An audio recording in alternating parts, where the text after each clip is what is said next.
Moran.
are you going to say?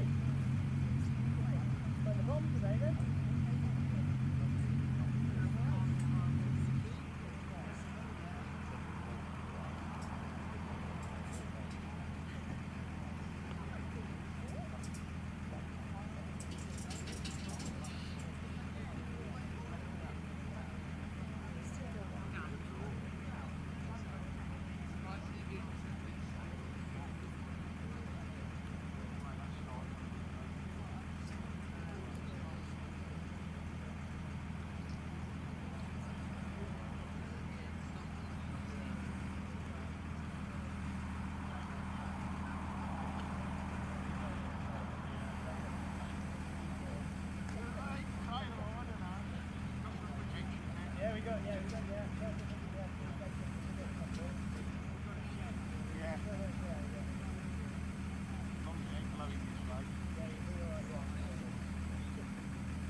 Test, test.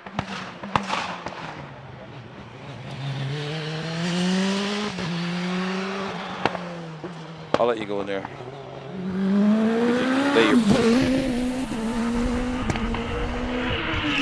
Well, good morning, everybody, and welcome to Loton Park Hill Climb, where we have the British Hillclimb Championship visiting us this weekend. Their first of 2 visits.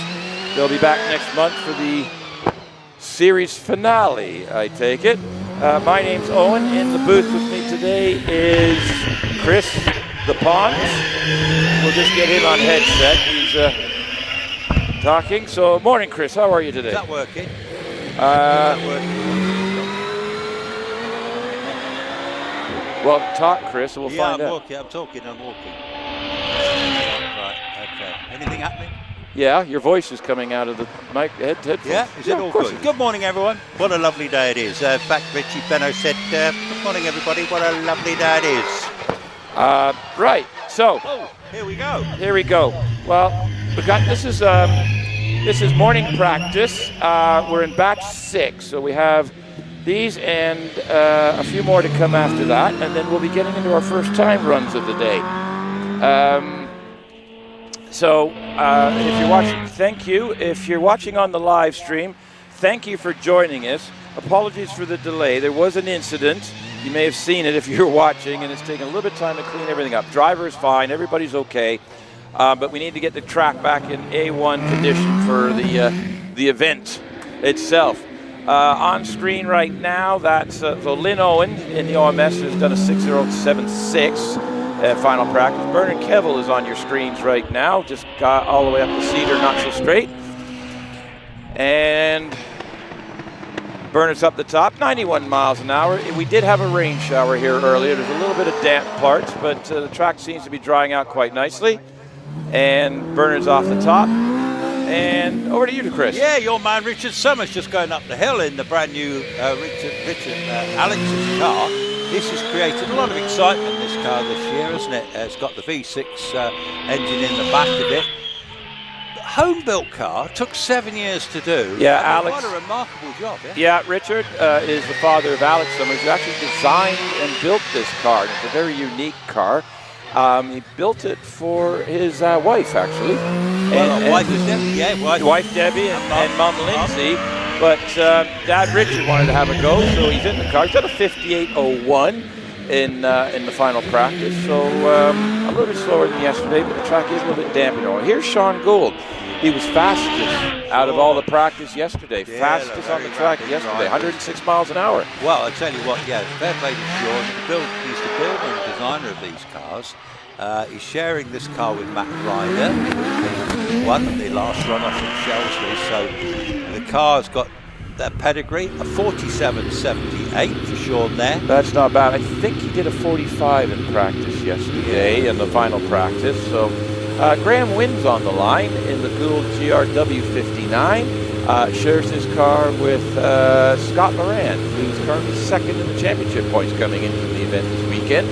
So we've got the double-driven cars. So all the cars you're seeing right now, there's actually 2 drivers sharing them. These are the first drivers.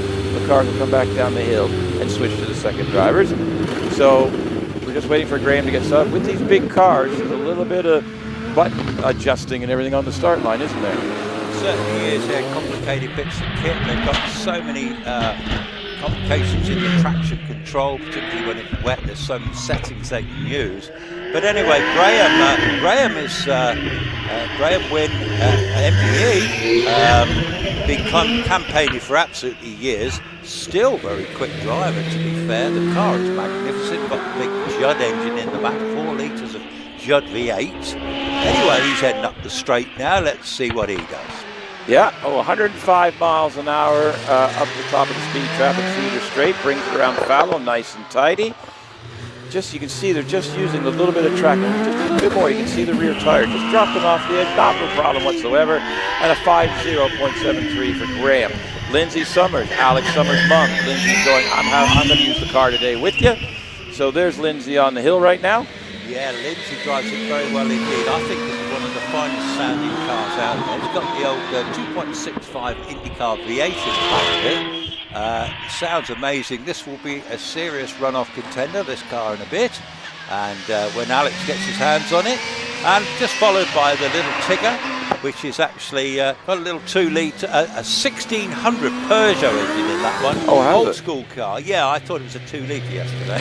Yeah, You downsized it overnight. I downsized. I spoke to the drivers. Yeah, Joe Mack was driving it. Lindsay's done a 56.70, so she's warmed the tires up for Alex to have a go up the hill. So there's Joe Mackerel in that little Tiga. You love that little car. It's 77 miles an hour.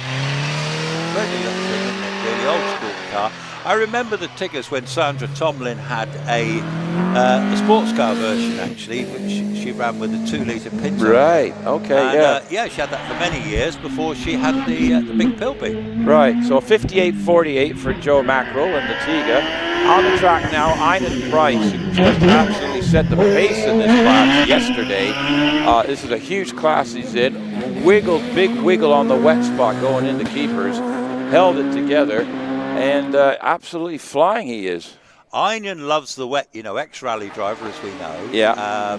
And this little car suits him well. High boost powered. If it's wet, he can have a very good chance of getting in the runoff. But it needs to be wet. It needs to be wet. So you don't think this class, he's up to 1600 cc class? I think to compete with the big boys in the dry. Well, he's done a 47.65, and in the mixed weather conditions we have today, it's entirely possible he could be the dark horse. He could get in there and pull a bit of an upset. Quite right, yeah, certainly have a chance. He's a great driver, but if it's wet, he is such a class act. It's incredible. I've seen him in absolutely sheet wet conditions. Right, is that like the old, Ayrton Senna did that race in Donington in the early 90s, and basically it was raining so hard and he just absolutely decimated the field in it.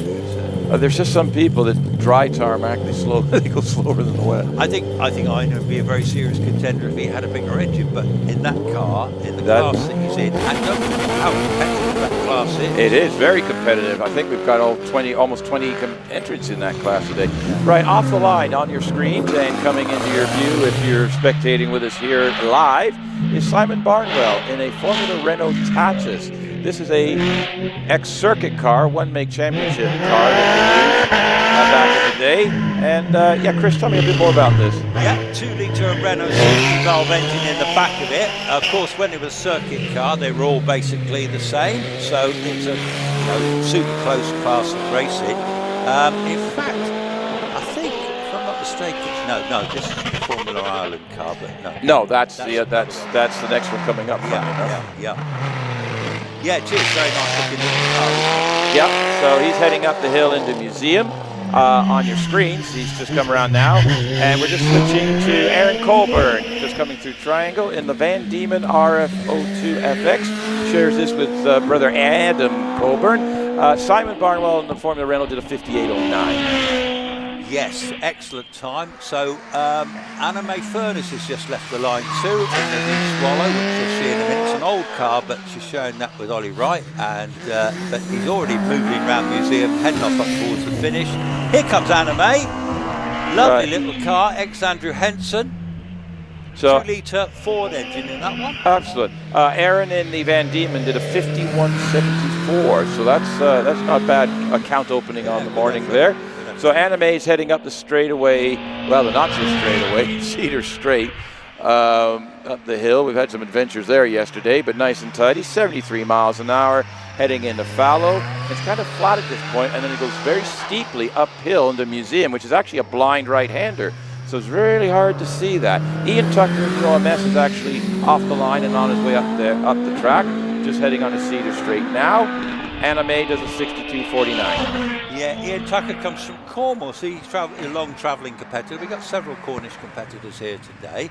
But these little OMSs, built by Steve Owen up the north, they're very good little cars, several models in the range.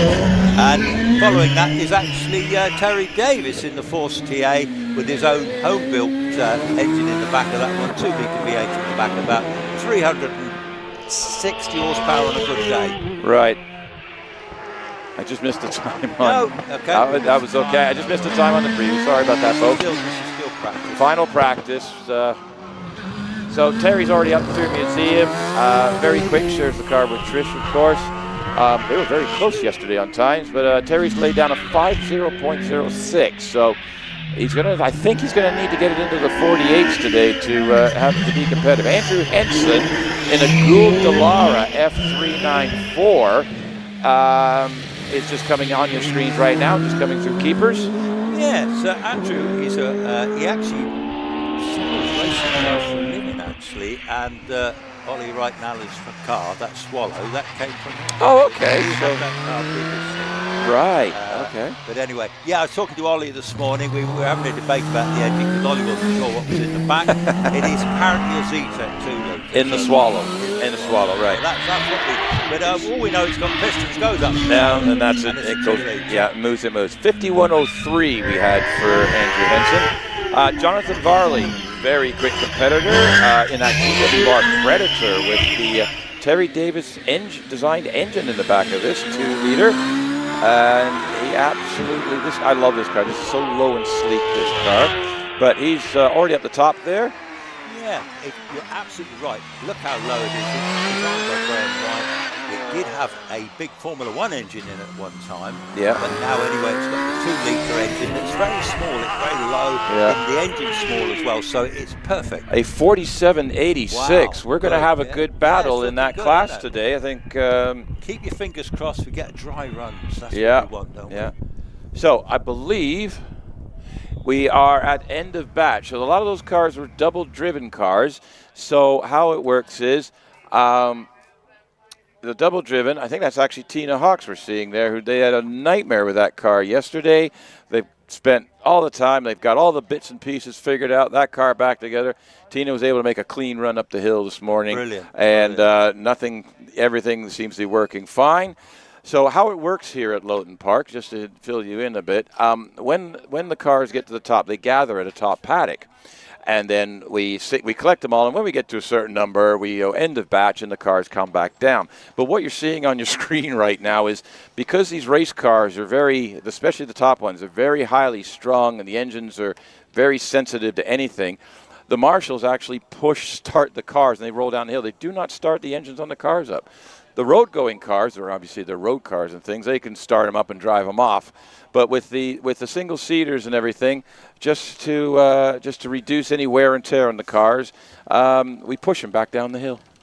Yeah, it's good for the fuel economy as well, isn't it? But I'll see up the top, when you're watching on the live stream, you can see there's big Jamie Mould. He's the Chief Marshal. Chief today. Marshal here. Jamie is... He doesn't need anyone else to push. He's such a big fella, isn't he, that he can just do it on his one finger. Jamie's the man. He's Chief Marshal of the place, and he loves motorsports. He loves marshalling. I've met him at a couple of other events. And his dad.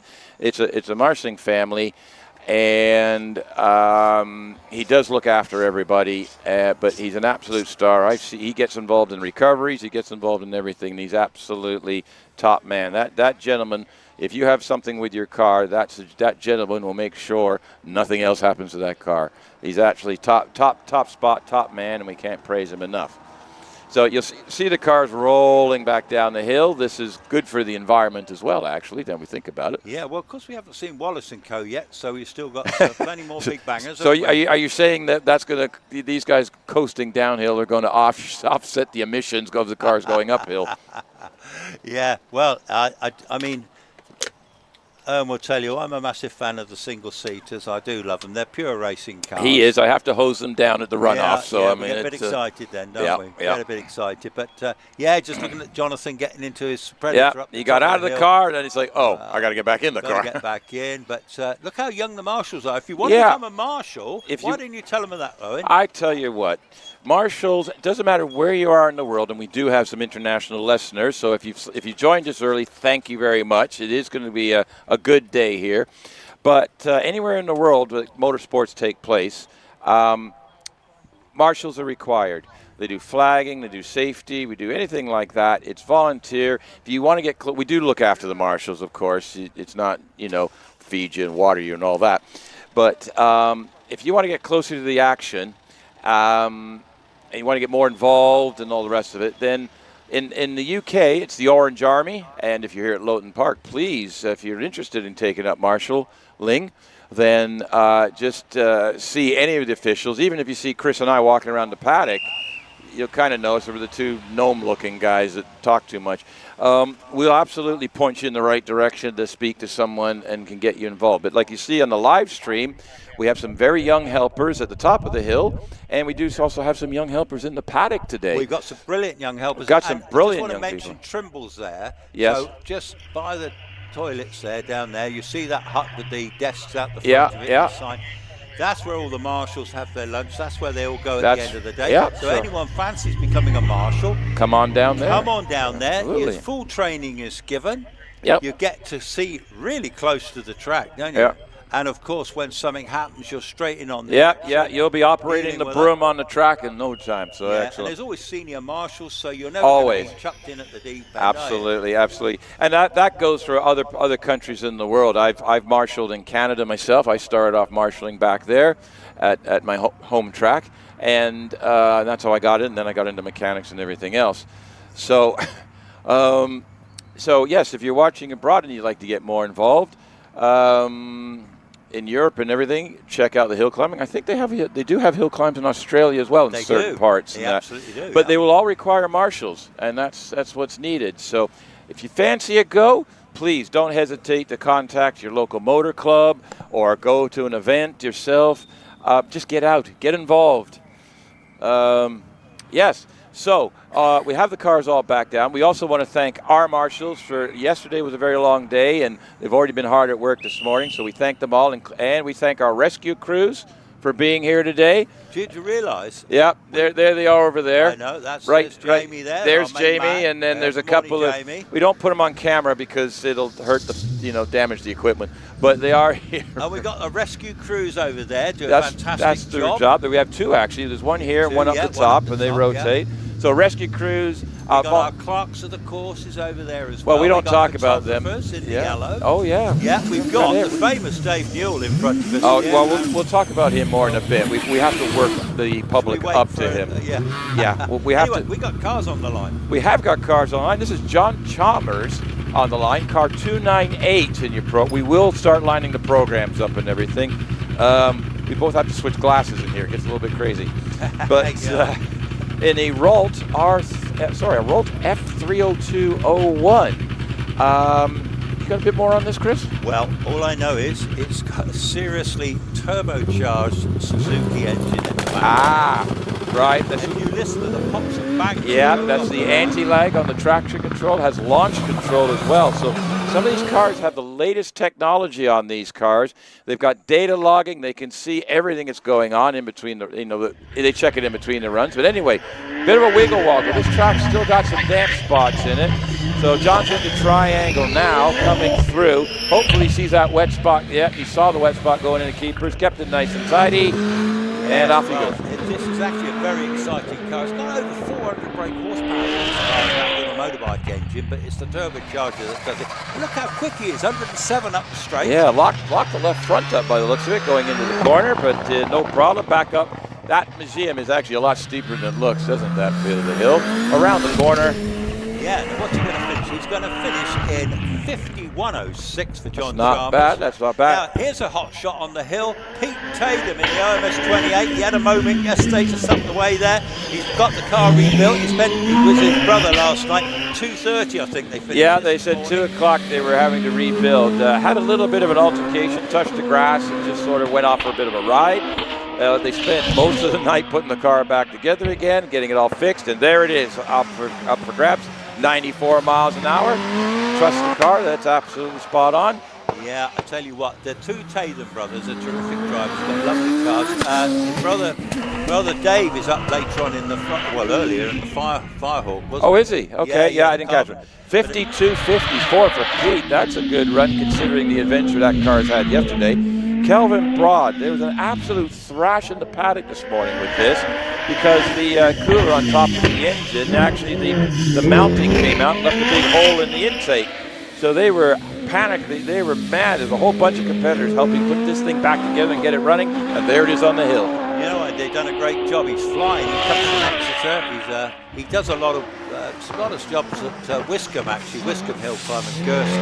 But anyway, this little car, again, it's a turbocharged little monster, isn't it? This one, it is, yeah. Suzuki. It was the intercooler, I think, was giving them trouble. Yeah, he's flying now.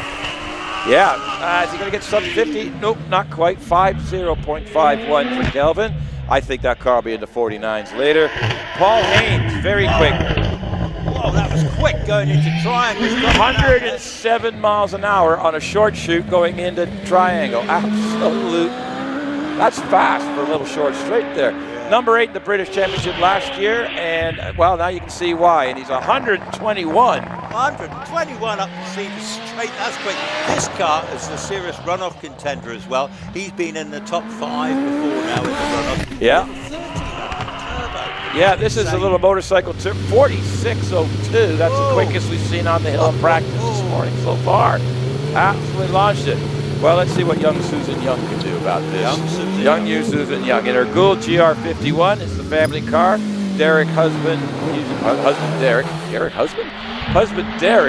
used to. Word salad, that's called. Yes, a little bit. That car used to be very competitive in the top 10 in the runoffs and everything. They took time out. They're back. Had a new engine rebuilt. Derek built it. Sue's back in the car. Had a little bit of a weird problem with the clutch, I think it was last night, something like that. But I think they've got it sorted out now.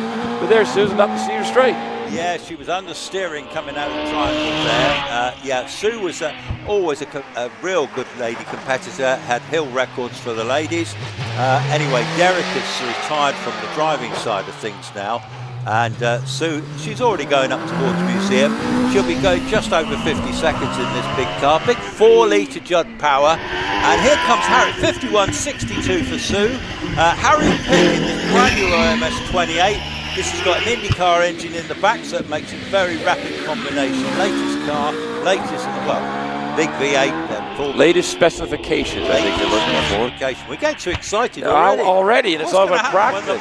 Under braking wiggle, 103 miles an hour. It's a 2.65 Cosworth V8, which is used in the IndyCar. There was. Harry, just getting to grips with this car. All the new car twiggles, but a 48.99. He's set his stall out for today, I believe. Right, next up, we've got Will Hall, who up until the beginning of this year didn't actually have a car. He was waiting for this car. Yeah. So this car, how new is it? Well, what you're looking at is what carbon fiber looks like without any paint job on it. It's literally out of the mold. Built the car, back in cruising around. The track's still got some greasy spots in it. But Will's 94 miles an hour in the triangle. Took it easy there. Gets it up into Cedar. So, yeah, new packages here. He's got with a 4-litre Judd engine in the back of this one. And just getting all the tweaks and setup working. But he's been in the top 5. Will is a very, very talented driver. At last he's got a car that befits his talent. Because the previous car was a bit of a nightmare. Yeah. Massive moments in it. It was stressing him out a bit, wasn't it? Yeah, okay. Well, he's over the line 45.98, but there'll be better to come. Yeah. That's it. Yep, just found my water from last night. But yeah, already we're into these real big cars. This is final practice. This is morning practice. So if you're just joining us this morning, welcome to Loton Park for the British Hillclimb Championship 2023. And yesterday we did 3 practice runs in mixed conditions, but the fastest cars were down in the 45s. I think we got down 45s, 44s. The course record is a 41 and change, held by Wallace Menzies. And we've got, so Tina Hawk's got the car up the hill, and it looks like Max is the victim again. This car's got that little niggle, and they thought they got it sussed again, but has to do with the selector system on the car, and then once they got that fixed, the engine didn't want to work. But Tina just did a clean run up the hill, so I think we'll see one of the crew come up. So this is Son Max. It is Son Max. Actually, Max is often, here comes Dad coming up to restart the car, but it does look like the gremlins might have returned, but let's hope not. But actually, Max has been, when he's not been driving the car this year, because they've had this engine problem as well, the new engine, he's been one of our resident hill photographers, and he takes some fantastic pictures. Really, I think I have seen now. The name rings a bell. Really good, yeah, really so good. Good young up-and-coming photographer. In every way, Absolutely. in every way. You're a good young driver, too. He is, actually, yeah. Tina's quicker, still. Tina's got his number. Mum's quicker than Son. How long do you think that's going to last? I don't know. We'll see. Right, they got off the line. Max is coming up through loggerheads now. Yeah, we're looking all right. Everything looks tidy coming into here. Yes, there's the tidy word. A little popping and banging on the old turbo. Turbo. Up to keepers, and off he goes up the hill. Next up on the start line will be Edmund Burgess in his Gould GR55. So he'll be next on the hill.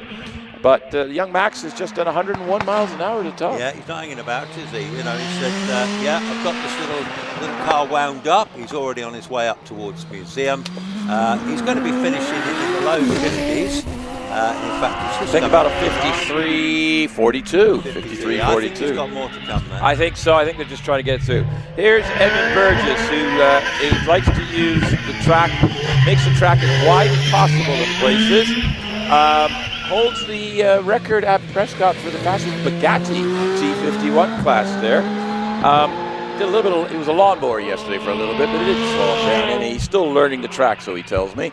But very quick in it, 98 miles an hour. It is a new car to him late last year. Yeah, it is actually. Oh, and he has a slight grass cutting moment, and all right. So and he's still going. Yeah, he's decided to go. Well, that was silly of me. I think I'll just stop here. Sandra is going to be pulled up on the red flag now. Yeah. He's stopped up the hill. He's okay. The car's okay. Car's he had a bit of a grass just cutting right moment. on driver's right on fallows. Just went onto the grass and ran it for a bit, and has decided. Tires are all covered in grass to... I don't think Sandra saw that. I don't think Sandra saw it either. I've never seen that. No, she didn't. Anyway. Okay, well, Ed's we won't know what's going on there. Anyway, so Ed pulled over to the side on the grass. No problem. Sandra has just gone by. So, no problem. No.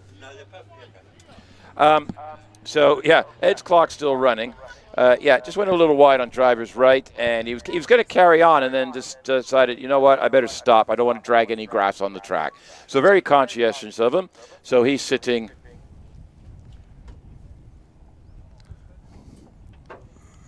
He's sitting just on the side of the track.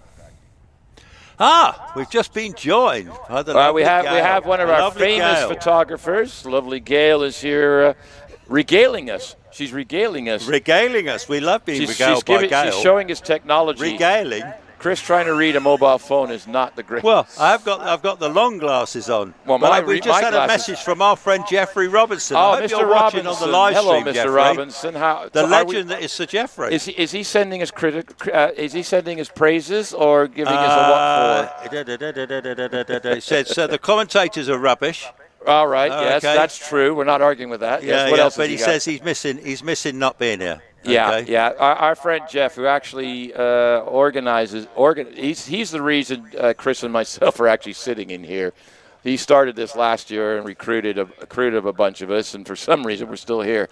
But he's got a little bit of a little bit poorly today, so he's not here. So he's actually catching it on the live stream. So Jeff, I wish you well in getting better, my friend. Yeah. And we'll see you at the next one. Yes, we will, actually. Well, he was meant to be my driver or vice versa. I was going to say, your chauffeur's got to let you down. We normally chauffeur on the Sunday, You have to drive yourself to the event. What's that about? Twice now. 2 days in a row. I know, it's outrageous, isn't it? I think, are you sending him a bill? You said something like an Uber bill. You had to drive yourself. I know that Jeffrey would want to be here. But, yes, if he could be here, he would be here. Yeah, so. He would have been here for his bacon and mushroom butty first thing. Oh, now you're going to make him start. I had the bacon and sausage this morning, which I thoroughly enjoyed. Brown sauce, of course. Well, absolutely. Yes, absolutely. I'm glad you clarified that. On the food front, have you still got yesterday's beef sandwich that you said you were bringing? The beef sandwich disappeared between here and the hotel last night. And it was a lovely roast beef with an onion and everything like that. Have you got anything for today now? Because you're traveling light. I am traveling light, but today I did acquire. I have chicken and bacon on wholemeal today, so a little bit on the healthy side. Very good. We don't want you going hungry. Yes. I mean, I'll have to say I can look in the mirror now and actually see all of me. I don't have to move sideways to get the whole picture. You've been telling me you've been on a bit of a diet. Well, just eating a little bit, just adjusting the portions, to be honest with you, and staying away from McDonald's. Other burger franchises are available. I only had 12 shredded wheat this morning. You only had 12? Mini ones, right? Anyway, what's going on here? I'm not quite sure where they're going to send Ed in the car, but he pulled the car off. He stopped. The car looks okay. It's just got a lot of grass in it. He did mount the bank, though, and come down the other side. He did sort of go up and down the hill, literally. There's a bit of grass on the front spoiler there, but actually the car is basically intact. This car is actually ex-James Baxter car, this one. It looks rather mean, doesn't it, in that black colour scheme? It is looking like Darth Vader-ish coming up the hill. Is she pointing that stupid thing at us? No, mate, no. It's like having your own personal babe, isn't it, outside the box, eh? Hey, I know. She is a babe, isn't she? She is a babe. Well, yeah, she's also married to Rob, so let's just clarify that one all over the place. Rob's a lovely chap. I don't know where Rob is actually. Normally, that's a point. Rob's nowhere around. No, they never are. They never are. I think they have a big row in the morning and they say, right, yeah. They get into a fight when they get here, and that's it. They don't see each other for the day. I tell you what, these two have been together a long time. In fact, they're only 29. Childhood sweethearts at school. Yeah, they're only. Not at school? I was at school. You at school? Oh, she was at school.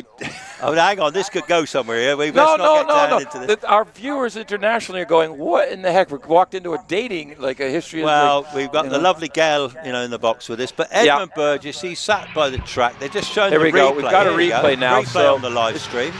It goes into fallow, gets a little bit wide, goes in the grass, stays on it to try and get it back on again. And then just went over a bit dirt like bank. rallycross, wasn't it? That was an interesting. Nice banking, though.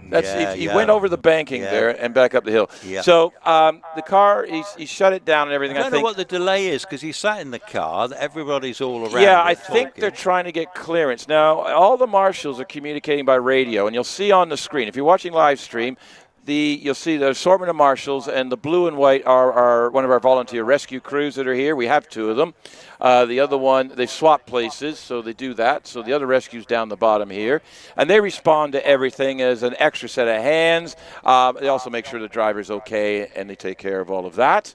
Look at our friend Gareth putting fuel in the course car over there. Hey, that looks a bit. You're meant to go to the garage first, mate. That looks a bit. Hey, they've run out of fuel. Yeah, it's like there's. Are you sure he's not sucking the fuel out of the car? There's our friend Dave Nursey. He's having a sandwich at the moment. He's got his checkered cap on, actually. Yes, looking. So he's already Clark courses. He is today.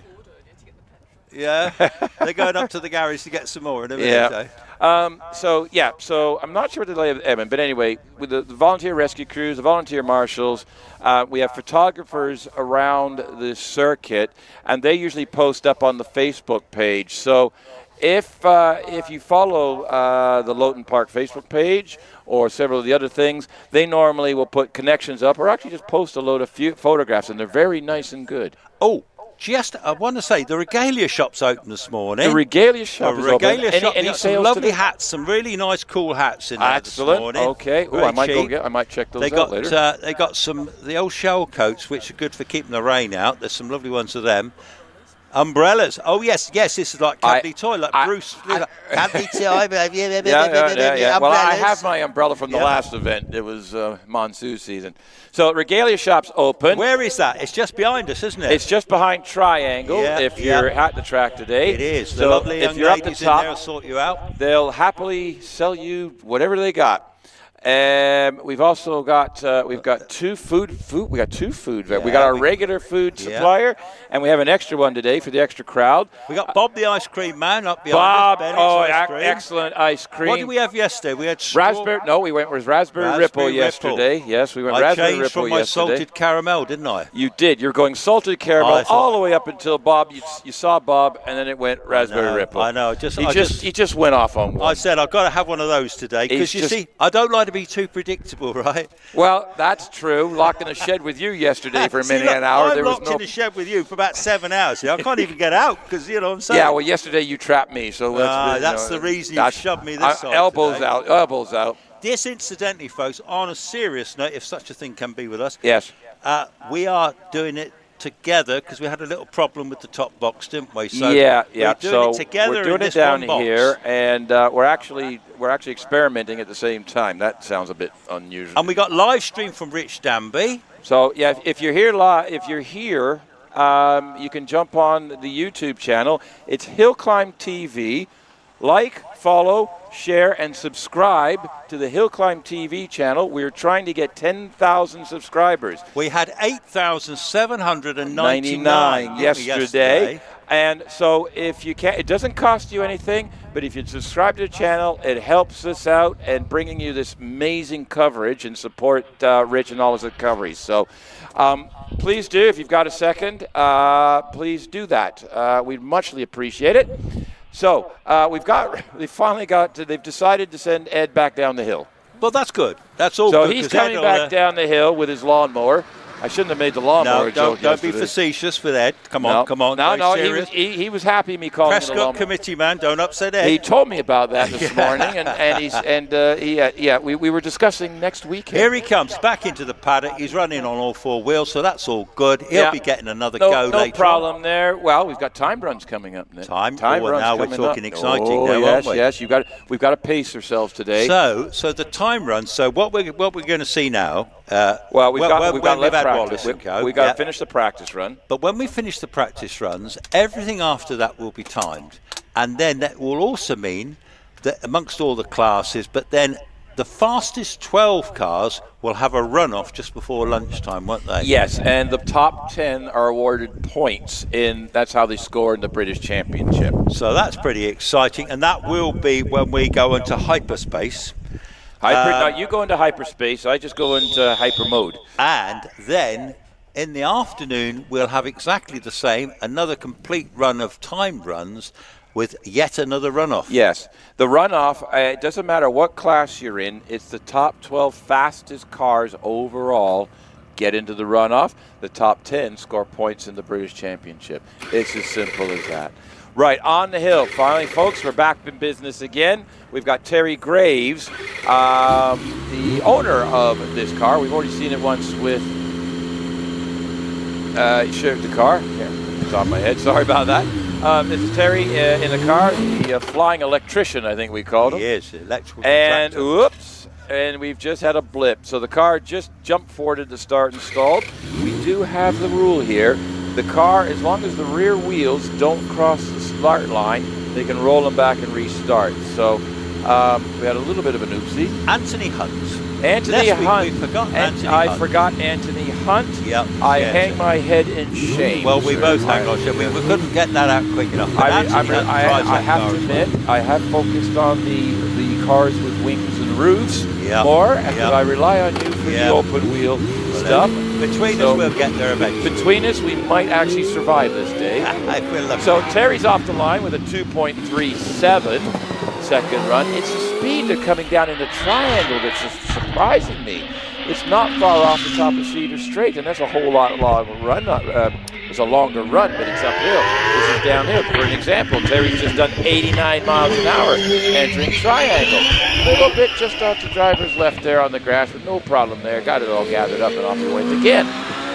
Yes, immaculately turned out car. Not a particularly new car, a Gould 55. So it's the cars that you'll be seeing later that Wallace Menzies we drive be a Gould 59. So you can see the sort of progression in the years. It's still a very handy weapon. Very handy weapon. And the 55, which is, I think Dave Uren is driving today, that was the old hill record holder at Shelsley in the 22s, and they're only just beating that now. Yeah, there was just over a 50-second run for Terry. Steve Owen, the owner of OMS and the builder and the creator of the OMS race car brand on the hill, already up the top there, 97 miles an hour, giving it the beans. And he's just coming around museum. Simon Andrews is actually on course, just come to Triangle now.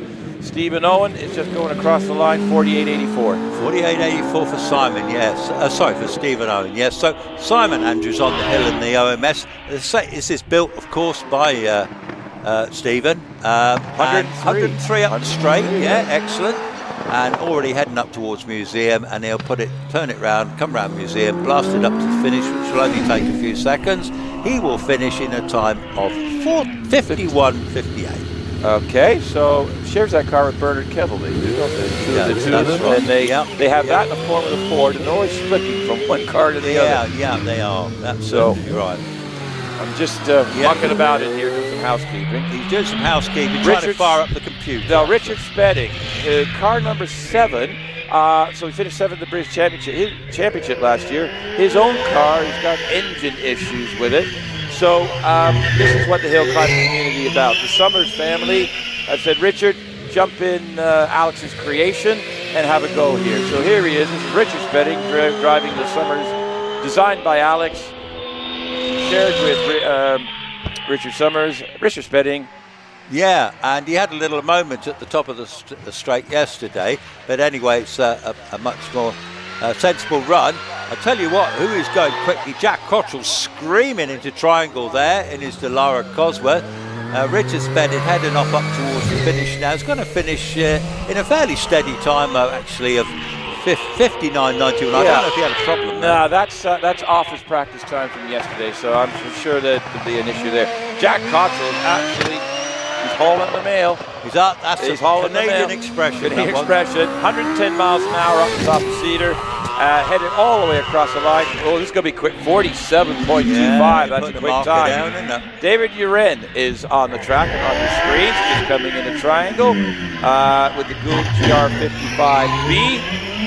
Yeah, it's got a serious V8 in the back of it, same sort of engine as Wallace's car, and he shares this car actually with Nicola Menzies, which is Wallace's wife, but she's not here with us this weekend. But David has won runoffs before now. This car is a real history car, ex-Martin Groves car, hill records everywhere, locks up into museum, gets it away off to the finish. What's he going to finish? He's going to finish in a 45.56. 45, that's laying down there. Okay, folks, now we're going to get into who's got the biggest set of elbows this morning to state their claim here in the practice. So this is Matthew Ryder, shares the Gould GR59J. This is a factory car with Sean Gould. He was quickest yesterday in this car. Up the hill he's going already. Yeah, oh, what a car this is. What a young driver he is too. He's got to be a future Hillclimb champion if ever I saw one. This car is a serious contender. He's a great driver, won the runoff from Shelsley last time, finishes in a time of 44.79. Whoa, okay, that's quickest so far we've seen in all the practice runs so far. Track's coming around. There's still a couple of damp spots in it, but Trevor Willis on your screens and on the hill, the OMS 28, already up the Cedar Straight, 125 miles an hour going into Fallow. Wow, that's quick. 3-times champion, and Trevor is just a brilliant driver. He's had this car a while. He's probably been the most successful OMS driver, winning 3 championships. Crossed the line, 45 seconds. 45 flat. That's going. So Scott Moran, currently second in the championship, still has a mathematical chance, along with Matthew Ryder, Alex Summers, and Wallace Menzies. So Scott in the GRW59. Very smooth and precise driver, 6-time champion. He knows his way up and down the hills. He's actually up on the fastest time on the purple sectors at the moment. He's flying. He certainly is flying. He's going to put down the marker. He's a very serious contender to win the runoff, 6-times champion, so he's got massive pedigree. Oh my goodness me, so Scott's off to the finish. We've got Alex Summers just going through triangle, 44.21. That's quickest again. Alex Summers in the DJ Firestorm. Goes against everyone else. He's got the Gould, he's got the Firestorm, but Alex makes this car work. 120 miles an hour, top of Cedar. Wow, around Fallow he's going. He certainly is. A little bit of tyre smoke there, a bit of exhaust smoke, but anyway, he's already going around museum.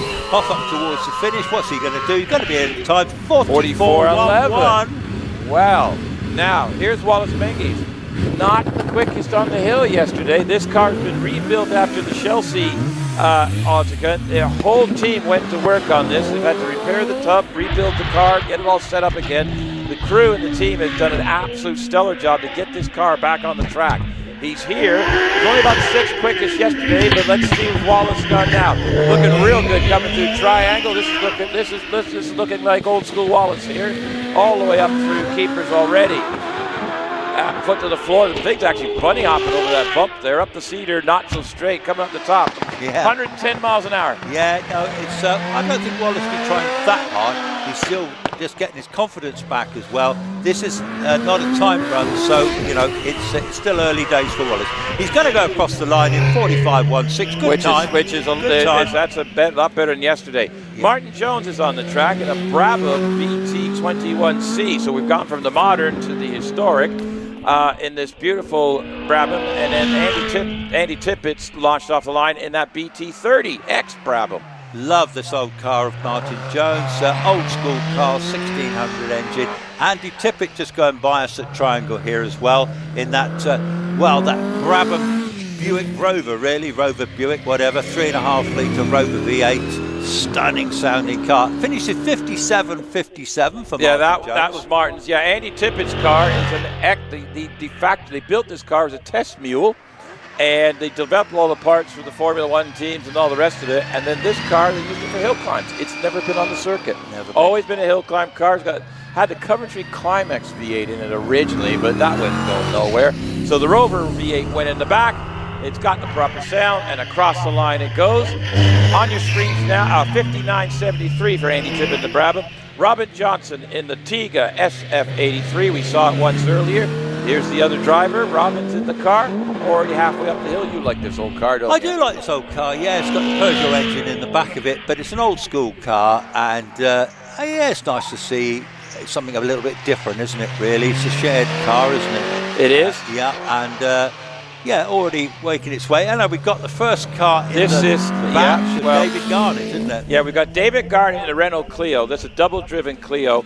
That's his first timed run. We now are into the first time runs of the day here. So Robin Johnson, his last practice was a 58.52. Everybody watching, we are now into timed runs. So David Garnett shares this car. This is the Renault Clio in the road going class. So in this class you can have minor modifications, or you can just run completely standard. It doesn't matter. You're out there having fun. And David's just bringing the Clio around. We do have David Wilson following him up the hill in the Peugeot 205. And so these are actually going to be setting times. So it'll be 2-time runs. So David's laid down a 63.57 to start the day.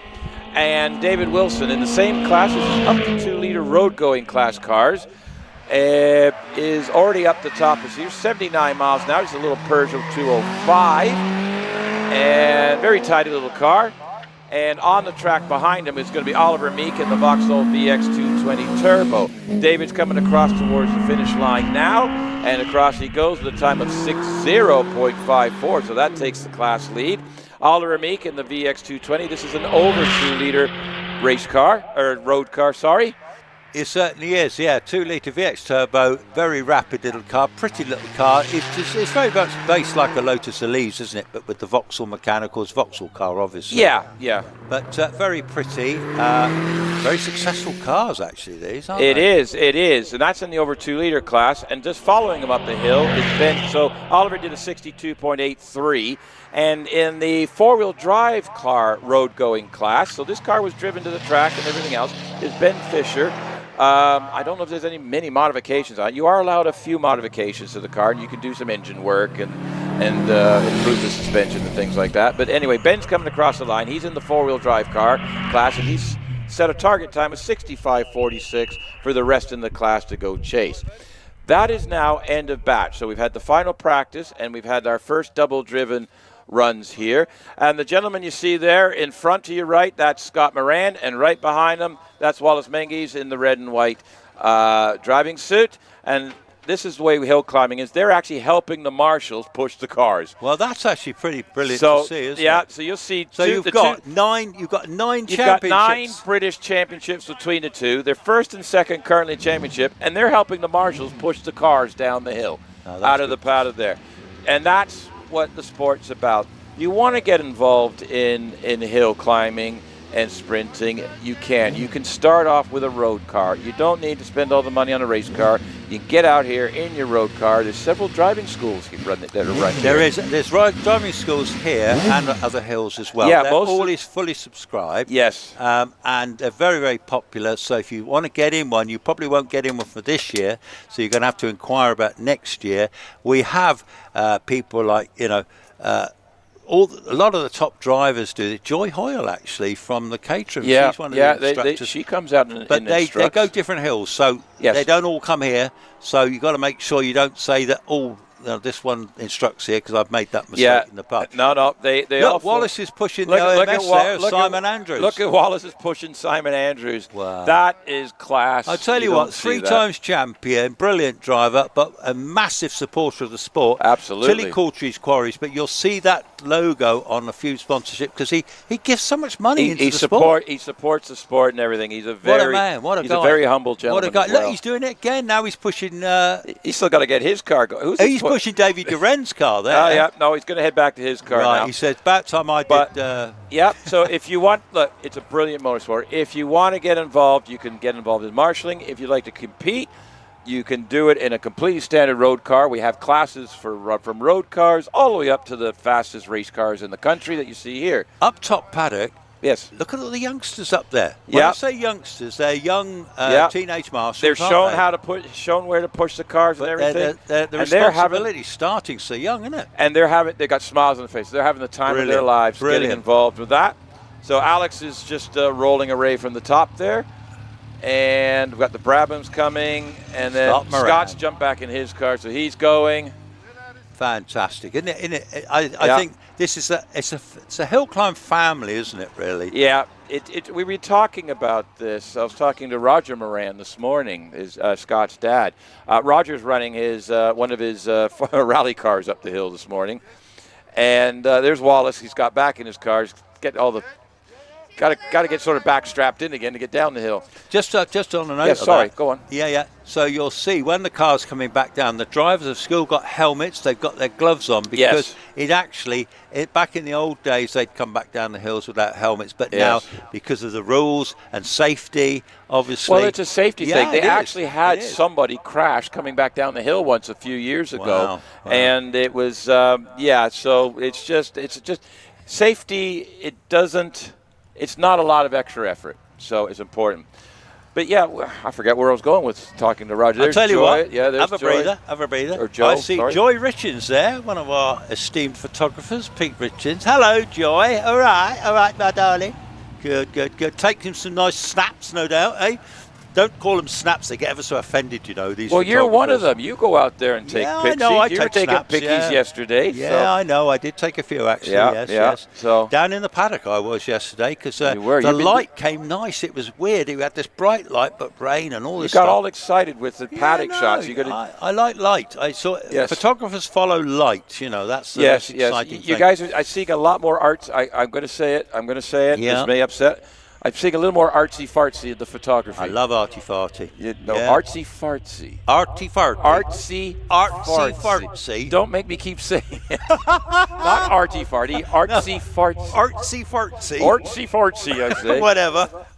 Joy is basically giving us that look of we're in deep trouble. If she had something to throw at us, she'd throw it. She takes great pictures. She's taken great pictures. She got published in Autosport a couple of weeks ago. She published all over the place. Yeah, I know. Famous she is. She's infamous. Famous. That's it. Very famous. Husband Pete is actually competing today in the road going class. Yaris. We'll see him up in a minute. Yep. In a completely stock Toyota Yaris. Indeed. So you can run everything, and that's what I want to highlight to everybody. The highlights of my day driving from Worcester this morning. I blasted past the Yaris GR this morning. Showed him what's for.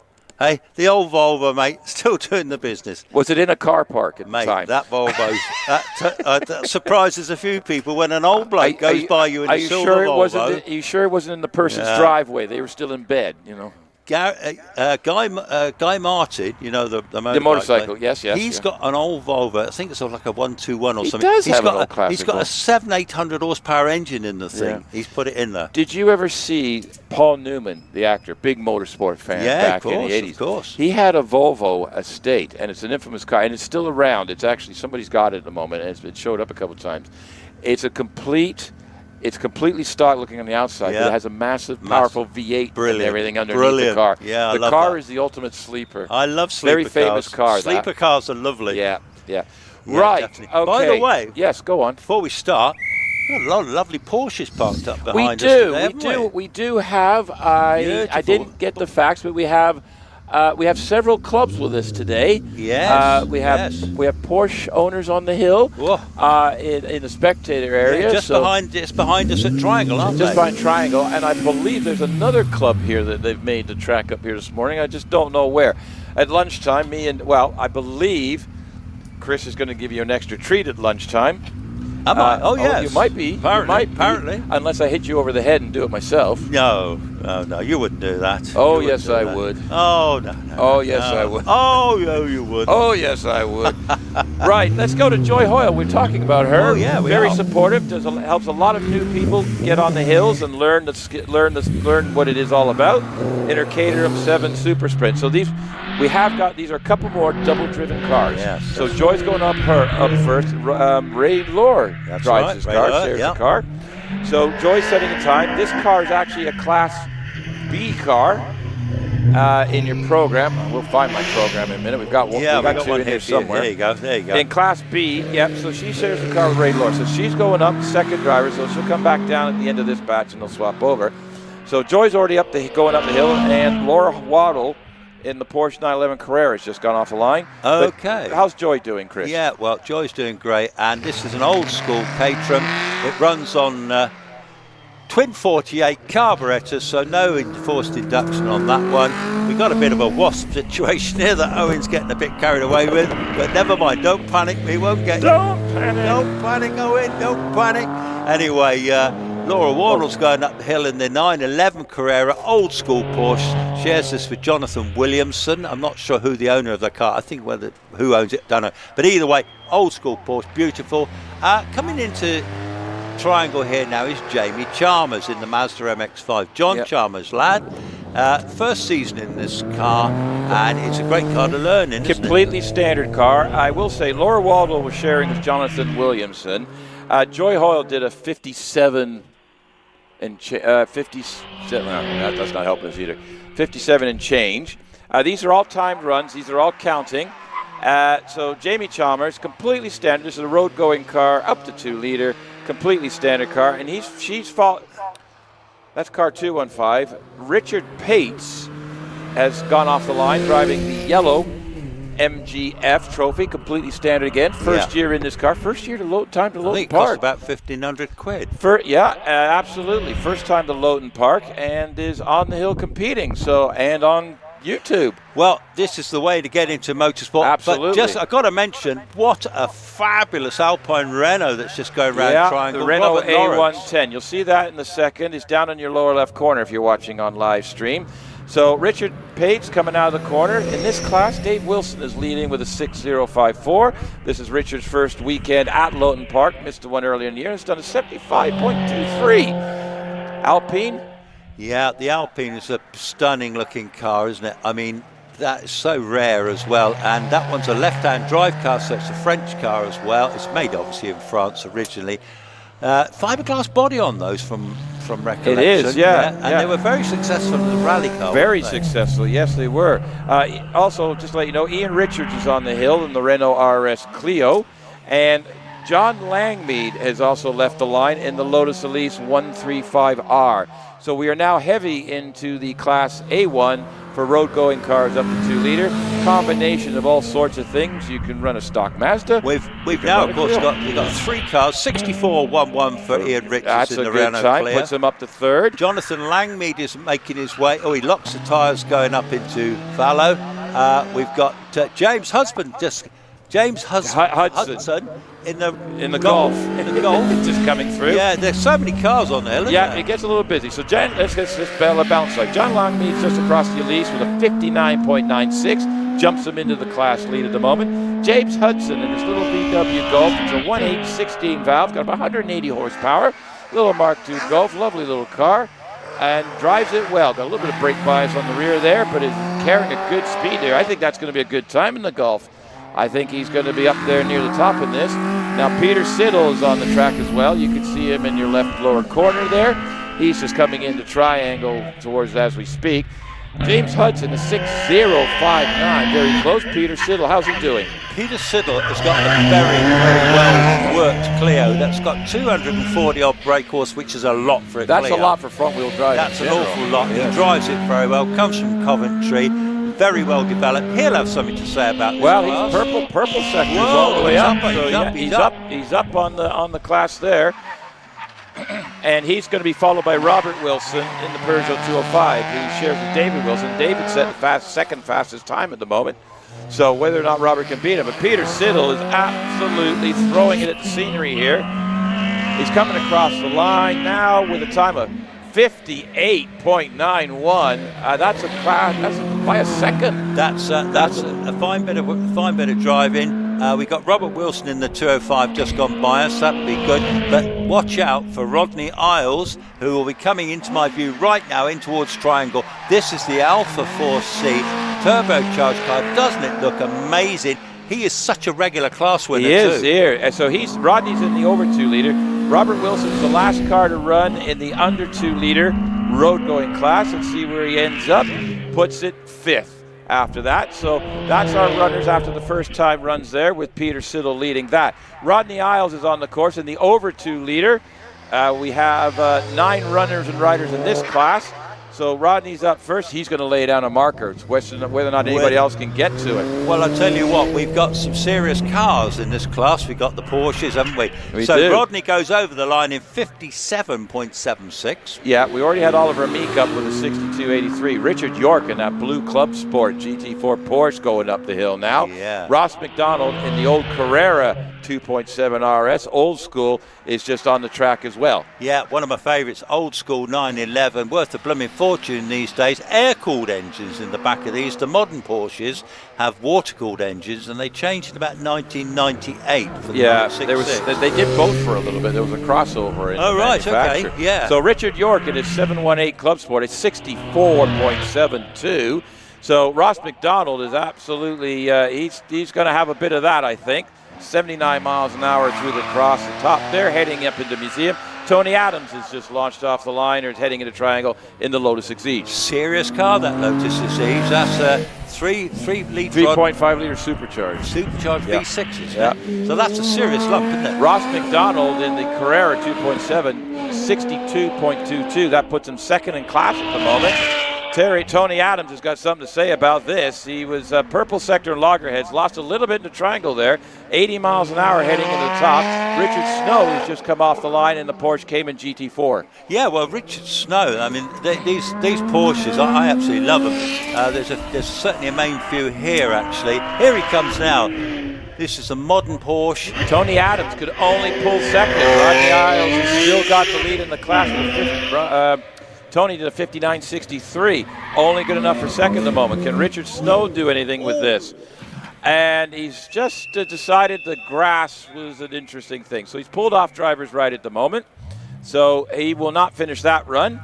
And Phil James in the Porsche Cayman GT4 will be red flagged and stopped. He's just coming into Triangle now.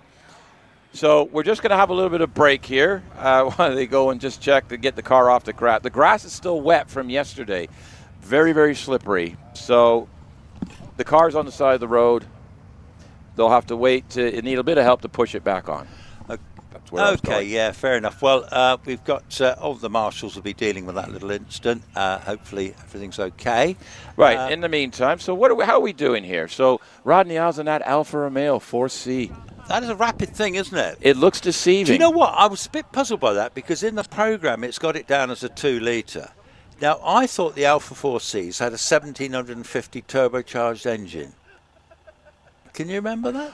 I don't know. You see, this is where Benoit comes in, because he knows he's a walking encyclopedia. But they're blinking. But I'm trying to remember. Quick car, isn't it? Yes, it is.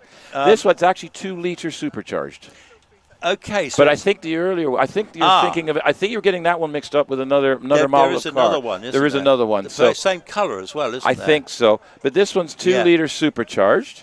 Yeah. And and at the moment he's holding the class lead. Now I will say, folks, everything we say, timing and everything you see on the screen, generally it is correct, but it's not official. So I will disclaimer that everything we say is unofficial, because the official timekeepers have to do their bit and checks afterwards. 99.9% of the time, the times you see are correct and there's no issues. but you never know. So we'll always check say out with Rodney, won't we? Because we are. Definitely, I think the other one's got a 1750 in it. But anyway, listen. It's entirely possible. But either way, don't they look great? And aren't they quick? They're very unusual. You don't see them about as well. So it's a car you don't see regularly. No. And then we have 2 of them that run the hills. I think, is it Phil Goff have the other one? That's the one. Phil Goff has the other one. Yeah. So we've got it down here as 2. I've got it as 2-liter supercharged for Rodney. So we can always we can have a chat through them. Maybe you can have a chat lunchtime, check on it. Show people the car and stuff like that. Yeah. So yes. So we've got a little bit of a stoppage here. Yeah, we're used to that yesterday, aren't we? Yes. I think you told me that there was 2.5 hours of stoppages. Chris and I, if you joined us yesterday, if you didn't join us yesterday, kept you entertained for about 2.5 hours yesterday. Well, we're not the judges of whether we kept them entertained. Okay, we were at it. We continued to babble. And what about our poor marshals yesterday? I mean, they had our marshals did a thing. We've got a replay up on the screen, which means everything's okay. So just coming out of keepers, and the Porsche sort of just slid onto the grass a bit and did a bit of a donut. So it's pointing backwards a moment. I don't think it hasn't hit anything. Driver's fine. All the rest of it, it's just looks like freshly cut grass. They have sent the recovery truck up though. Probably because it's rear-engined and where the intakes are. So because the grass, like I said, is cut and it's a little bit wet, the grass probably would have gotten into the radiators a bit. And to prevent any damage to the car, like I said, our marshals are the best at looking after our competitors' cars. They will probably just get that out. Or it might be it's just sort of gone into a little bit. It does look like they're going to put it on the lorry. Well, I think they might be winching it out. Because there's a lot of runoff room there, but the ground is a little bumpy. It's because what I was trying to say is the grass is slippery. He stopped fine. He hasn't hit anything like that. But the fact is, you need a little help to get out of the wet grass because he's on slippery tires. So we can't see that. Yeah, he's just behind the tree there, but we can. Yeah, he's nowhere near everything. Just spun out in the grass. Roger's got his binoculars out down there. His binoculars. Binoculars. I got my binoculars. Right. Probably helping Dave. Dave's eyesight's. Dave. Dave. The legend. There's Dave. Hi, Dave. Looks like Dave's going up to give a hand, I reckon. Dave's going walkies. He's got his cowboy hat on. He's got a Jeffrey hat on there. It's a Jeffrey hat, isn't it? Yeah, that's the one. So if you're wondering what we're on about in our spectator area especially, this is Dave Newell, regular competitor here, has a little YouTube channel. He's been rebuilding his A40. A40. I can't remember the name of it. I'm going to get in trouble at the moment. Oh, I'm in trouble. He's just drawing the line in the sand here. He's just checking the track. But he's been rebuilding the car. Done a lot of work on it. Done a lot of work, and every time he fixed something, he does. It's one of those things. It's sort of like you start it and you can't stop it. It was when he first got the car. It was as he gradually discovered the tinworm in the car that he was able to take chunks of tinworm out of the car. I thought that was Motorsport Lightning. And then put new metal in there. Well, no, he doesn't want to make the car heavier. And then he had 2 engines with the car. Yeah. And the under-the-bench engine was the best. The proper engine was no good. The under-the-bench engine was the best. However, what we wanted to point out. What we're going to do. All right, we're going to get. Here's young Dave. Young Dave, come and give us a bit of information about the A40. Oh, there you go. Look. Let's check. Test. Try it. Which is heavier, iron oxide or steel? Well, I don't know. Which is heavier than iron oxide than steel? I don't know. I'll find out next year when I get it back on track. What I wanted to mention about Dave, what's the name of the car? What's the name of the car?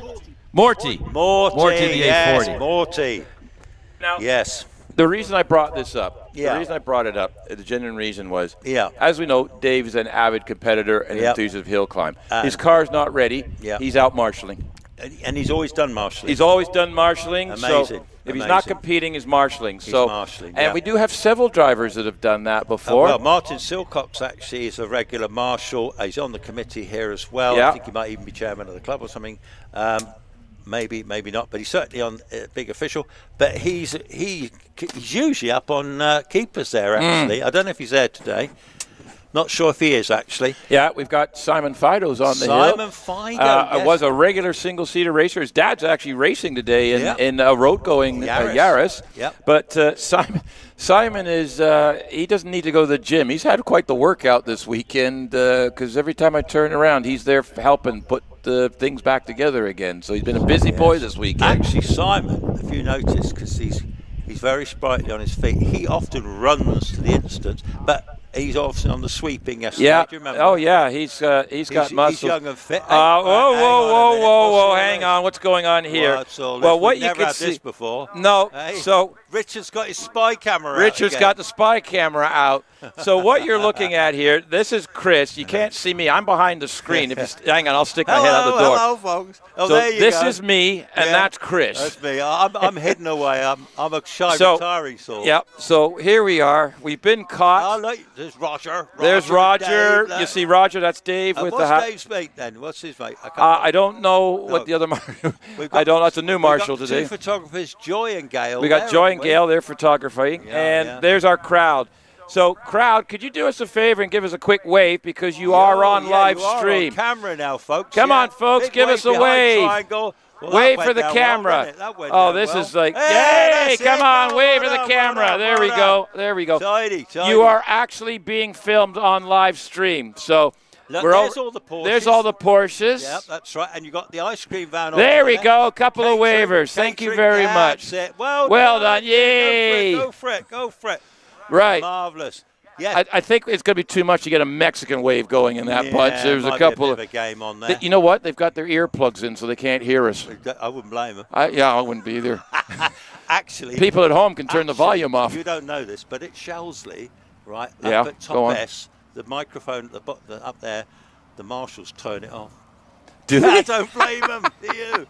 Well, if you're talking, no, I don't blame them at all. Simon Fido, they know how to turn it off, you see. Right. So, okay.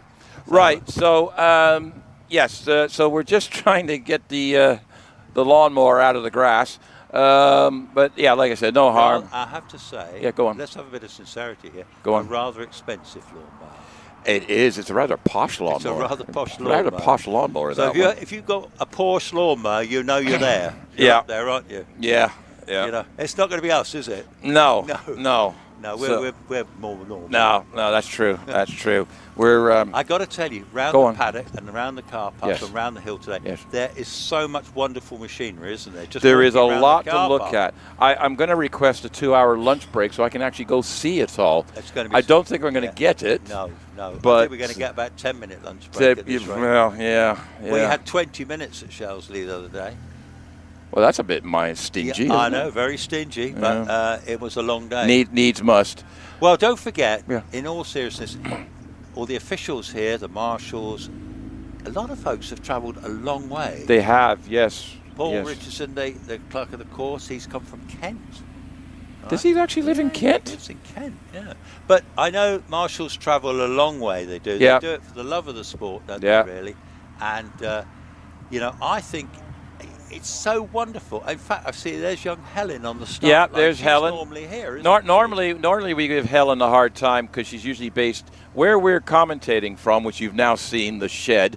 The marshals below, that's actually the marshalling post. We're sitting on a marshalling post. Yeah. Now, Helen, since we started commentating, is more or less been on this marshalling post. She has been.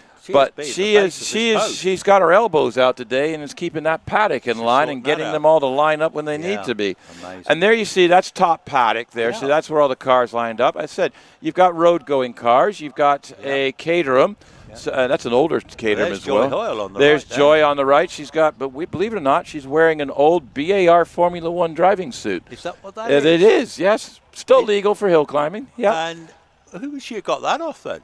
You can pick. Yeah, it's who knows? You can genuinely buy old hill climbing. Yeah, old racing suits and stuff. Yeah. I mean, that's the real deal to look at, isn't it? It looks like it. I can't see whose name's on it. Maybe she was driving for them. I don't know. Secret testing, maybe. Well, Joy, of course, is an instructor.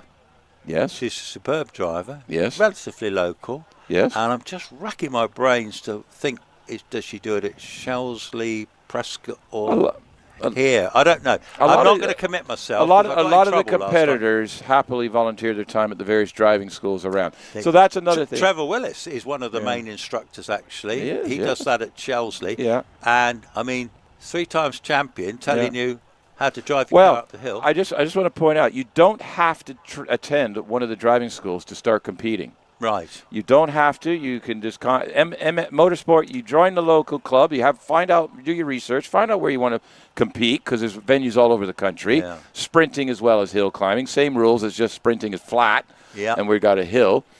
And we're subscribed. Yeah, we got our subscribers at 8,945. We're nearly there. We gained 150. We gained 150. We're getting there, aren't we? So let me just highlight again. Thank you for subscribing. I'll change the topic for a minute. So if you're just joining us, is this your first time, or if you've seen it before, like, follow, share, and please subscribe to HillClimb.TV.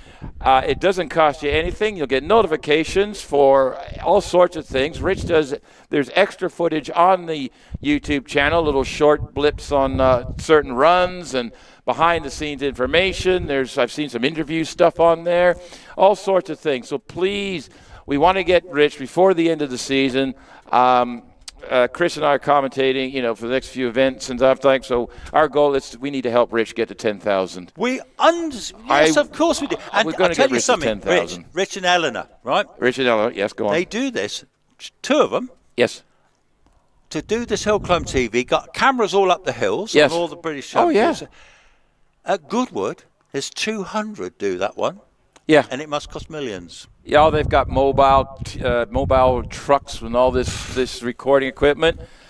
So Rich is in Trimble there, Rich and Ellen is sitting in the shed down there, operating all of this for you. Incredible. Coverage, and I think it's the best in the world. Yeah, and I'll tell you something. I think it's the best in the world.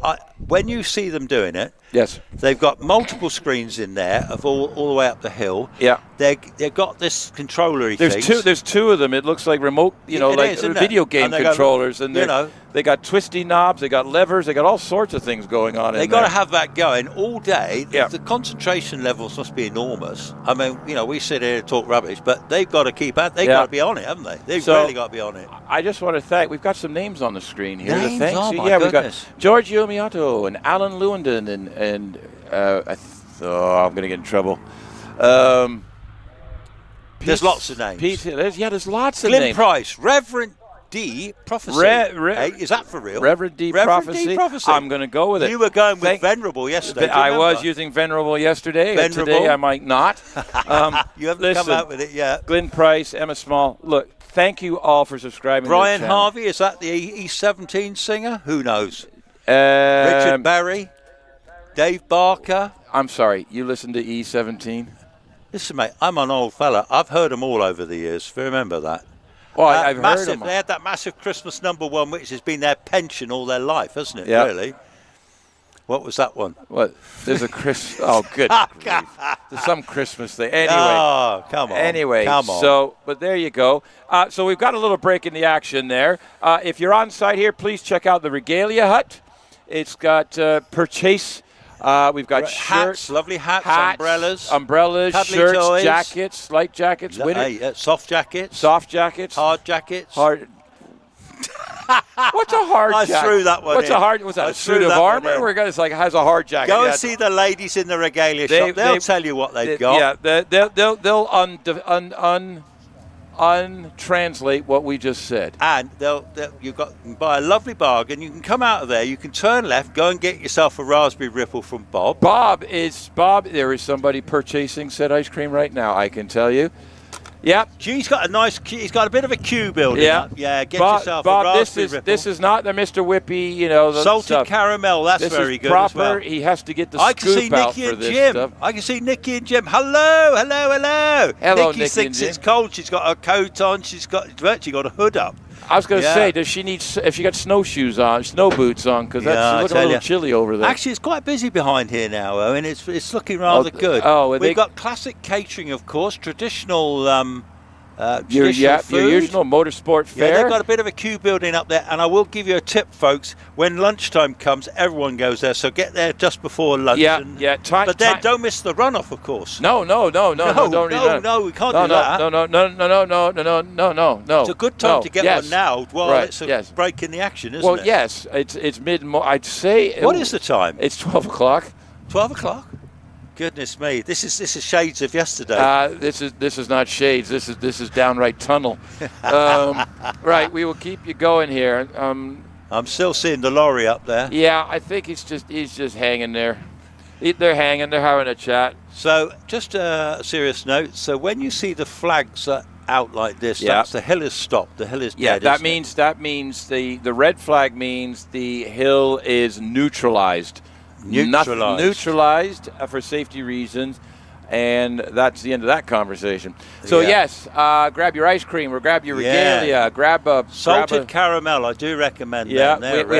we have the classic catering up top. We also have our regular catering down just at the top, just behind us on Triangle on the other side. Yes, we do. So there's two places to go today because we know what happened when we only had one last year. We got very busy that one time, didn't it? Oh, look. This reminds me of watching golf. I do like a bit of golf, and this reminds me of watching golf with the pine needles hanging in the tree. Oh, hang on. There it is, the Porsche. There it is, I told you. Is it being towed or is it driving? No, it's driving. It's driving. They got him out. They're just stuck on the grass. Well, thank goodness for that. It was just stuck it looks on the like grass. we'll be back in action fairly soon. There'll be a bit of sweeping to do, won't there? I'm not sure where Simon is today. Here comes our Porsche. There he goes. Yeah. One expensive car that did a bit of grass cutting. Yeah, no harm, no foul. Most expensive car, Porsche lawnmower you got there. Yeah. Anyway, a driver's fine.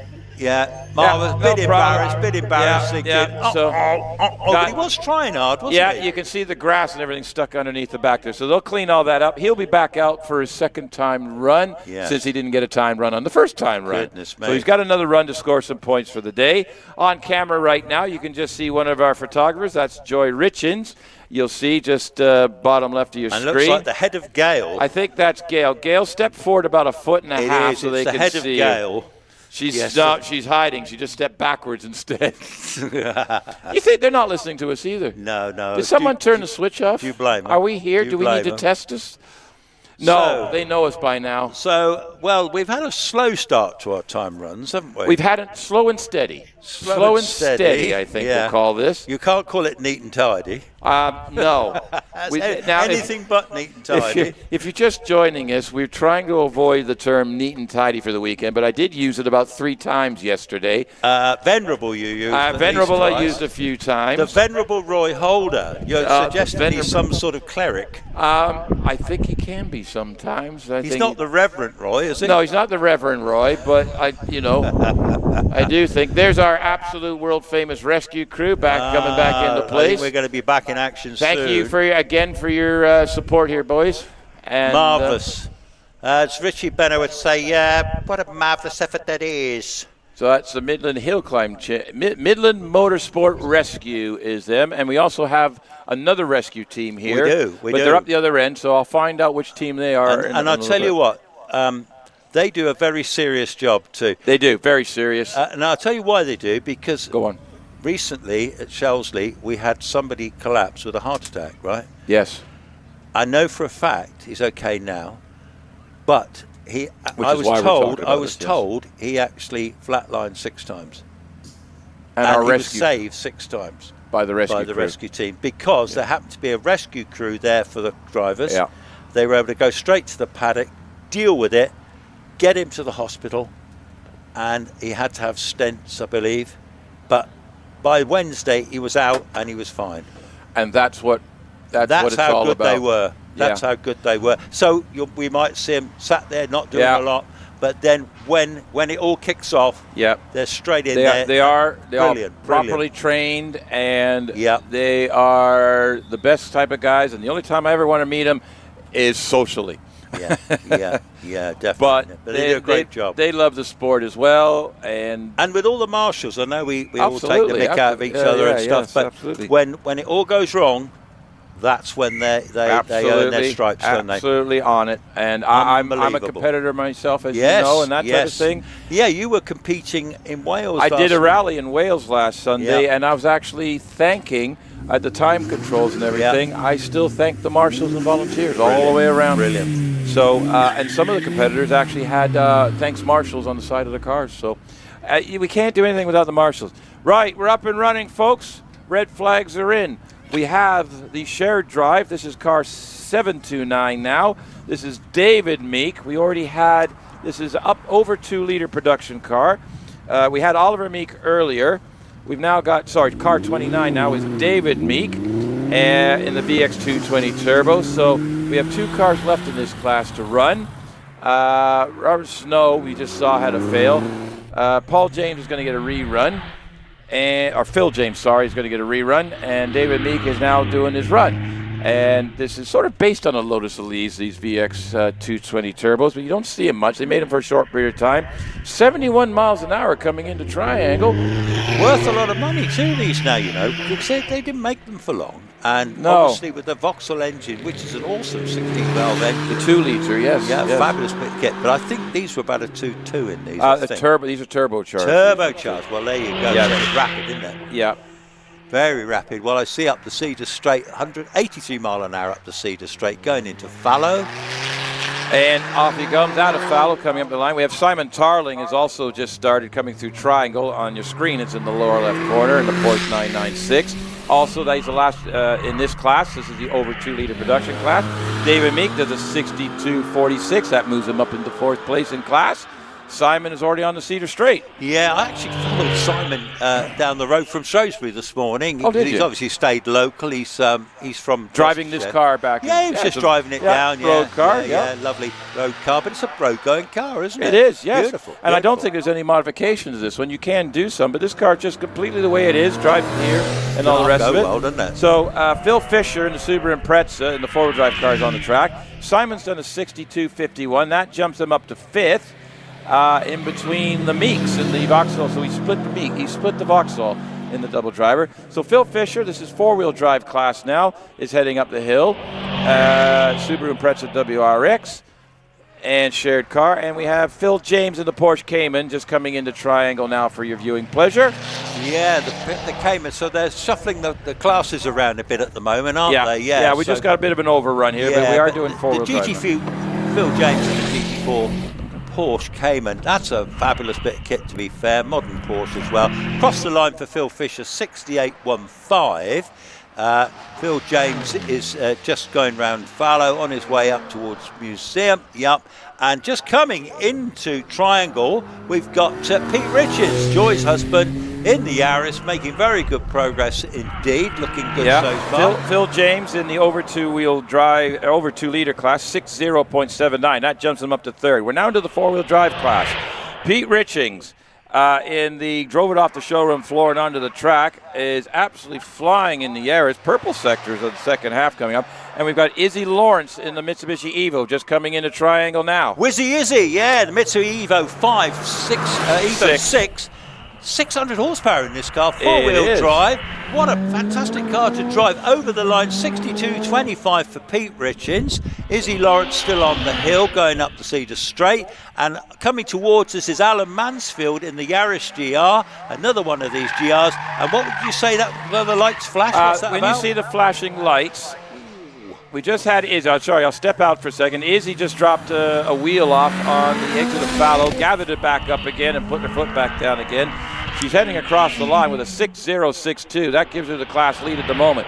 Going back, Alan Mansfield on your screen right now, the Yaris GR.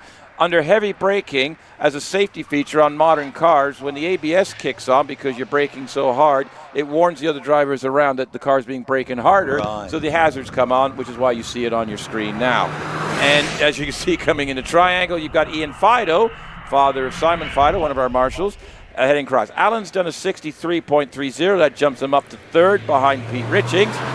And I'll tell you what, now, just left the line is Chris Beresford in his Subaru Impreza. We'll be seeing him shortly. This is like a grey-looking Impreza. Don't be fooled, folks. This is a very serious car built by Stephen Darley. Here it comes down into triangle now. It's about 600 brake horsepower in this car. Four-wheel drive, drives it very well. Yesterday, his times were intense, weren't they? Yes, All they day. were. He was consistent. Ian Fido in the yards has done a 63.5, bumping him up into 4th in class right now. But Chris Beresford is purple sectoring all the way up. Is he going to go into the 59s? Yeah, I think it's a very fair You think chance. so? Are we going to have a five? I've only recently met him, actually. A big, tall fella, and he Very drives the car. lovely Brilliant. lad, lovely gentleman, yeah. Yeah, smashing lad. And he actually runs the hillclimbing.org, by the way. Oh, does he? Yeah, I that's recognize. 57.29. Well, that's putting the cat and the pigeons in the whole different place. So that's the end of batch for this. But Chris Beresford in a road-going Subaru, built by the Stephen same Darby. person that's built the Well, Subaru Legacy, or is involved with the building of the car. Because, Yes. to be fair, the legacy is Stephen Darley co. Damien Bradley, of Yeah. course. Damien looks after the car. He does most of the work on it now, to be fair. Yeah. But I was talking to Damien when I was having my bit of breakfast. Your healthy shredded wheat breakfast. I yes. was. And he was telling me, actually, that now he keeps that just in a single garage. Yeah. So he has to push the car out to do work on it. Now, single garages are narrow. That legacy. I have one. Car. Yeah. I don't even know how it gets into a I single don't know garage. how he gets in there. Because my big mini rally car, my rally car won't fit in the garage. We have a replay here. Oh, what do we have a replay of? Wow. Oh no, we're just Returning returning to paddock Okay, we'll just go around in circles there for a bit. Oh, dear. He was the marshal making sure that he was doing banging him on the helmet, make sure the helmet go back on. But yes, so Stephen Daly behind the scenes is involved in several Subaru-based projects. But that car, Chris Beresford, is sort of it's got the back seat, it's got full interior in it, can drive it, road legal, a whole bit. But it's got like 600 horsepower in that thing. Has it got the rear seating? It has to for the class. Oh, does it? It does, yes. Does It'll have full interior. Right. Okay. We might be visited by the head marshal wants to have a word with me. Let me just shut me off here for a minute. Switch off a minute. Switch off for a minute.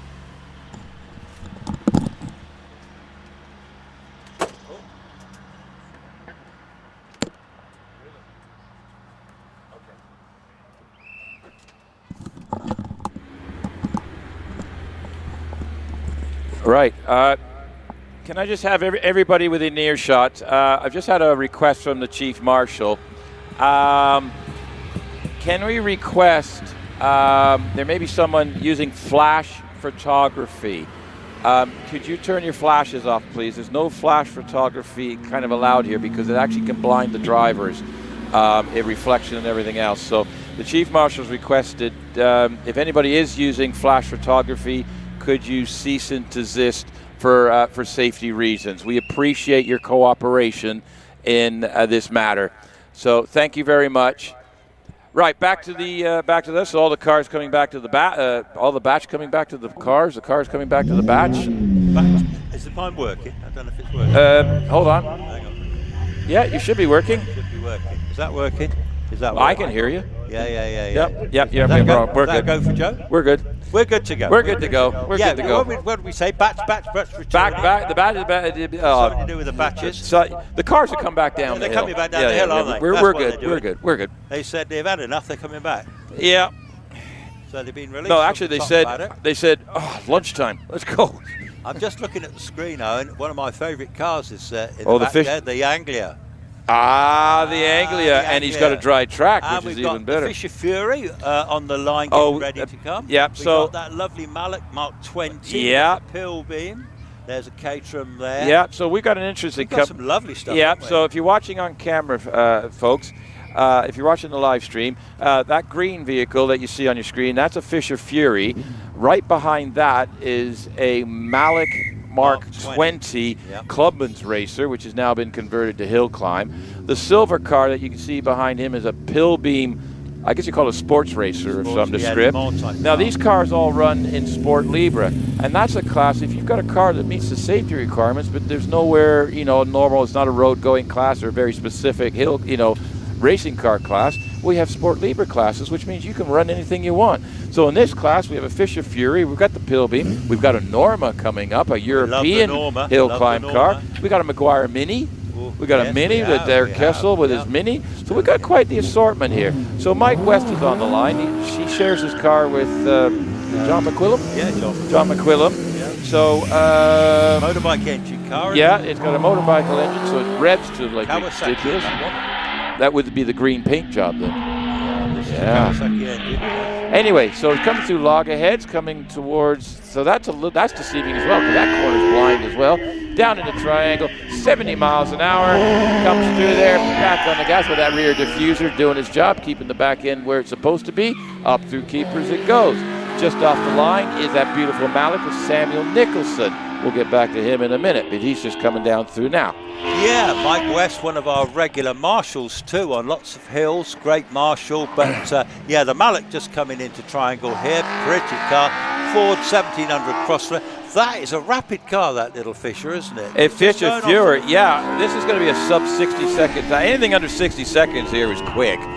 Anyway, this is Sport Libre car for 2 liter, and he's done a 58.88. Pleased with that. So he set the mark in this class. But Simon Nicholson, he's going purple pinky sectors. Purple. I mean, that is the Clubman's cars are always rapid. Very quick car. Very. It looks a bit sort of unhandly, but it's beautiful handling car. And he's gone with a 54.30. Go on. Now, have a look at Robert Penrose in the Pilbeam. That's 7-litre Chevrolet power, Le Mans type car, really. It's not a car, really, that's the easiest to drive on hill. No, that's a lot of grunts. A lot of power, big, heavy car. Well, I say heavy, big car. But anyway, fabulous bit of kit. I know next year they've actually got another car they're going to have a go at. I think it's a Porsche, yeah. Oh, they're going to change up. But Rob Penrose, and actually he's this is a Sports Libre car over 2 liter because of the big V8 in the back. But on your screen down in your corner that's Anthony Shearman in the Caterham 310R. So Robert Penrose is in a 60.49, and there's the Caterham of Anthony Shearman. He's in a Class B car. So we're moving up to Class B, but we're sort of bouncing between Sport Libre and that. Yeah, so Anthony is a well-developed little Caterham, this one, but he's running a 1600 K series engine in this one. But he's got lots of little goodies on this. He drives it extremely well. Been competing for years too, because Zoe Shearman we also see. Oh, we know Zoe, drives a Loton. Yes, that's the thing. So Anthony's gone across the track. Joy Hole has already set a time. He's at a 62.44. On your screens now is AMS Matoya. John Pick in the AMS Matoya. This is a fiberglass bodied car, but it's got Subaru underpinnings on it. It's basically a Subaru WRX, but with a new body on it. It's obviously a lot lighter. It's got 4-wheel drive, brilliant in the wet. There's Richard Price in the Caterham just going by us at Triangle. Yeah. Very rapid competitor. Looks like John Pick's going to finish in 61.89. Puts him up into second. Richard Price is already. This is all Class B, road-going specialist production cars. Yeah, serious cars these. They're very well developed cars. Steve Garner, this is the one I told you about that got nicked. All right. For 6 years. Yeah. All right. Yeah. But he's now got it back. Drives it, but it's a very well developed car. Yeah, it is. Still works well. Richard Price is heading across the line. Can he get class lead? Yes, he can. 56.47. Drops into 46. So it's up to Steve Garner. Steve Garner was purple sector of loggerheads, has lost a little bit of triangle in that, so he's heading. But Ray Lohr is on the course, just coming into triangle now. We're going to see what he does. Yeah, Ray Lohr, actually, he's our associate professor in mechanical engineering. Actually, he built this car. It's an old school car, 57.08. Yeah, Steve Garner. That's a good run. Puts him into second place, just over half a second. I reckon he'll have something to say. You think Ray's going to have something? Well, he's 93 miles an hour at the top of Cedar Straight. Yeah. Timothy Higgins is on the track with the Westfield SCI, just coming into triangle. But let's see what Ray Lohr does. Yeah, Ray Lohr. Now, he's already coming around Museum, off up towards the finish. What's he going to finish in? He needs to beat 56.47. 56.53. 6/100ths of a second off of Richard Price. Wow. So Timothy Higgins is like, how am I going to do with this? So he's already up to Cedar Straight. And we have Rob Lloyd in the MK Indy just coming into triangle. That's on your screens in your lower left corner. Yeah, Rob Lloyd, that's his new car for this season, to be fair. I don't think he will win the class, but Timothy Higgins, what can he do? No, he's not going to win the class either. So it's looking very much like Price. So Timothy Higgins is 61.23. That moves him up to 5th in class. Here comes the Anglia, by the way. Look at this I one. can hear it coming. What It's got a spectacular 1380 car. PDA engine in this thing. Absolutely sounds the, well, I don't know how to describe it. The But business. yeah, okay, that'll do. So Rob Lloyd's just coming across the line now. Yeah, Rob Lloyd finishes in 62.16. The Anglia is on the hill going up the Cedar Straight. He rebuilt this car from a car that he said he very nearly scrapped the shell. It was so rusty. But what a amazing job he's done on it. This is a modified production car, so it's on racing slicks. It's not road legal. It looks like an Anglia, but underneath it's a race car. It has the standard floor pan and everything in it. Andrew Russell, same class, is modified up to 1400 cc's, is on the hill right now. Glynn goes over with a 69.78. Yeah, well, we've got Andrew Russell on the hill, regular class winner. Coming screaming down into triangle is Gavin Neat. Lord, locks it up, lifts the wheel. Front wheel drive, hit the Peugeot. Wow, what a quick thing that is. He drives it well, got a sequential box in it, so it's got all the business. It's all the business. So Andrew Russell is going to lay down a time of 62.37 to take the class lead. But Gavin Neat in that sequential, he's 85 miles an hour heading into top of Cedar. We've got Roy Holder just coming into view into Triangle. But Gavin Neat is absolutely purple sectoring this to death. He might be able to get it into the... There may be a 5 on the front of this. I think it's going to be a 5. A 58.81. 58.81. That takes the class lead for sure. The venerable Roy Holder. The venerable Roy Holder is on screen right now. He, longtime competitor, built this car, the X85, from a crash car. Mike Harriman is following him up the hill in his Mark I Clio. Yeah, fabulous little Clio, that one, to be fair. Stephen Harriman, his dad, is here as well today. And his brother competed in this car. He did the last couple of events. So here comes Carl Beeman. Carl Beeman, getting very, very quicker. Locked it up a little bit into triangle. Roy did a 62.43. Mike Harriman and Carl have been under 60 seconds at this circuit previous runs this year. It's a regular circuit. Yeah, Mike's done a 58.93. So he's giving Carl a heck of a target to shoot at. And then also on the track is Jonathan Williamson in the Porsche 911 Carrera. Yeah, well, Carl Beeman heading up towards Museum in that very well sorted little Clio. We've just had Jonathan Williamson gone by in the 911 Carrera. Old school, air-cooled 911. What a beautiful bit of kit. 59.61 for Carl Beeman. Only 7/10 in it. The second time run's going to be interesting with those two, because they have beat each other this year, so it'll be interesting Just a to quickie, see. Stephen Go Moore on. coming into triangle in this. He was Midland Hillclimb champion last year. This Evo's got in excess of 600 horsepower, well in excess when he turns the dial up. He's a great driver, four-wheel drive. Izzy Lawrence is here in his other one. Yeah, Izzy's in the road going one. This is fully modified, this one. He's on racing slicks. Jonathan Williamson in the Porsche Carrera 911's done a 6060, puts him at the top of the modified four-wheel drive cars. We've got Damian Bradley, who's a current class holder, record holder on the course. He's been around the country. Stephen Moore wants to beat him. Stephen Moore's laid down a 54.43. Damian did a high 53 in practice. Can he do it for real in a timed run? he's up, isn't he? He's up, 90 miles an hour. 90 miles an hour up the straight. This huge legacy, such a fast car. He takes a bit of grass, he's three-wheeling round Museum there. He's going to blast it off up to the finish. Oh, he's going to obliterate it. I'm telling you. 52.66. Now his PB is a 51 something, but that's still almost 2 seconds quicker than Stephen Moore, and Stephen's not slow.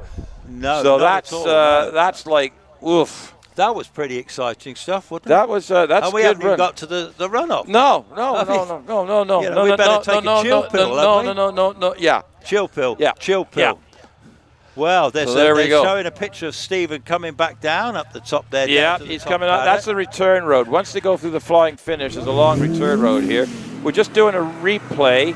The door comes out on the Motaya. On the AMS Motaya, which was the Subaru Impreza-based underpinning, the passenger door actually driver's door, right-hand drive. I'm in the wrong country. You're wrong country. Actually flew open in the left-hand corner. So and it's still open up the paddock.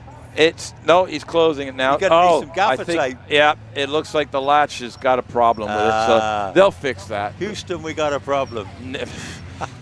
That's a bit far to go to get a bit of gaffer tape, isn't it? There's that lovely anglia. Yeah. Oh, that's stunning. Yeah. That's about 60-year-old, that anglia, you know. That's about the same age as me. Well, there you go. But I'm a young pup compared to you. You're an Yeah, antique. just an old you know, git, really. am I, really? I'm like that old git on the television. You know. Yeah, that's what you sound like to everybody that's of course, listening. Of course, yeah. It's like they go on going, oh, not the old git again. The old gits, actually, it was in the Muppets, wasn't it? The old gits. Oh, no, that was the two guys in the, old gits. what is it? The hecklers. The hecklers. The hecklers. The hecklers. They'd say something and then they'd laugh about it afterwards. Yeah. Waldorf. Is it Statler? Waldorf. Statler and Waldorf? We could be turning into them. Yeah. Well, I could pull that off. I can be miserable. Ask anybody. You didn't look so happy when I first saw you this morning, but you. No, I had a bit. Sorted out your thing. I was Starting to sort out, wasn't it? I was a bit annoyed with myself from yesterday, and it was bothering me. So.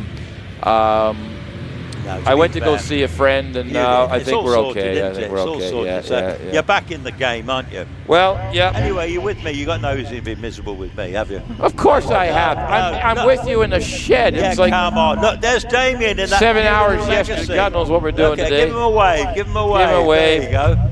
Marvellous. Isn't that something, eh? So they'll look at the data on that now. They'll upload the data to the laptop and look at the numbers, because I do hear more in there and everything. Oh, yeah, it's quite advanced, some of these cars. Wow.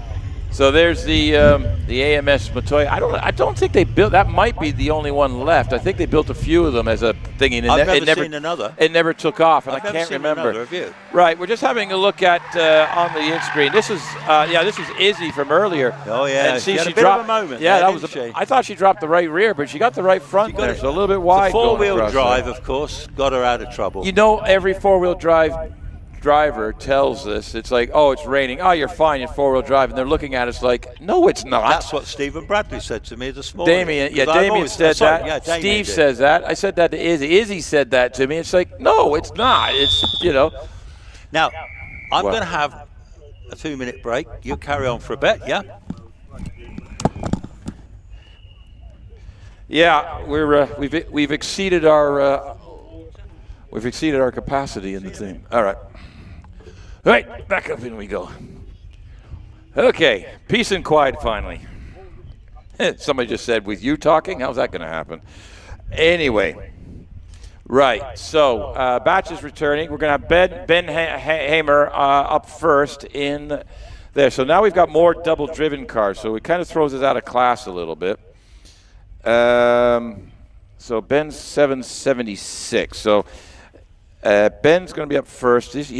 Class I. Now, this is racing cars between 600 and 1100 cc's. And we have over 20 cars in this class. This is absolute chaos. Now, Ben was actually quickest in practice yesterday with this car. So, hails from Melton Mowbray. And a little 748 cc turbocharged. I think this is the Kawasaki engine in the car. And they're using small engines, because with the turbocharger, there's an equivalency factor. So with that, they can still run in the under 1100. So you multiply the engine size by 1.4 if you have a turbo or a supercharger. Anyways, 106 miles an hour up the top of Cedar Straight. Locks up the left front a little bit. It's not slowing down for anybody here. Steve Morgan has just launched off the line in the Empire Evo 3. But Ben's just come across the line with a 50.24. That's 50.24, so he wasn't hanging about. So Steve Morgan in car 784. Again, this is all in Class I in the Empire Evo 3. He's got a 998 cc Hayabusa engine in the back, so essentially a 1 liter. And he was up on Ben on the first couple. He's lost a little bit in triangle and keepers. Heading up the Cedar Straight now, and he's doing 103 miles an hour. Keeps it nice and tidy in the middle of the track there. Gets around Fallow and up to Museum. Jonathan Flesher's on the track as well, coming into triangle. But Steve goes through with a 51.22. And Jonathan Flesher's got a technical problem. Now, this car is completely rebuilt. There was a big crashed 2 weeks ago, and it's actually they had to put a new tub on the front. Steve Owen, who builds OMS cars and everything, they had a big old build thing to get that car back up and running. It was going good yesterday. Must be a little glitch here. Anyway, we're still going. We're not stopped for anybody here. Richard Weaver shares this car with Tom Weaver. So Richard's on the track in the Empire Evo with the 1-liter Hayabusa engine in the back of it, up through Keepers, onto the Cedar Not So Straight, because as you can tell, it's not. It's deceiving the speed, but 99 miles an hour. Around into Fallow he goes, back at just a little bit of wiggle on the turn in at Fallow. He gets it around, rotates it around Museum, foot to the floor. He's looking to beat a 50.24. He's on a 51.61. So that'll drop him to third at the moment. Now these are all double-driven cars, so these cars will be back down, and we'll be running this class again. So we're jumping a little bit. Kirsten Dodd, this is another shared car. It's a Formula Ford Van Diemen RF86. This is a Class J1 car. Formula Ford's pre-1994. They have to run in as Formula Ford specification. So she's first up the hill. Shares the car with Caroline Ryder this weekend. And following her is Neil Coles in the OX28. So bear with me a minute. So Kirsten set a 61.91. We'll see that class again shortly with the rest. See how that time holds up to the rest of the competitors. And Neil Coles in the double-driven shares this car with son Alex, who's been getting rapid quick in the OMS28. This car is the racing cars between 1100 and 1600 cc. So Neil's car, this is an OMS with a 5085 cc engine in the back at a 51.34. So we just jumped a few classes there. Andy Greenan is on the line, ready to go in his Empire Evo 3. So this is, again, a 1600cc race car, up to. And we have 15 or so competitors in this class. So we've got a lot of competition going in this class. We're just holding on the start line for a minute. I've just spotted at the exit of Keepers, one of our flip-flops went for a walk. Now, these are actually penalty markers. So you don't want to hit one of those anyway. It might slow you down. So we're just to keep everything equal for everyone else. It's like in rallying. You know, I've seen competitors knock a hay bale out of the way, and the following rally guys just forget the chicane and go straight through. But nope, all is even. So you'll see one of our amazing volunteer marshals trotting back up to his marshalling post with the aforementioned injured flip-flop, as I call them. I don't know why because they do. You can hit them, they fold over. Or they pop up, or they do all sorts of weird things. So there you see on your screen, you got Andy Greenan on the line, and they've got there today. We're actually moved the start line up, so they're sitting right in front of that nose is the tire warming section, and then the start's right there. And a lot of competitors with these cars, especially these heavily modified high horsepower cars. The cars they run. You'll see he's actually starting the car right on the start line. They'll roll forward a few feet into the tire warming box. You'll just get that tires going. So there he goes. You hear the wheels spinning a little bit there, and then roll straight to the start. The marshals will get him straight into the timing beam. We use LED timing beam here, so the lights go across. There's a timing strut on the front of the car to maintain it. They've got a traffic light system. It'll go green, and when it goes green, the track is clear, and the driver can go at their leisure, normally within a second or so, because they're more or less got set up and ready to go. So this is Andy Greenan. He's in the racing cars 11 to 1600. We just saw Neil Coles wind up with a 52.34, so he is set the target for this morning. Now remember, some of these cars, depending on the situation that comes in the weather and the conditions and the drivers and everything else, some of these cars have actually in the past made it into the top 12 runoff. So Andy's actually giving it some because his back end was wiggling coming out of loggerheads, slides it into Keepers. Still got that damp spot going into Keepers a bit. Slides it into Keepers, sparks coming out, drops the left wheel on the grass, no problem, still going, still on the track. 121 miles an hour to the stop line, literally breaks it sideways, still on the gas. It is not letting it off. But this run, if you're not on video, you've got to watch this run. This is some driving that's going here. twice, that car was sideways, a 48.47. That car was absolutely sideways at the top of Cedar Straight, and he recovered it and kept going and laid a 48. Unbelievable. Next up, you got Liam Cooper, just coming through Triangle now, out the other side in the Force TA. Racing cars up to 1600 cc. So Liam's got, what's he got in this car? Liam Cooper in the Force TA. He's got a 1600 in the back of this, so normally aspirated. And then Alan Warburton, top 10 regular interloper from the small class. Got to keep an eye on him. So Liam's already done a 5.0.81, jumps him right up to second. Andy Greening's done that 48.4, but Alan Warburton, he's dancing around this 48. He's up and down on the splits. He's coming into there 118 miles an hour. Coming up through Fallow, up into Museum now. The blind right-hander comes all the way around. Is absolutely wiggling everything. He's on the limit and then some. 47.71, a 47.71. Well, we'll have to see what happens there, but that's maybe, will it get him into the runoff? Stuart Dow is on the hill with a Caterham Hayabusa. We've got two of these. These are in the modified specialist production cars classes. Stuart Dow, we've got Phil Goff, the other car in the class. They're coming around behind. This is Class D in your program. We are bouncing around a little bit because of the double driving cars. So Stuart's already come through Museum. Phil's already coming through Triangle.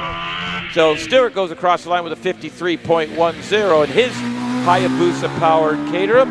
Phil, who's an official here when he's not driving the Caterham, is or another car, is also Hayabusa-powered. Let's see what he can do. 93 miles an hour. Locks the back, oh, hello. Locked the back wheels up, touched the grass, and just spun it out. No problem, he's just sitting there on the top of Cedar Straight. So, spun the car, so no time run for him. And Alan McDonald, who is in the Sport Libre, is just coming, been red flag, got him stopped quick enough there. Phil is carried on, is actually going to finish the run. But let's have a look at the replay. No, that's Alan. So let's have a look at the replay for Phil. I think that's coming up. See if I can give you a better idea what happened there. I think it wiggled under braking, and the right rear just touched the grass just a hair, and it just rotated him around. So no problem. Just oh, I've got a replay now. Yeah, here we go. Yeah, back end went a bit left on the brakes. He corrected to the right. It just touched the grass and just flipped him around 180 degrees. No problem. And he's driven off, and he's back up the top. The track's clear, and I believe the track's ready to go. We've got Mike Lee in the Force LM03 on the line. So this is car number 64. So car number 64, flipping back the program. Hang on, let me just flip back my sheets here. So we are in, where are we? Yeah, so we're in the up to 2 liter Sports Libre class. We saw Mike West in the Fisher Fury. We saw Sam Nicholson earlier. Sam Nicholson's actually got the class lead with a 54.30 at the moment. Mike West is in second at a 58.8 lead. Mike Lee has just launched off the line in the Force LM03. So this is kind of like another sports prototype thing. Oh no, actually this is the single-seater that looks like with a full body on it type situation. So he's sitting in the center, but it's got full body work for a little more aerodynamics on it. He's running a 1298cc supercharged engine in the back of this. And as he heads up through Keepers up the hill, around we go, up the Cedar Straight. And as you can tell, it's not straight. So heads off. John McQuillam in the Fisher Fury shares out with Mike West. He's just launched off the line.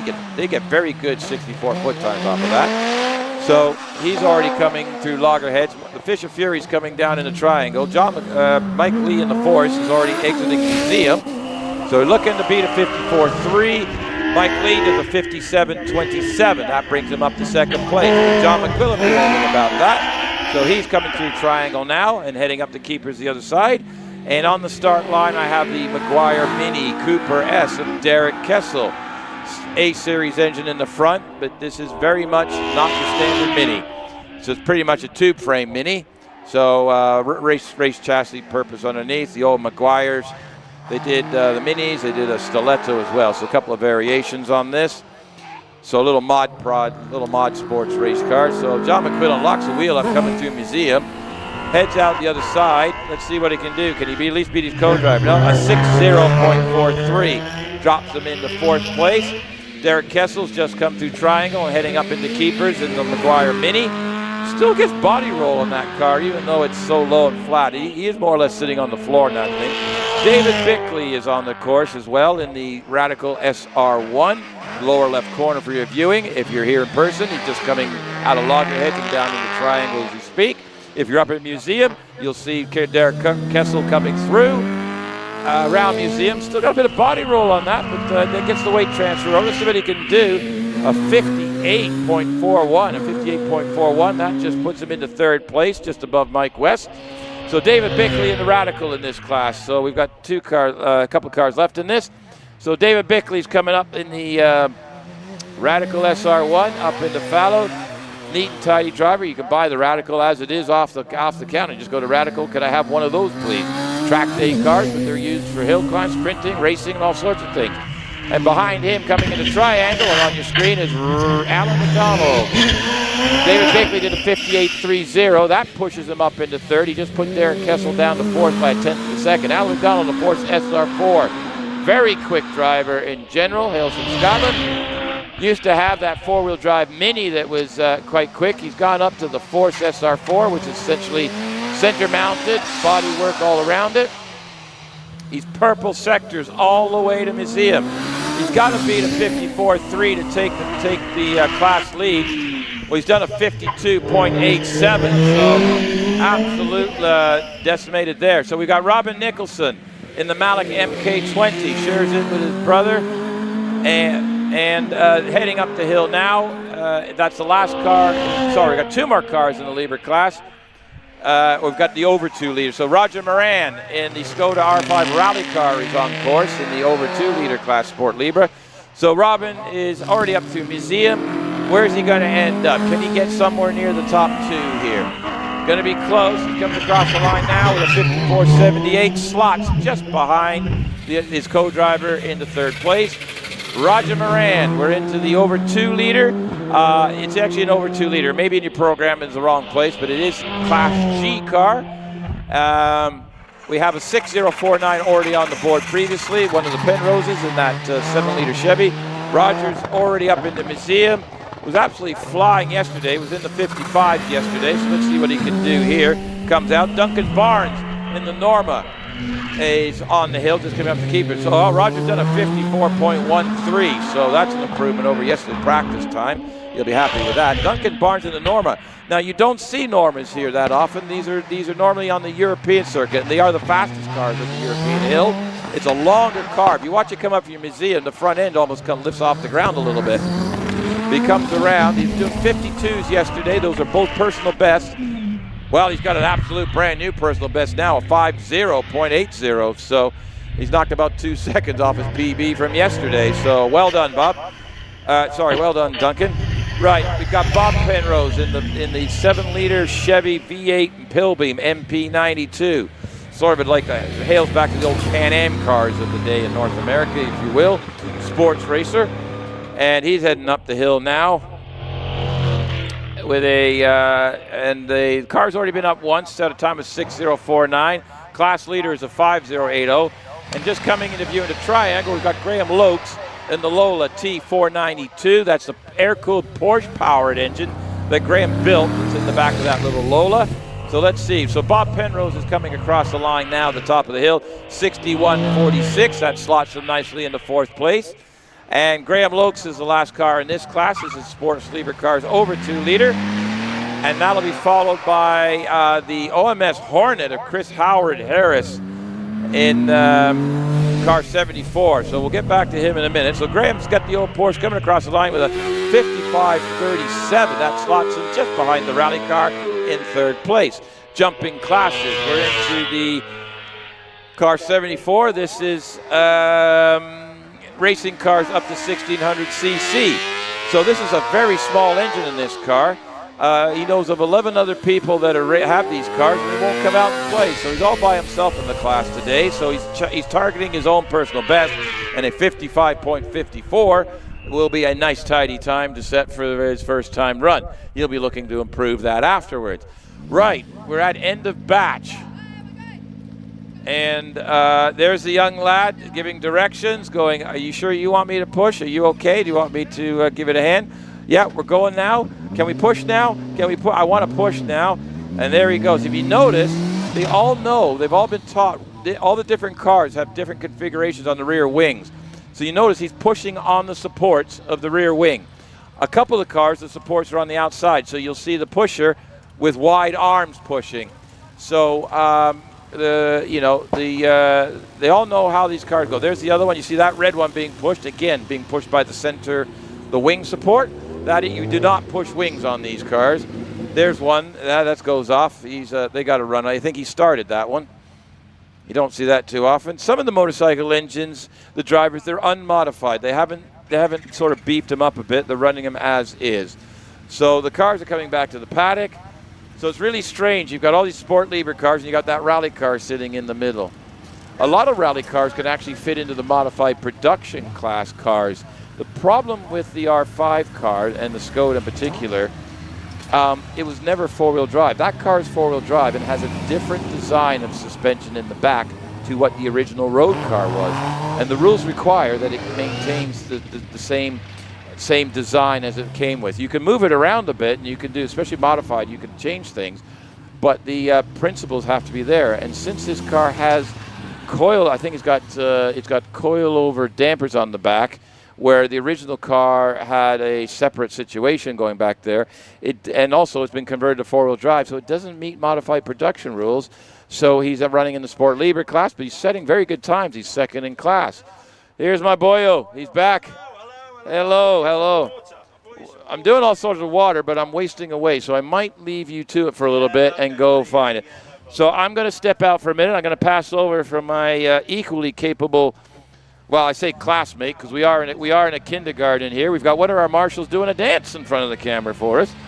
So I'm going to switch out for a minute. Back shortly.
Okay, so my man is just having a little break. I had a little wander around myself.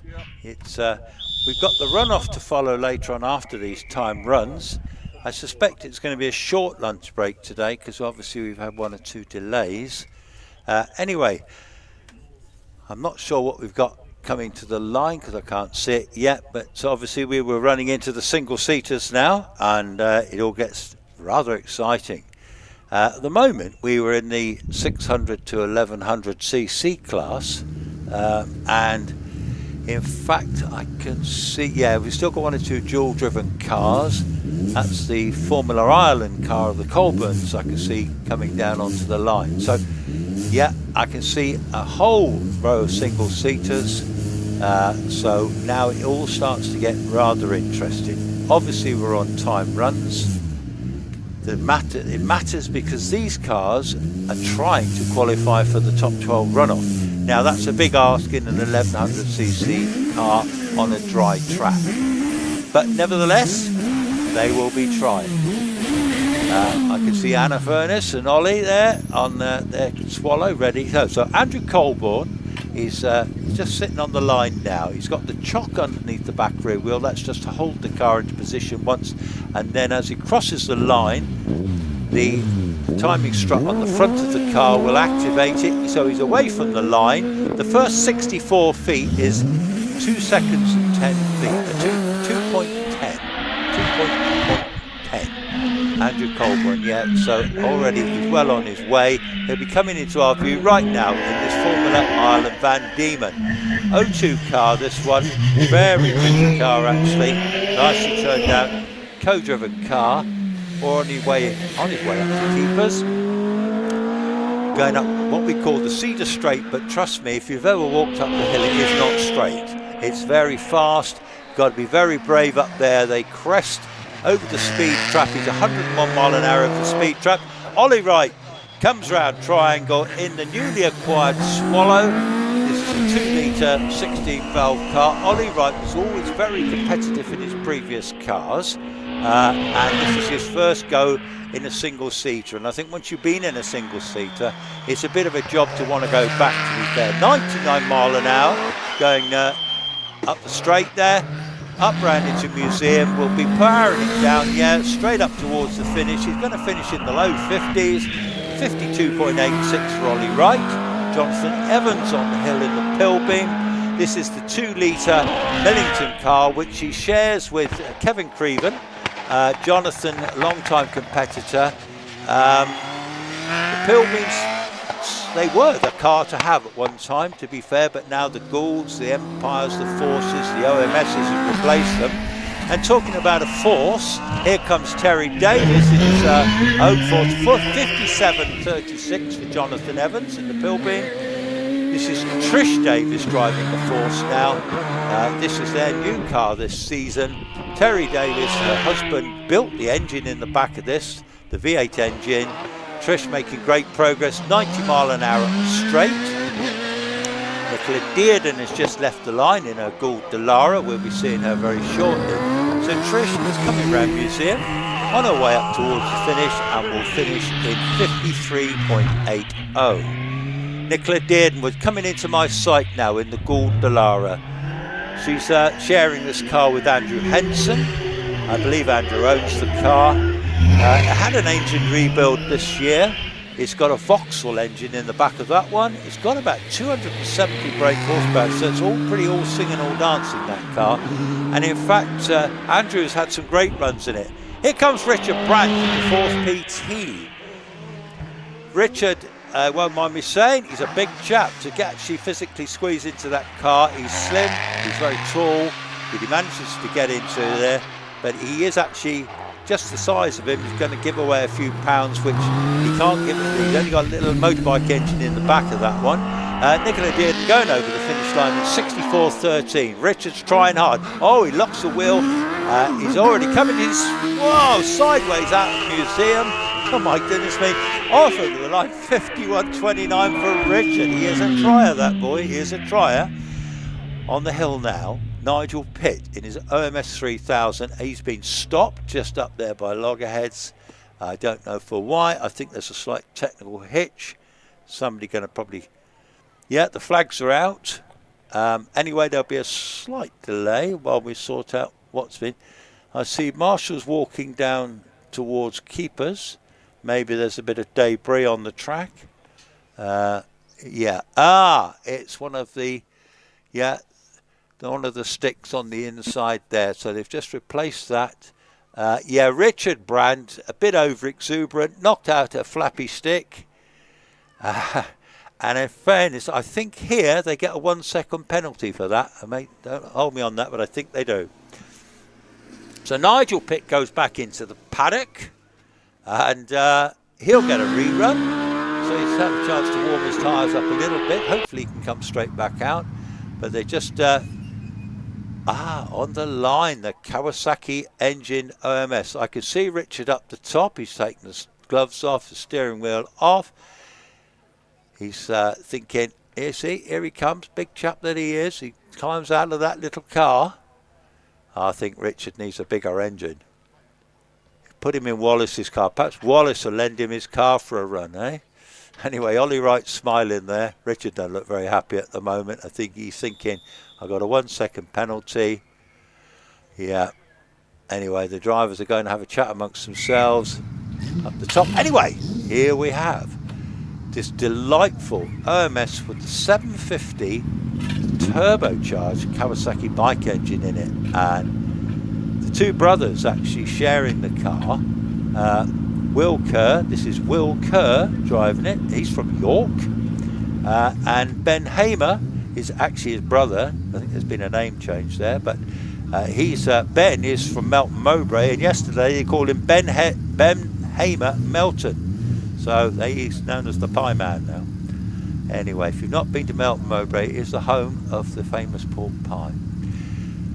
So, in all this excitement, so Will's getting himself ready. Yep, have the lights gone green? They're looking. Bit of a delay. Anyway, when you see this little car, it's got a rather nice sort of a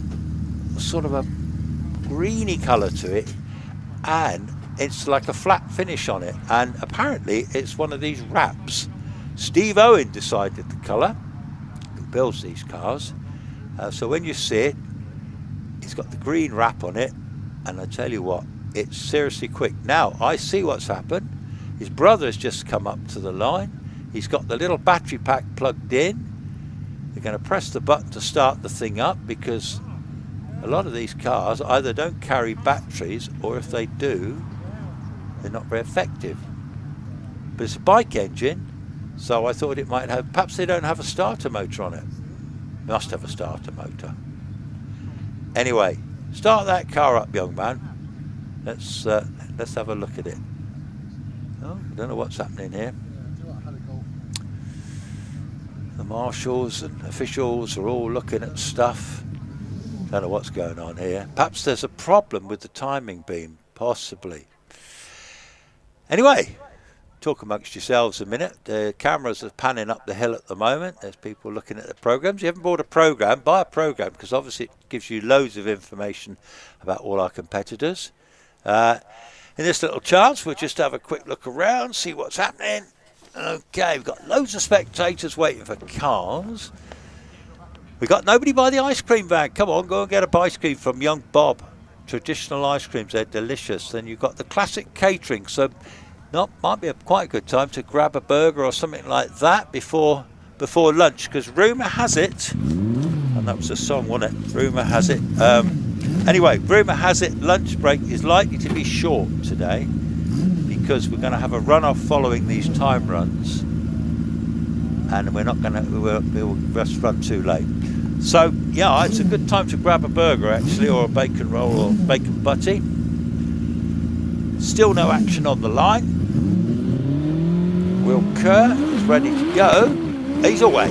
Will is away in that screaming little turbocharged 750 Kawasaki engine. They've had this car, well, this car is quite new this season. They've got a new bit on the front and their old car on the back, and Steve Owen has put the two together. And here it comes now. Listen to this little engine. Is this not fast or what? This is an absolute little screamer. It's been set in very competitive times. Already round keepers. Heading towards the Cedar Straight. Flat out in that little car. Stuart Bickley has just left the line.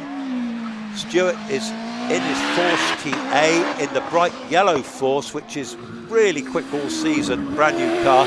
So Will Kerr's off up to the line. What's he going to finish in? He's going to go 50.85 for Will Kerr. Actually, that's second to his brother, and they're calling him Ben Hamer Melton still. Anyway, Stuart Bickley. Stuart will have something to say about this. I'm really interested to see what sort of time. on the splits at keepers and at triangle. He is up.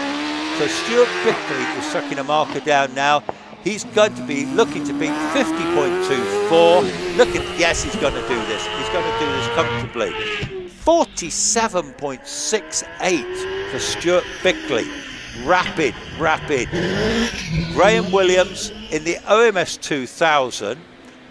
Graham is actually son-in-law of Richard Walker. They share this car. They're both from Bromsgrove. It's an OMS 2000. Rapid little car. Don't think it'll beat Stuart Bickley, but nevertheless we'll have a go. Here comes Gavin McLaren heading towards me in the OMS 2000. Nicely turned out car, that one. Getting on well with it. So Graham Williams is going to go across the line in 56.61. This is their first season driving this car. Dad, son-in-law, came from a rallying background. In fact, yeah, Richard Walker drives Subarus. Here comes Richard Walker, just coming round in his OMS 4. Gavin McLaren going to the line in 53.64. So comfortably leading the class at the moment is Stuart Bickley from Ben Hamer. So Richard Walker, Cress coming into fallow on his way up to Museum. Tom Morgan has just left the line. Tom, this is their new car, their Empire Evo 3. He's 18 years old. He's starting to go very well. He's sharing this car with his dad. Richard Walker finishes in 50.41. Good time for Richard. So Tom Morgan beat the 52nd mark. He's certainly got the talent. At the moment, he was 101 mile an hour up the top of the straight, making smooth driving actually, very neat actually, very smooth. Off up to the finish. He's going to finish in round the 52nd, 49.97, goes second in the class so far in this very hotly contested class. Okay, I see Dylan Flesher has left the line. He's proceeding, he's coming slowly. There's either a problem with the car or he's been red flagged. I can't see any flags waving. So here he comes down. He's going to go back into the paddock. Yeah, engine's still running. Actually, that's running on methanol according to that. So anyway, going back into the paddock. Don't know what the problem is there. Dylan Flesher, very rapid young driver. On the line is going to be Tom Weaver. Tom Weaver, son of Richard Weaver. Again, we asked them how old they were because we got their ages wrong yesterday. Well, Tom Weaver's 20. Okay, so let's get that right. So young Tom, very rapid young driver. They bought this Evo last year. They had an OMS Hornet before, which they never quite got to grips with. They were never that happy with. But anyway, that one was sold on, and so now they've got the Empire. 1100cc bike engine in the back of it. Here he comes. Here comes young Tom. Screaming into triangle, making lovely progress. Smooth actually. In hill climbing, being raggedy is not the way forward generally. It loses you time. Anyway, he is making very rapid progress up the hill. He's already going through the speed trap. He's through the speed trap at 103. Goes into fallow. Yeah, no dramas so far. Into Museum. Points the car at the finish. Should go under 50. 48.99. Well done, Tom. Goes second in the class, second to Stuart Bickley. Very few people. Now here's a chap that may have something to say about it. Where's David Tatham though? He's had a fail. Okay, I don't know any more than that. Oh, I do now. He's just leaving the line. I'm just watching the replay. He has a fail because he's gone straight on a wall.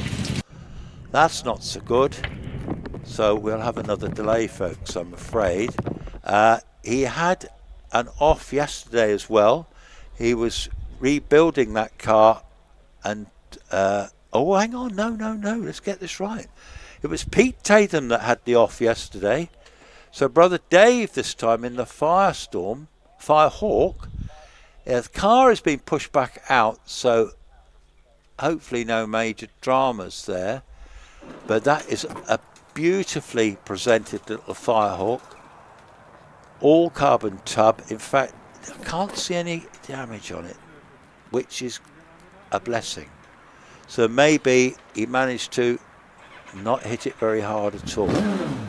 So the driver sat in the car. Is he going to be able to restart the car? Yes, he has restarted the car. Yep, he's going to be heading up towards us in a minute, back into the paddock. Marshals will be walking back. So no major damage, no major time delay this time. Dave Tatham in the beautifully presented Firehawk.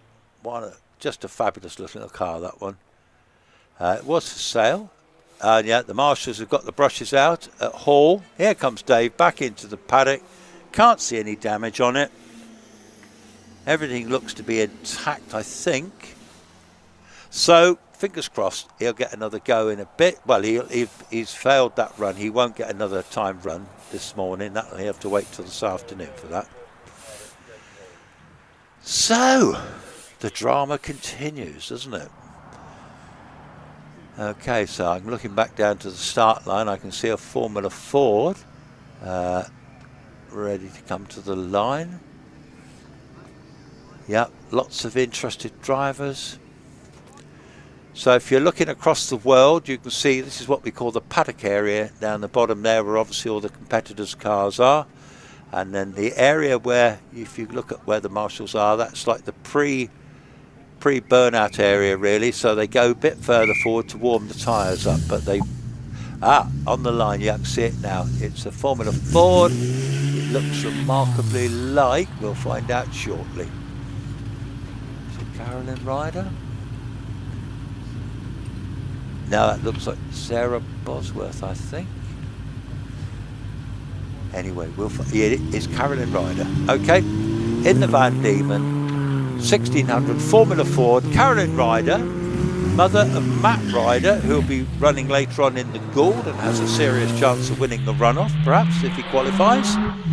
Anyway, Carolyn always has a really close battle with Sarah Bosworth, who will be following her up. But I seem to remember last time Sam Wilson was the quickest yesterday. Anyway, here comes Carolyn. She also instructs as well, actually. Very good driver. Husband John also drives. I've seen him drive this car before now. Anyway, she's on her way up the Cedar Straight. She's the quickest in the class so far because she's the first one to run. Anyway, she's gone round fallow. Can't see the time. Okay, here comes Sarah Bosworth chasing her up the hill. Sarah Bosworth's got a hairdressing business in Sheffield. Very fierce competitor. Across the line, Carolyn Ryder, 58.69. 58.69, so that's the marker. Definitely going quicker than yesterday. Andy Short will be following in this purple. Oh, that rear wing looks really loose on that car. It's really bumping around a lot. Anyway, Sarah Bosworth already at museum. Carolyn did 58.69. Kirsten Dodd did a 61.91. And Sarah Bosworth's done a 58.85. So Carolyn leading that class. Andy Short in the OMS. Andy Short now. They're just jumping around a little bit. Alex Coles is also on the hill. He's just coming by Triangle here. He was driving in Formula Ford last year, but he's driving Dad's OMS this year. Obviously a whole lot different car. 52.19 for Andy Short. And what's Alex got? He's coming around museum, off up to the finish. He's looking good. 46.80. That's a good time. 46.80. And rapid driver in the Evo 3, the Empire Evo 3 with the motorbike engine in it. The two Greenham brothers, Andy and Adam. Adam was the quickest yesterday. In fact, he was a couple of seconds quicker than his brother yesterday, but the weather was all over the place. Anyway, if he keeps it on the island, you can expect a fast time. Round museum, off up to the finish. Adam Greenham, he's going to finish in 48.2. 48.2. Alex Coles did a 46.8. Right, Olivia Cooper on the hill in the Force TA. Olivia, very rapid driver. Husband Liam also co-driving this car as well. Olivia setting down a bit of a marker, looking quick here. 44, 45, 46, 47, 47.63 goes second to Alex Coles. Just gone by me was David Warburton. David Warburton in the Gould GR59. Very, very rapid driver indeed. I suspect he will beat all the time so far, if I'm not mistaken. He will probably make the runoff as well. He's in most of the runners, as young David. Anyway, he's off up to the line. He's going to finish in a time of 44.92, leads the class in the 1600 class. Here comes Nigel Pick in the Shoestring Racing OMS 3000. I think he bought the car in 2018. He's a local man. He's a regular competitor. It's a carbon top, so it's a very decent spec OMS. The highest spec OMS is the OMS 28. This is the second highest spec on it. Anyway, Nigel knows his way up the hill. Always a competitor, always rapid. Looks like it's going to be end of batch after this. The red flags have gone out. Nigel Pitt finishes in 50.16. So far in the class, Stuart Bickley leads the class with 47.68. And now it's gone off my screen.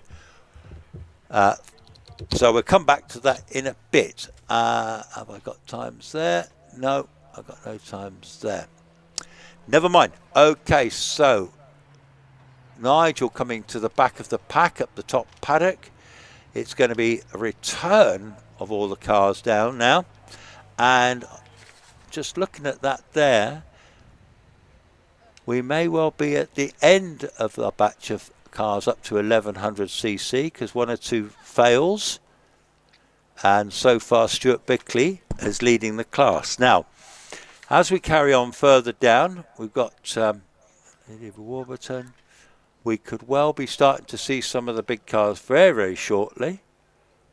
But we're not there yet. We're not there yet. We've still got cars from 1600 up to 2 litres as well on normally aspirated engines. And then after that, racing cars over 1600 to 2 litres with forced induction engines. Right. Well, it's time to take a breather as they're returning to the paddock. I'm just going to have a little slurp of the old water. At least last summer, of course, we were sweltering this time last year, weren't we? This year, not quite so much.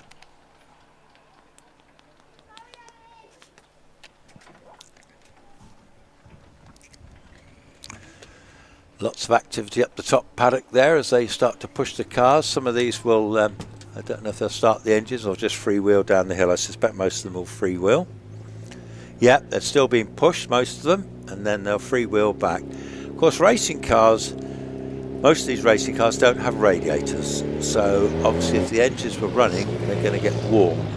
So it is basically air that's keeping the engines cool as they're travelling along. So if they're stopped for any length of time with the engine running, they're going to overheat. And given that a lot of these engines are running at pretty stressed levels as well, some of these big Hayabusa engines, Suzuki seem to have cornered the market actually in the motorbike world for the cars. The Hayabusa engine is incredibly popular. In the smaller class, the up to 1100s, the Suzuki GSXR is popular, but we also sometimes see Kawasaki engines, and of course Will Kerr, Ben Hamer's car, has got the 750 Kawasaki engine but with a turbocharger. So what you'll be seeing later on when we get into the forced induction class, we will be getting motorbike engines but with turbochargers on them and superchargers. They make the choice of whether they want to have a supercharger or a turbocharger in that class.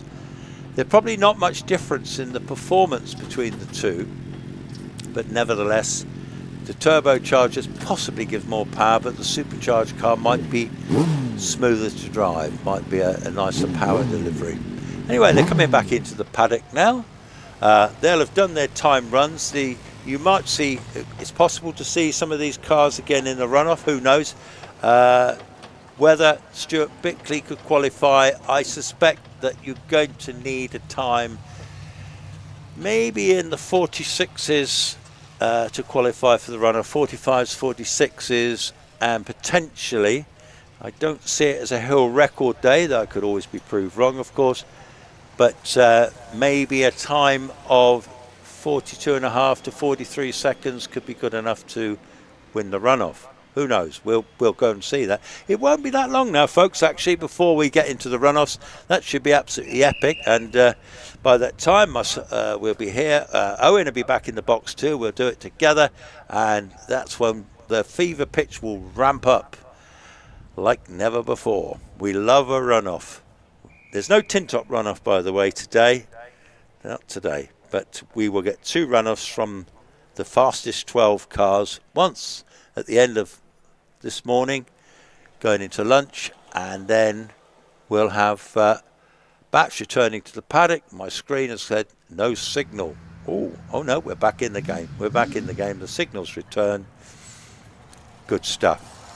So, thanks to Rich Danby for putting the live stream on. Remember to like and subscribe. It really make us happy, that will. I think we're up to nearly 9,000. We're looking to get to 10,000. That would be absolutely amazing. And the more subscribers Rich gets, the easier it is for him to bring this presentation to you. Anyway, I'm watching Roger there. He's got his flag in his hand, got his whistle in his mouth. He's looking for a thumbs up. He's given a thumbs up to shut the gate. The Chief Marshal is returning in the course car. He's parked up. We are now good to go. So it's time to get some cars to the line. Sun's coming out. Well, that's what we want to see. That will dry the track even more if it wasn't already dry. There's a bit more wind today than we had yesterday. The sun's out. What we want is a nice, dry, fast runoff where the cars can absolutely show everything that they can do. And we've seen cars here doing 120, 130, possibly 140 mile an hour at the top of Cedar Straight. I think Alex Summers was the quickest on one of the runoffs, and then he was on a runoff and he was chasing the championship at the time, and unfortunately he just lost it at Museum at the last corner when he was potentially on for a hill record. But I think he was the quickest over the speed trap ever. Anyway, Tina Hawkes has got the Force on the line. Now that's great to see, that one. Let's hope they don't have any issues with the clutch and the gear selection problem that they had yesterday.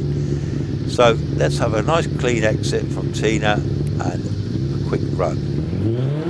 Okay, she's revving the car. Oh no, she's away. She's away this time. Brilliant. Fantastic.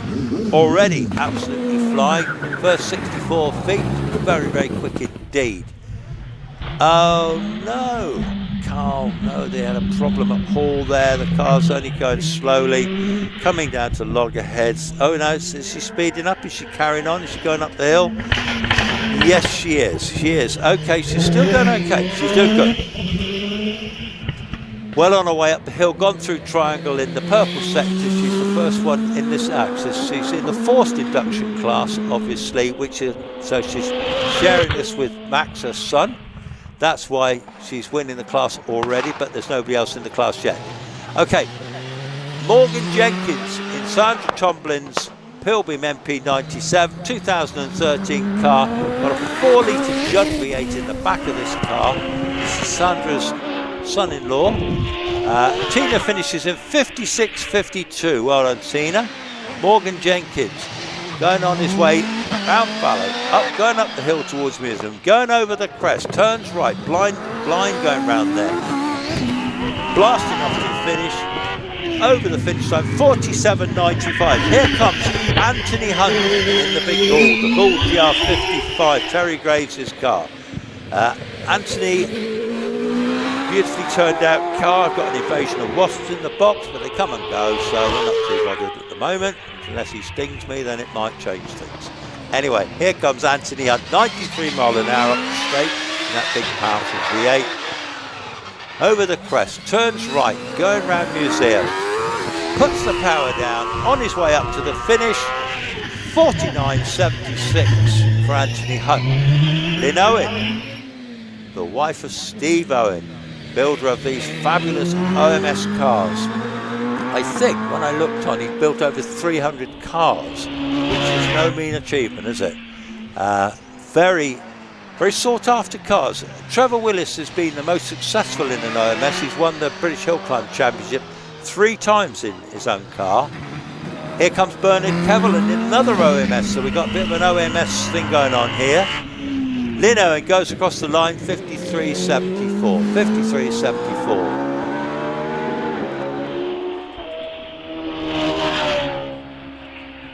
So, leading the class still is Morgan Jenkins, 47.95. Bernard Kevel already on his way up towards the museum. Richard Summers is just coming into view in the Alex Summers built AFS P14. Richard Summers, it's a bit of a squeeze. It's a very tight-fitting car, this one. It was built for Debbie and Lindsay. And Richard's got broad shoulders, but he gets into it, he squeezes in, and he's making very nice progress indeed. This is such a lovely car, beautifully turned out, isn't it? What an achievement to build your own car. Round Museum, Richard Summers points it at the finish. He's going to finish in a time just over 50 seconds, 52.22. Here comes Sean Gould, builder of the Gould, the GR59J. John engine, 4-litre power. He was actually the quickest yesterday. Very rapid driver, this young Sean Gould. I remember when he held the hill record. He broke the hill record late one afternoon on a cold day, but making very rapid progress already, blasting up the hill. Well over 100 mile an hour up the straight. Gets the car around him, points it at the finish, over he goes, and in 44.75. Well done, Sean. Quick time, that's going to put a marker down. Here comes Graham Wynn in another Gould GR59, the one that Scott Moran will be sharing later on, but Graham owns the car. Here he comes, lots and lots of power. Wow, doesn't that car look and sound good? Absolutely amazing. So, he's on his way up the Cedar Straight. Retired gentleman, loads of grandchildren, still racing. My goodness me, and doesn't he race well still?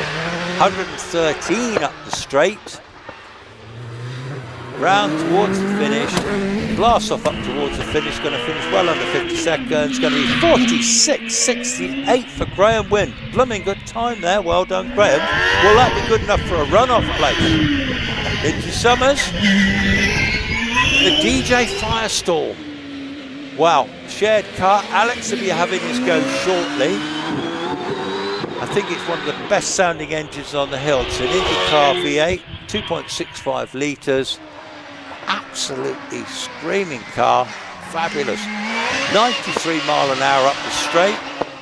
Will be followed by Joe Mackerel in the little Tigger. The little Peugeot engine Tigger, 1600cc, old school car. Over the line, 51.03 for Lindsay. So she'll be returning that car back to the paddock, and then Alex will get his chance to qualify for the runoff, which I'm sure he will, unless nothing dramatic happens. Nevertheless, Joe Mackerel well on his way towards the finish now. Einan Price has just left the line in his Force TA, his 1600 Hayabusa engine car. Brilliant wet driver, a rally driver is Einan. He wanted it to be wet really, but nevertheless he's still very capable in the dry. They're all on slicks now, on his way up towards keeper. Can Einan kind of qualify for a run-up? He's going to have to get into some serious times to do it. In his class, he's leading the class at the moment on his split times. What's Einan got for us? He's going to be in the 40s, well in the early 40s, over the line. 45.87 for Einan Price. Good time that. Good time.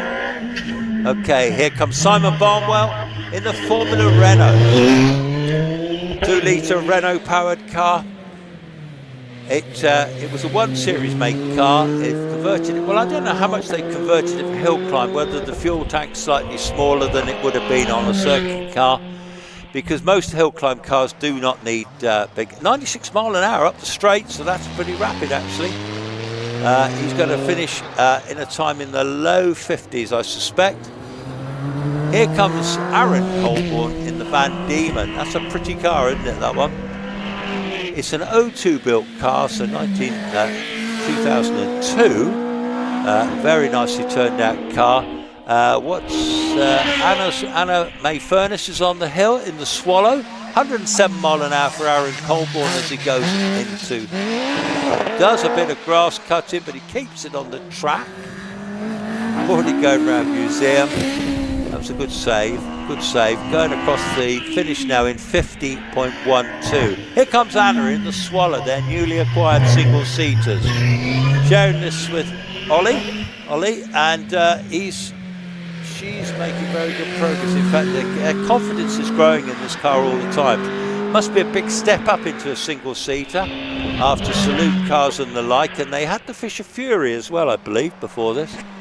Anyway, Anna's already up the top of the straight, 82 mile an hour up the straight.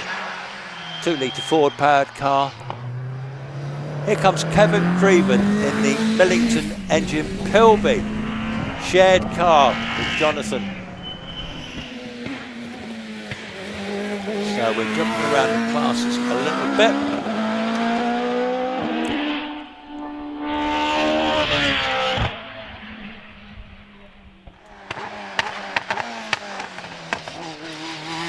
Yeah, so Kevin Creven's just making his way up towards Museum. He's going to finish in the low 50s. Screaming down towards me now is Ian Tucker, travelled all the way up from Cornwall in his OMS 28, latest spec OMS. Very nicely put together car. Kevin Creven finishes in 54.63. 54.63. So Einan Price currently in the racing car 1600 to 2 litres with normally aspirated engines is leading that class with that 45.87. That's nearly 5 seconds quicker than Andrew Colburn, Ollie Wright, Terry Davis.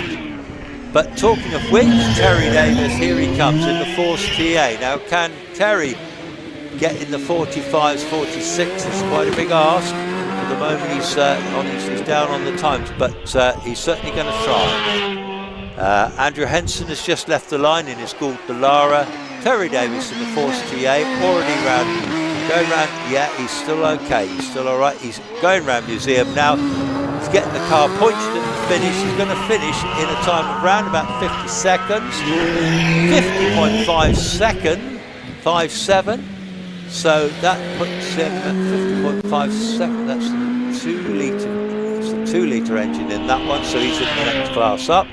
Andrew Henson is already cresting the hill near the top there. I missed him completely in the Gould Dallara. Going round Museum. Pointed at the finish. Going to finish under 50 seconds. And here comes Jonathan Varley. 48.39 for Andrew Henson. Good time. Jonathan Varley's been really setting the world on fire in this Predator this year. It's got the 2 litre V8 engine in it, Terry Davis engine in it. The car is so low, it's a beautifully built car by Graham White. In fact, originally had a big Formula 1 engine in it, although it was dramatically quick, it had real problems getting off the line. Jonathan Varley going to comfortably in the 45s, 45.60. Well done, Jonathan. I'm just looking at the screen here actually. We've got blue skies, we've got quite a bit of clouds, but it's looking quite promising at the moment. Let's hope it stays dry. I see red flags. Now, is that end of back? Yes, it is. They're walking down now, the paddock marshal. He's just walking down to the gate to unlock the gate as Jonathan Varley goes in on the back of the pack. So there, the batch will be returning to the paddock. Everything is good. And then the dual-driven cars will hand over.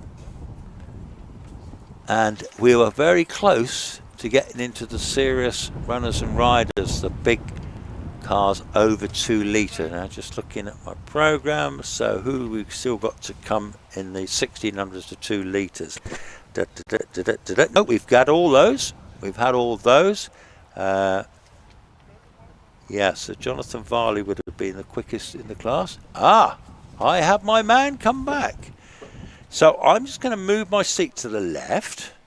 That could be painful. That was pretty good, pretty good. Yeah, we're all good. So Owen returns from his sojourn down to the paddock.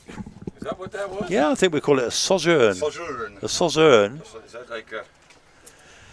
Oh, we got comments here from Yao Paksu. Thank you for the awesome live stream. Oh, there you go. Baron Von Tips. Amazing footage, guys. You've come a long way. Australia. Australia, no less. Owen's going to put his headphones on, so you'll hear his dulcet tones now. And I'm going to leave him to take over a second while I settle myself down on the left-hand side. Hello. Well, so we've done the 1600 to 2 litre. Oh, have we? Yeah, So what? Talk. Okay. So if they're going to be returning Thanks, to the paddock. thanks, Baron. Good to see you. I hope you're subscribed on the YouTube channel. I don't think I'm working at the moment. You're not? Are you switched on? I thought I was. Okay. That's not it. That's it. Yeah, that's switched on, isn't it? That's it. That's it. You're not I should be on. Why am I not Hang on? on, let's just check. Am I on? Which is yours? Yeah, no, I'm on. You're I'm on, are you? Oh, yeah, okay. I'm on. Tidy. I'm on. Good man. Good So, yeah, Richard. Oh, you're welcome. We always do give Richard. The Orange Army. We shout at them as much as we can. Yeah, you're absolutely right. And all the efforts today. There's been a lot of extra work already today, and we will continually for our rescue crews and our Orange Army. Big shout out. Thank you very much, guys, for the support. Taking your time out of your bank holiday weekend. Yeah, that's a note here. A bank holiday weekend this weekend, so that means tomorrow we can have a day off. Well, Chris always has a day off. I'm always having days. You're off, always actually. having days off. Yeah. Are you setting your stall out here, sir? Yeah, I'm just sort of. Now you go ahead. We're getting ourselves ready for this. You these go. Big boys, aren't we? The big bangers. The big bangers.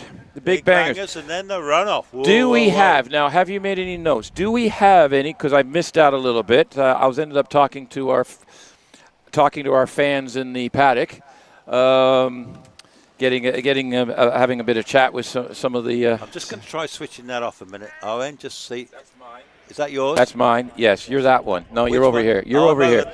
You're over here. You're dead. You're dead. He's not dead, folks. He's just essentially he just stuffed a sausage roll in his mouth, but I wasn't going to say anything. Drone, thank you very much. Yes. Hope you've got the same weather we've got here. Hope it's sunny in Ludlow. But no, another Australian viewer. Thank you very much, Michael. We appreciate your patronage. I hope you've subscribed to the YouTube channel so you get all the updates. Queensland, Australia. You know, we're becoming quite big in Australia. No, absolutely, Cliff. Good. You're on here. Oslo, Norway. Hang on. Oslo, Norway. I've already run out of syllables for the week. What's going on here? Thank you, Judah. It's good to hear from you. I can second the Australia Sir Pons. Phil Rogers. A shout out to Phil Rogers. He can't shout right now because he's literally got a mouthful of sausage roll. But thank you, Phil. Consider shout out done. Ponzi appreciates it.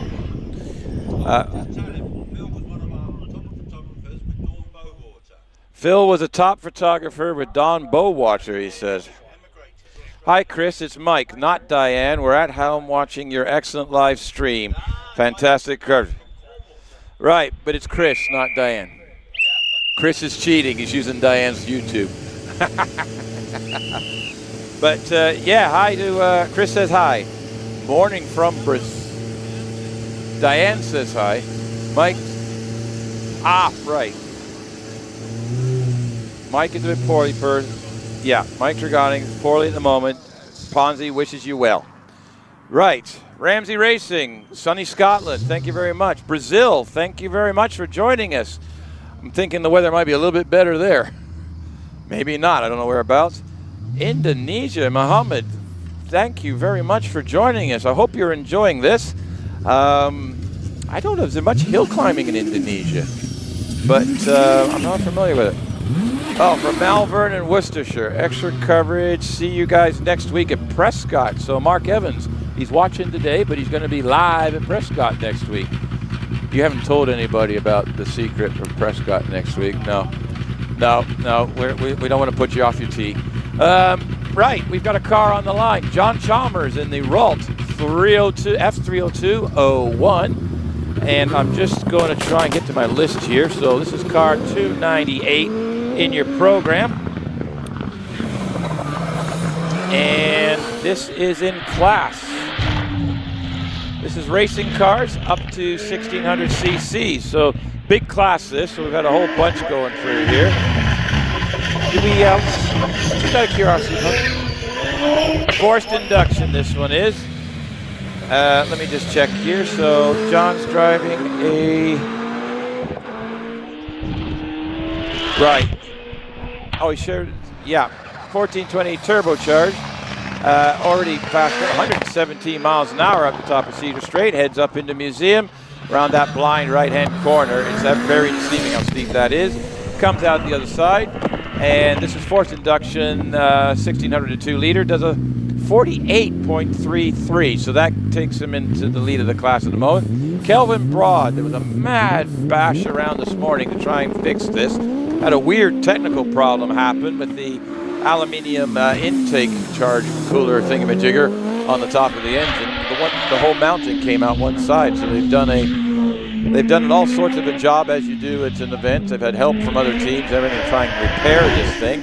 And they're on the track and he's making good time. 95 miles an hour in the triangle. That's a very short downhill street, but the speed they carry into that is crazy. So up the Cedar Straight already, and carrying good speed. Just down on John Chalmers at the moment. It's at 115 miles an hour at the top of Cedar Straight. Heads up the hill into Museum, hard right around the corner, long, a little bit of sort of a square right with a bend in the middle of it. Across the line with a 48.29. Just pipped John Chalmers by 4/100ths of a second. So he made the time up on the end. On the line we've got Pete Tatum, who was just gesturing something there for a second. On his OMS 28, had a bit of an adventure yesterday. Brother Dave is also a competitor. I think he's running something different, but Pete's driving this car and tried to use it as a lawnmower yesterday. Found out it didn't work as that, so 2 o'clock this morning he was just finishing converting it back to a race car. So here he is, got all together. First time runs we are here, so we are running a little bit behind schedule, but it is what it is. We're going to bring you all the action. Knocked a little bit of the right front going in the keepers, but all the way up the top, they're absolutely smoking. Wow, we got purple sectors coming up. He's gained time on Kelvin Broad, the class leader, 109 miles an hour. Gets the wiggle on, going in, out of Cedars, up to Fallow, drifting it almost to Fallow. Locks up the right front again, going into Museum, gets it turned around. I'm going to say, neat and tidy. Neat and tidy across the line with a 48.04, takes the class lead by 2.5/100ths. So we've got a couple more runners in this class. Now Paul Hames, Max Hawks, in the family force. Yeah, in the family force. He's up next. This thing has had a right attitude all weekend. It's been driving him nuts with all these niggly little problems with it. Mum Tina is already set her first time. Max is, so far, Mum Tina is winning in the mother-son department of the competition. But the more seat time Max gets, Mum will still beat him. We'll see what happens. So there's Max off the line in the Force PC. Good 64-foot time around, out through halls, no problem. Heads into loggerheads. All I can smell is Ponzi's luncheon here in the moment. It's down the hill into Triangle. Comes around the corner. Full revs, giving it all it's got. It looks so, in some of the angles on this, it looks so slow coming through keepers, but there's a lot of speed coming through it, and you've got to slow down a little bit. It tightens up at the end. So Max is coming up the top. The class leader is Paul Tatum with a 48.04. Tina did a 56.52 in this car, so Mom, that was a little while ago, so we'll see what Max can do. Now, Paul Hames in the GR59, we'll get back to him. So Max has put a 51.91, and he's beat Mom. He's beaten his mother, so he may not be allowed to drive again. Paul Hames in this rapid, he's number 8 in the British Championship from last year. That shows you how fast this car is. He can get this little car into the top 12 runoffs on a regular occasion. Yeah, he certainly can. I've just been having a little bit of tucker, folks, and yeah, I had a rather nice bit of lunch. Anyway, Paul Hames, I better talk about motor racing, don't I? Yeah, you Paul better. Hames in this GR59 turbocharged car, Suzuki engine in it. What a rapid thing it is. He's a great driver too. He's going to go into 44.49. That's good, isn't it? I'm going to say that's going in the runoff. Oh, that'd be in the runoff. I'm going to say that's in the runoff. That's in the without runoff. any doubt about it. Right, so we're back to the big cars. With big cars, basically the over 2-liter race cars, which is where our top hill climb competitors are hovering at the moment. This is Susan Young in the family Gould GR51, sort of come out of retirement after a few years. They built a new engine in the back, and she's out. She's done a few events now. Yeah, actually. she has. Actually, her and her daughter Carly, they're brilliant in they're doing horse breeding horse breeding, aren't breeding they? horse Very breeding, successfully too. Trotters, very specialized Trotters, in very trotters. good trotters, yeah. Trotters. Anyway, she's trotting across She's the line trotting at like 48.52. 48.52, that's the 4th quickest so far, but we've got Harry Pick in this brand new spec OMS 28 CD, which engine he's got in the back? Is this He's a got the 2.6? IndyCar engine. He's got the 2.65 Cosworth in the back of his engine, and Harry has been getting quicker and quicker and set some incredible times in practice. I think he's one to watch in the future, this Harry. Be nice to see him make a run off. He's gone on his way. Yeah, 110 miles an hour at the top of the straight. No, he's a serious contender, this young man. He works for Williams Engineering, and he's going to go across the line in a time of 47.57. Yeah, and that's actually put him 3rd at the moment, ahead of some brief, really quick car. Right, Will Hall.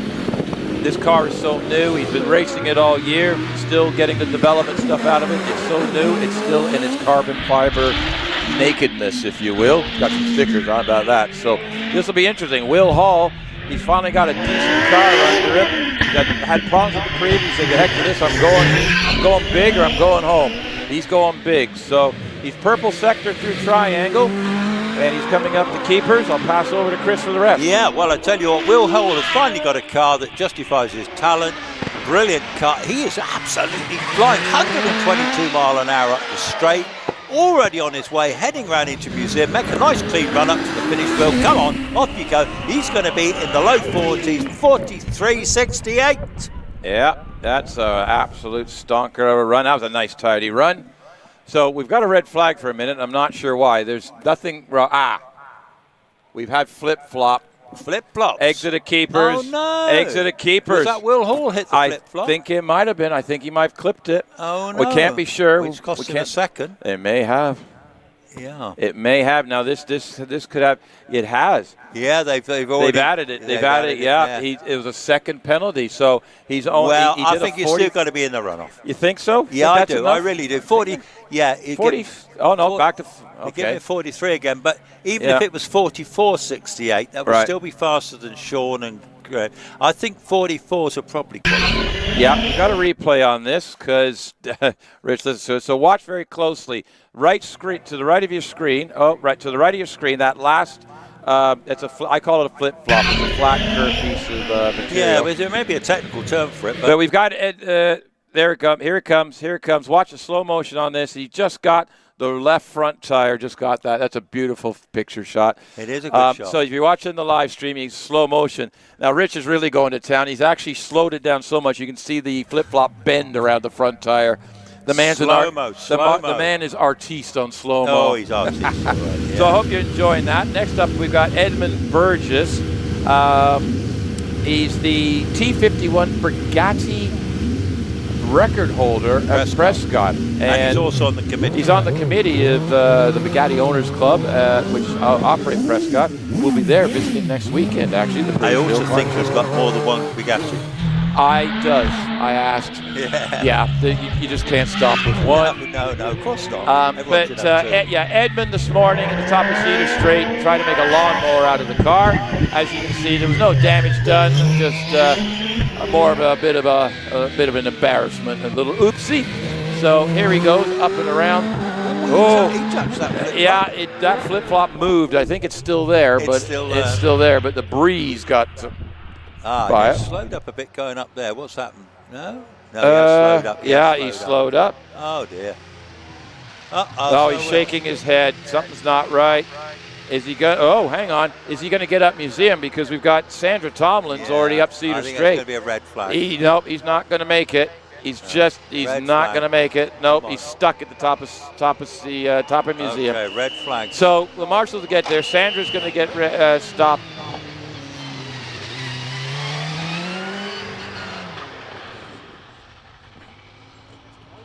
Yeah, Sandra's stopped. Right, so anyway. Sandra's stopped.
straight. Yeah, Okay. yeah. They turn left over there, and of course fallow is the name of deers that we've got here. Oh, Fallow okay. deers. You Fallow thought deer. Maybe that's something to do with it. Just to let them know, our viewers, that is where that car is right now in the camera. That is fallow. That is fallow. That is the fallow. So That it's is between fallow. the straightaway and that.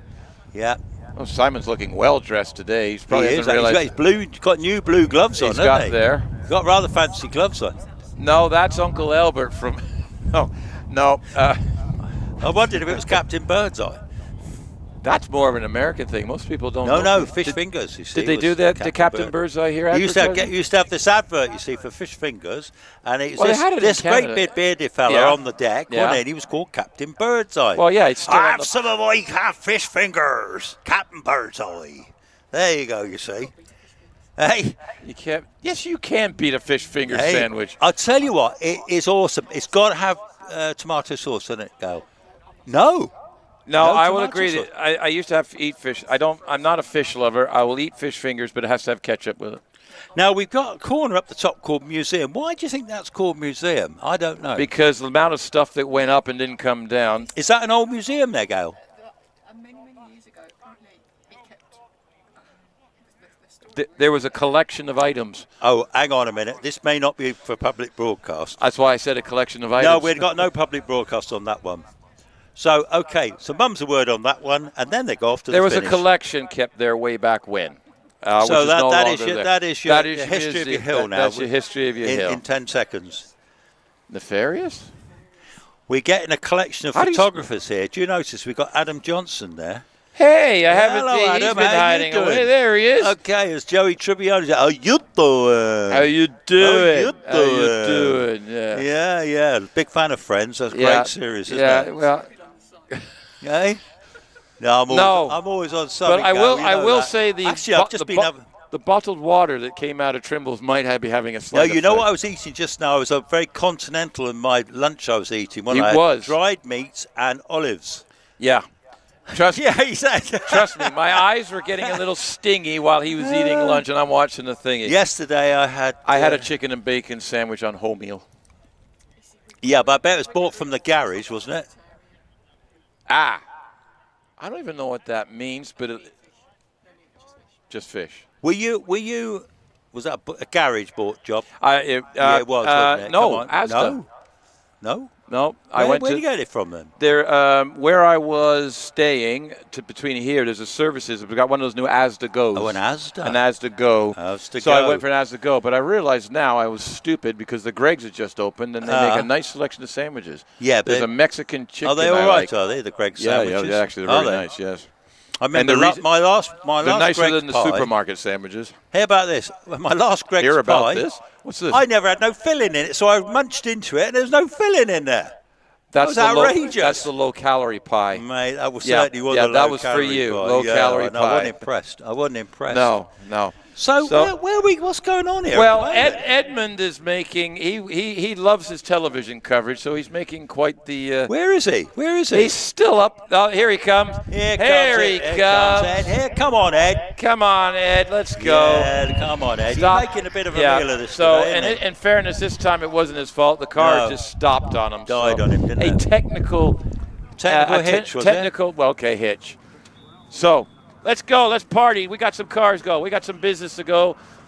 And we've got a Clark. Let's go party. Let's go party. We got the Clark of the course at the start line now, so he's probably Wow. losing there. Eventually, we'll get to lunch and a runoff. Eventually.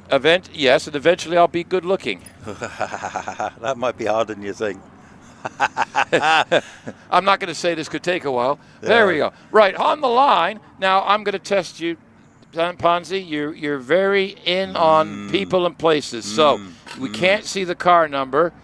You can see the see the young lady. Lynn Owen. That's Lynn Owen. So that's going to be Steve Owen. That's Steve Owen. Yeah, the no, builder of OMS cars. Yeah, the man. From up north a little bit. Mrs. Owen. Mrs. Owen. Mrs. Owen. Yeah. She's his partner in crime. So it's her fault the cars go fast. They're It's all fantastic down cars. to her. I'd love one of these little OMSs. Yeah, brilliant, aren't they? What would you do with it? Oh, I'd race it if I could get into it, of course. That's the problem, isn't it? You're too tall for one of those. I'm quite big You're for a tall racing lad. car. You're a tall yeah, lad. I You're a know. tall lad. I'm not little either. No, your feet are. Well, I'm not so sure. Not so little. Not so little. Anyway, Never mind. Steve Owen, the builder and a creator of the OMS. He's in the OMS 28 RP or RDP RP. Yeah. Anyway, he's on the course. The photographers have whipped out their weapons of choice. They have. They've got they've got the big ones. They got the lot. Yeah, they got the big lenses on. Wiggles it into there. 94 miles an hour coming into triangle. Actually locked the wheel up. I heard tire squeal coming through there. So I'm not sure what's going on there, but didn't hit the flip-flops. That's a good thing. Going up the wiggly-woggly straight with cedar trees on either side. I guess that's what it is. Yeah, deers and things. Yes, well, that's Stephen. He was really quick into triangle. Yeah, That 101 up straight. Absolutely. Already well on his way. Coming around Museum. He's going to set a competitive. Can he make the runoff? He's going to be in the time round about the 47.66. I'm not convinced that'd be good enough. No, I don't think so. It's only fifth in class. Will Hall set a 44.68. So, and we've got those cars from the other classes in there playing around the 45 Got range. all those to come yet, so. Yeah, we got a long way to go. Simon Andrews in the OMS 28. Steve Owen built it. Simon's driving it. Shares it with Vernon Kevel. Yes, it did. In fact, they drive this car very well, to be fair. Simon is usually a little bit quicker than Bernie, but we'll see. He's already 42 going around Museum. I think he's going to miss the runoff. He's going to be in a time round about the 49s, I reckon. 49.71. 49.71, so probably not quite enough there today. But Terry Graves in his trusty steed, the Gould DJ55 XD. Yeah. Where do you think? I can't remember what his practice times are, but they're sort of in the low 50s. Well, Terry's been driving very well this season, to be fair. Yeah. I'll give him a chance of getting in the runoff. It'd be lovely to see. The car's certainly capable of doing it. So's Terry, to be fair. He was very quick at Prescott the other week, wasn't he? So anyway, he's already off to the finish, but actually this doesn't look like a runoff time. 50.12. Yeah, don't think that's going to be enough, but a nice tidy run. Yeah, I got to say it. Nice tidy run. Nice tidy run. Nice and neat tidy. Nice and neat tidy. I went and said it. Indeed. Well, this is getting more exciting because we are now getting amongst the big boys. Well, this is qualifying for runoff one, basically, isn't it? Can Richard Spedding get the AFS, the Alex Summers built? Can he do it? Can he get it into a runoff? Yeah, Richard Spedding, normally in his own car, but the engine is not. Basically doesn't have one. It's a no longer function. It's no longer working well. The Summers, this is hill climbing. The Summers said, look, Richard, jump into the AFS for this weekend and see what you can do with this thing. So Alex designed this thing essentially for his wife and his mom. But Richard Summers have both been driving this car today, and they are coming through already. Yeah, he's coming around triangle, isn't he? But I've not seen the car get into a runoff yet. Richard Spedding's a quick driver, but just looking at progress so far, I suspect he won't make the runoff perhaps, but he might not be far away. It's still a work in progress, this car. It is indeed. But what's giving Alex a chance? I mean, Alex has driven it, Debbie's driven it, Lindsay's driven it, Dad's driven it, Richard's driven it. It's I think Will Hall's been in the car as well, and it's all giving Alex feedback to make adjustments and improve on the car. So a 53.14, so not enough today. Yeah. But Jack Cottrell, on the other hand, in car 1, 2, 3, who's just coming through triangle, we may be looking at a top 5 here. Yeah, I think he has a chance of making the runoff. In fairness, I think Trevor Willis drove that car as well, actually, recently. Alex you're right, it wasn't Will Hall. Yeah. No, I think. Are they both? No, I'm not anyway. Alan David Walton, wasn't it? Right. We've got a lot of information coming through. But Jack Cottrell's just ripped across the line. 45.04. That puts him third at the moment, right behind Sean Gould and Will Hall. So that'll be a runoff. You think so here? Yeah. So David Uren normally gets the runoff, 103 mile an hour in the triangle. That's crazy speed coming in there. Coming up through keepers. Shakes the wiggle, the flip-flop, it keeps going up straight. Yeah, indeed. Well, I think I'm pretty confident David will make a runoff. He's a very quick driver. The car's got tons of history. A little wide exit out of Fallow there. Already on his way to Museum. Got to blast it. Yeah, he's going to get there. He's going to make 44s, I reckon. 44.69. Very, very good indeed. Actually, that goes second so far to Will Hall's 44.68. So here we got Matt Ryder. Matt Ryder, serious contender to win the runoff. I'm confident, commentator's curse, but I'm confident he'll get up the hill very, very rapidly, qualify for the runoff, then get into the runoff and show him what he's really capable of. So I think he'll go 33s, 44s this run. Already on his way. Oh yes, in fact the sector times is up. Yeah, sector times up. So this could be a 43, I think. Yeah, 43, 45, puts him to the top of the hill. Trevor Willis locks right front, coming into triangle at 111 miles an hour. Whoa, that's a lot of speed coming into that little short corner there. Heads up the hill through Cedar Straight. Yes, Trevor's on a mission here. I'll tell you what, that he's been doing brilliantly in the runoffs this year. The car doesn't have the horsepower, he hasn't got such a big engine, but nevertheless, such a great driver. I tell you what, he's going to be in the low 40s already, definitely in the low 40s. Whoa, here we go. 40, Whoa! 44.39. I thought he was going to be quicker than that. No, that's second so far. That's up to second in class, but Scott Moran's got something to say about this. I expect Scott to be top of the pile, to be honest. No pressure, but here he goes through triangle. Only 104 miles an hour into triangle, but I think he carried the speed through it just a little bit quicker. I think he gained a tenth there, to be honest. He is up through keepers. Super smooth, so Scott Moran, 6 times champion. What a fantastic driver. 125 up the straight. He said, look boys, I'm here. I'm going to show you what I can do. I'm looking at the time. He's going to go 42s, I think. Very close to 42.94. Whoa, 42.94. That's the pace setter. That was 6 tenths faster. Now Alex Summers also, he's on the hunt. He needs a good run here. Get into the one, to get into the runoff, and 2, make sure the car's good for the runoff. He'll be looking for the win today here. He certainly will, yeah. He's doing extremely well. All he needs to do is qualify for the runoff first of all, but he's certainly nipping along. Yeah, and looking at the times, he's coming up to Museum. He's 39 into Museum, 40. He's going to be fishing in the low 40s. He's done enough to qualify. 44 flat, that qualifies. Now Wallace Menzies, what's he going to do here? Chris and I are a bit dispute. Has he showed his hand? That's all the car got because of repairs? He'll do enough to qualify. Or is he going to? So you just think he's just going to get into the? Yeah, I think he'll go in the 44s. I reckon to qualify. There's no point in going any quicker, really. The runoff is when it all really matters. He's turning into Museum. He's going to comfortably get into the runoff. Oh, yeah, it's all good. Yeah, that was 43.68. Well done, Wallace. Qualified third. Lovely, steady run up the hill for him. Our four mathematically still in with a chance of the British Championship runoff are our 4 fastest qualifiers. Yeah. So, what a runoff we're going to get in a minute, aren't we? So that is brilliant. So we've just seen some lovely qualifying in dry conditions. Hopefully it stays nice and dry for the actual runoff.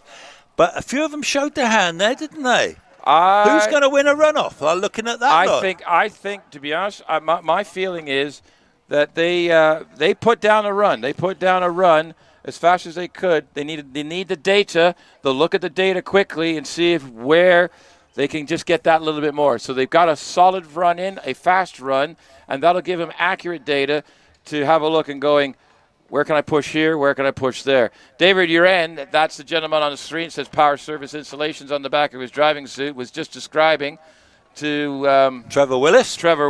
And there's Scott on the left. And a bit of shuddering going on. That's Richard Spedding on the second Richard left. Richard Spedding is drinking Jack the water. Cottrell on the right. Jack Cottrell there. Scott Moran on your far left. Yeah. So, and this is the camaraderie of hill climbing. They're all having a nice natter. There's none of this Billy No Mate stuff, is there? So they all help each other out, and sometimes they struggle to get to the line because the car's playing up. But they help each other out, don't they? Yeah. So I wonder if Wallace is going to help push cars this time. Well, yeah. You don't want to wear himself out, does he? Yeah. I mean, now this is interesting. Now we have. There's Alex Summers there with the black hoodie on. Yeah. He looks like he's been out on a bit of a crime spree, doesn't he? So we have. It looks like now. I'm just thinking of the cars in the other classes. Just checking on. Look, they're getting them back in their cars to get them back down to get on with that runoff, aren't they? So what's going to happen here, folks? I'm not sure what the plan is at the moment. What are you not sure about? Are they going to do a lunch and then the runoff? No. We'll go straight to the runoff. We go straight to runoff. Yeah, they get that So they got done. to get the cars back down, but they've got to re-prep That them is for the most runoff. important thing. We've got to get that championship runoff run to get those points. We don't want a downpour of rain, so we want to get it on. No, okay. Because if it all went sour in this afternoon, they might have to cancel a second run potentially because of. So we need to, raining. while we can, we So need to get on. That is the most important So thing. my hat's off to the marshals and the rescue crews and everything, because they are out there. We're going to keep going. Yeah. For the competitors, for the spectators. Yeah. For those watching online, we're going to keep going. But this is where you're tuning in now. This is the big one. This is the runoff. This is for the points. This is when it really matters. Now, we've got a couple, I think, can you remember, because I haven't got it written down here, so can you remember, looking at the times, the top 10 were in the 44s and below. Do we have any interlopers from the other classes? No. We have Jonathan Varley in Jonathan Varley, the 2-litre class. Yeah, there. I missed that one. We've got Paul Hames. Look, in the motorbike engine. This is overall. Yes, so this is the top 12. Oh, yeah. Einan just missed it by 2 Yeah, tenths. just missed out. So we have Jonathan Varley, Paul Hames. Yeah. Jack Cottrell made it. Yeah, but that's it. So in the interlopers, David Warburton, 1600cc gold there in 10th place. So we've got a 6. So we got him there. Yeah, we got 16. But all the rest of them, bar Paul Hames, exceptional in 6th place there in the 1300 turbocharged car. Yeah. Well, that's quick, isn't it? So we've got, other than over 2-litre, we've got a turbo 1300 car. Yeah. We've got a 1600 car. Yeah. And Jonathan's a 2-litre, is he? Yes, he is. He's a 2-litre. Right. So that's pretty good. So, on a dry track in reasonable conditions, the big engine cars, basically, you'd expect them to be the quickest. Yeah. If it was a bit damp or a bit wet, then, the likes of Einan would have been flying in there. It would be, yes. But it's not. It's dry. It means we're going to get, hopefully, a dry runoff in sunny conditions that when I'm not saying a track record's going to go. No, I don't think so. The conditions are today. No, it's not in the air today. The conditions would have to. The air density would need to be absolutely perfect for the cars. But to be fair, Wallace's record was 41 something, wasn't 41.91. I think. Yeah, so Scotty has gone up in 42.94. 41.76 according to our roving reporter. So okay, but Scotty has put a marker down for a 42. Yeah, that's pretty good going, isn't it? Yeah. Yeah. So the ladies, 41.76 is the record to Wallace Menzies. And the ladies' record, by the way, is Debbie Summers in the Firestorm. Yeah. 46.46. Yeah, that's good, isn't it? It is, yeah. Now, Debbie's not here today. I didn't see her. I haven't seen her here today. She's working, is she? Yeah. Apparently Debbie Summers works in British touring cars, and she's at Donington. She's works for the Napa team. A Napa team? Napa is a 3-car touring car team. Is it? Napa, okay, so she's got her working head on today. Yeah. Then. Right. Okay. So have they come back down? Have I missed them? Yeah. Yeah, I've missed them. They've just gone by. Well, I've been turned around. Well, actually, Chris. Yeah. We're now going to have the commentators' controversial conversation. We've got a couple of cars, by the way. We've got the Brabhams to come. Yeah, just while they're getting ready to do the runoff. Oh, hang on. Is this Sir Geoffrey again?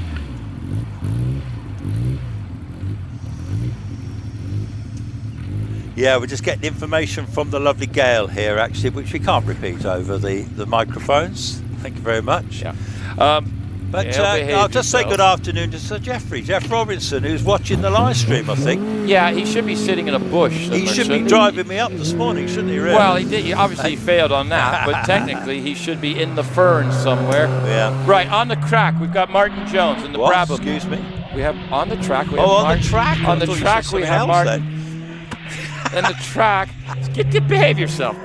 On the track, Martin Jones in the Brabham BT21C, 77 miles an hour. Old classic Formula 2 car, Formula 3 car, Formula 1 car from the air. I don't have the background 1600cc, so it's probably a Formula 3 car, Formula 2 possibly, but probably got a Lotus Twin Cam in the back of that one. Because they did use Coventry Climax originally, so But looking at the carburetors on that, I would say, yeah, like a twin cam, yeah. You see, you can see all this on Richard's amazing live stream, can't we? Yeah, the detail. Now, Andy Tippett is following up in the Brabham BT30. So Martin Jones is going across the line with a 56.45. Andy Tippett, so what do we got here? 56.45. Car earlier, Macro, went up into 56.51, so there's nothing in it. Andy Tippett in this Brabham BT30. Did you know that this was the test mule car that they built, and then they developed parts off of it? Never circuit raced, but has always been a hill climber. Well, that's interesting. Andy got the car about 8 years ago in a box of bits. Wow. And took him 2 years to figure out where it all goes. But Andy's done a 55.56, and Robin Johnson's now on the track in that Tigger. That old Tigger. That you like that Yeah, Tigger we like there. the Tigger, don't we? Yeah, that's right. Yeah, the old Peugeot engine Tigger. Nice little single-seater, to be fair. They're sharing the car this year.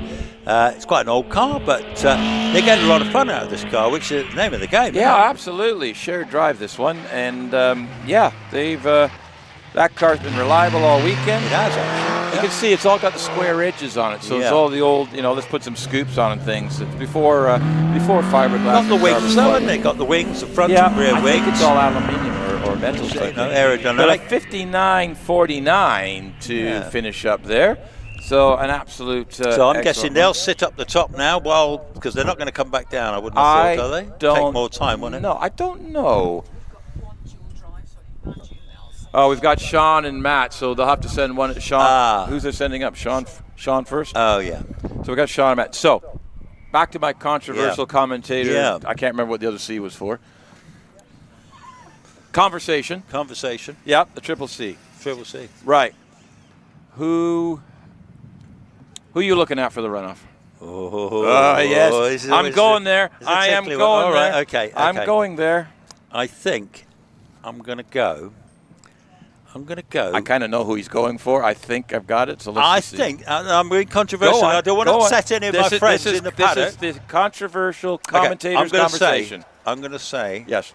Oh, this is so difficult because anyone of I know, but who do you think? Scotty. Maybe it's Scotty's day. That's my pick. Is that your pick? I'm sitting here thinking, and I'm just feeling it, and I'm looking at it. Scott's just got that. From what I've seen the runs, I know Matt was a little quicker yesterday in practice, but from the runs and everything, Scott's just seemed to be in the zone, just that hair more. See, we're in a situation here. We could have Matt Ryder. He's well capable of doing this job. He's proved it all any of the season. top five can win. Alex Summers is brilliant. Yeah. I mean, Sean Gould. Absolutely. He's capable. And of course, the Flying Scotsman himself. Yeah, you could just say, right, I'm on my way, boys. Yeah, he's just going to say, well, I'll put the spark plug back on the 8th cylinder, and off we go. And off he goes. just don't know about it. And Will Hall. What about Will Hall? Oh, I was just thinking about Will. That car, Will Hall is, he's in a car capable. They're still developing it, but all season we've had runoffs that actually were very hard to pick. Last year, Wallace was really doing. Wallace sort of went on a rampage somewhere in June and a bit in July. But for he's had a couple of hiccups, hasn't he, lately? Since then, well, he remember that Wiscombe? He went off on he DNF'd on the second run off there. Yeah, he was actually going to be setting a hill record till he came into Martini too hot. And Shelsey, he just wasn't on song at Shelsey at all. It was completely non-Wallace going there. It's not his favourite place. He's got bad memories of Shelsley, and it's not his favourite place. But here, this is a good hill for Wallace. Yeah, he holds the hill record. Maybe that last little run there, thought, actually, my car's in good order. Right. It's all been rebuilt good. Yeah. He's well capable of doing the job, isn't he? Yeah.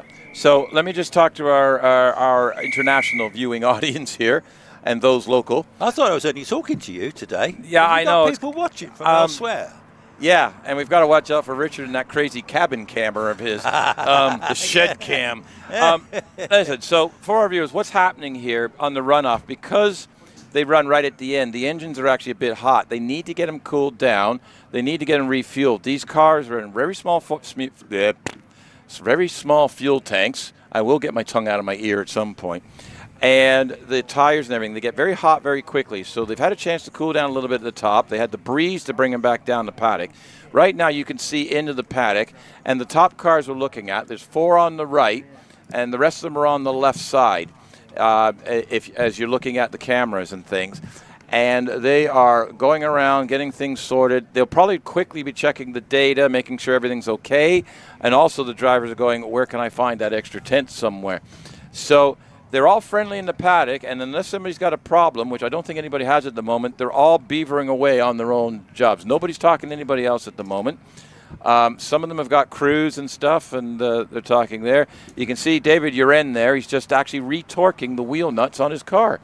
So no crew for him, but he's doing a wheel nut check. They'll reset the tire pressures again because they will have gotten warm from running up the hill, and they had a certain temperature so they can let the air out and readjust.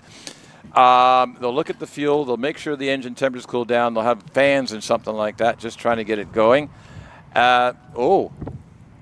Wallace is changing tires. Well, not Wallace. Wallace's crew. Wallace's crew is actually changing. I've just seen a new front well, tires going on there. Well, knowing Wallace, he's got some rather cheeky new tires, or ones that are just bedded in. He's just bedded in.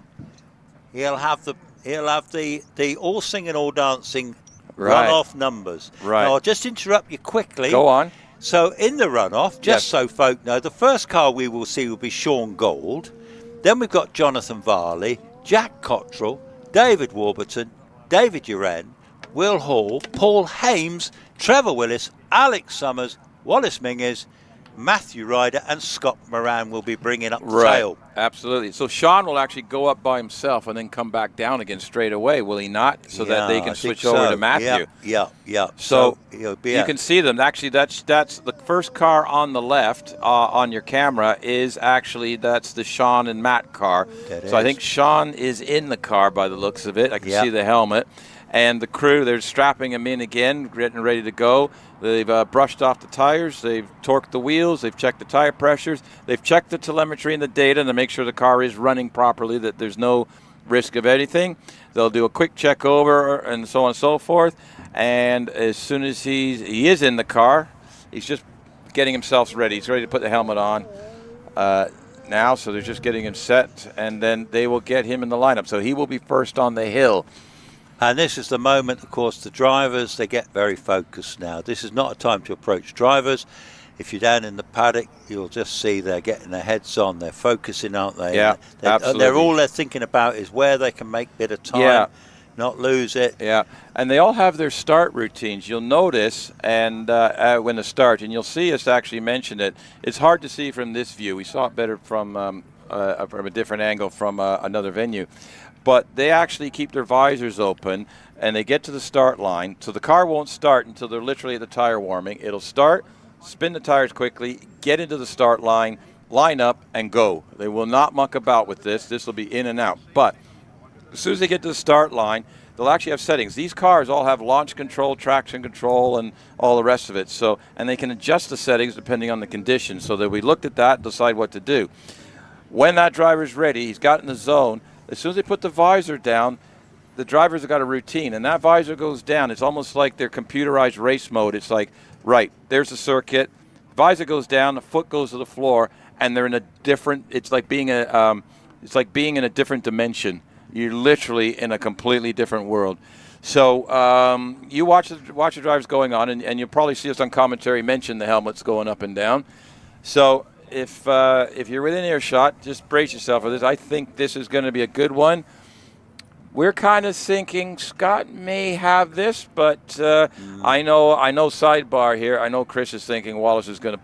I think Chris is feeling that Wallace is just going to pull this one out after all the adventures going on. He's had a few adventures lately. He's had a few adventures, and is he going to say, okay, move over, chaps. I'm going to show you what I can do. Yeah, I'm back. It doesn't matter what's going on here. What's happened before? Yeah, I'm on a hill I like. Yeah. And, he loves this hill, doesn't he? He really likes Loton. Actually, yeah, he does like and he holds the hill record here, which is pretty impressive. Yeah. I think.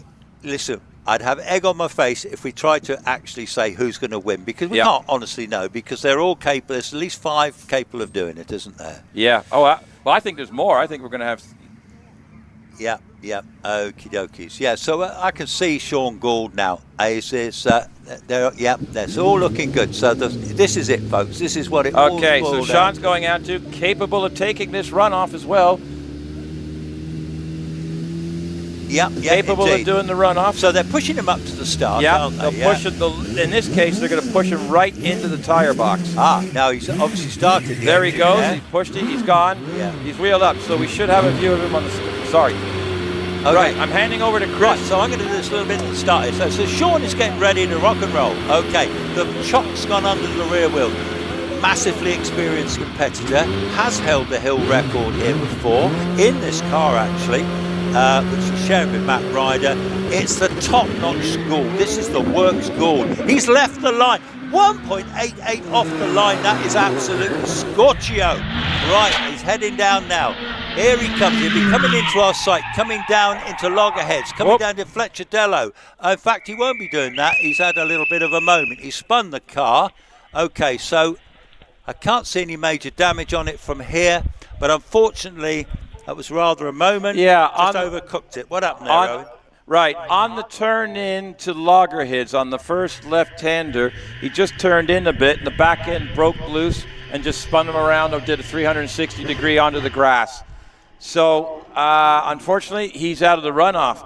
Now, that opens the door to one of our small-engine interlopers. Well, it does. We'll get back to that. So, yeah, I think we'll have a replay in a second, but what it looks like, it just came out of Hall Corner, was heading for Loggerheads, that little bit of a left corner, and the back end just lost a little bit of grip, and it just rotated him around and onto the grass, spun him around 360 degrees, back onto the tarmac, and as you can see, he's just rolled right back down into the paddock. So now they're going to have to check the tires. And well, more importantly, from what I can see of it here, and I can't judge entirely, but the car looks to be okay for Matt to do this runoff. Because that's pretty important, isn't it? Yeah, absolutely. It was just on the flat grass. No bumps, no bangs. No, it didn't go up in the air coming down. So they'll have a quick check over it now. So because Matt's third last to run. So Sean's getting out of the car. So the crew's already checking the tires. Now one of our interlopers, Jonathan Varley. Okay, let's see what he does. Here comes Jonathan Varley in the Predator coming up to the line. Now Jonathan has got a 2-litre class car. Okay, he's got non-turbocharged. It's normal induction on it. He has been setting some scintillating times this year. He is giving away a fair bit of power. He was telling me this car has got about 320 brake horsepower at the wheels. On the rollers, 213 off the start. That's pretty quick. He is giving away power, but he makes it up with a beautifully small, balanced, light car with a lovely V8 in the back of it. Here he comes screaming into Triangle, making great progress. So at the moment, he is the fastest one, obviously. So he makes his way to Triangle. I hand over to my friend Owen. What do you think? Right, he's a little bit down on his. I don't know where he's got the downs on, but he's 20 seconds up on Sean Gould. Coming up the top of Cedar Straight right now. Haven't got a speed for you, but he's already going. It was weaving under braking. He's up into Museum, gets turned around Museum right now. Coming out Museum the other side, foot to the floor. Here he goes across the line with a 45.31.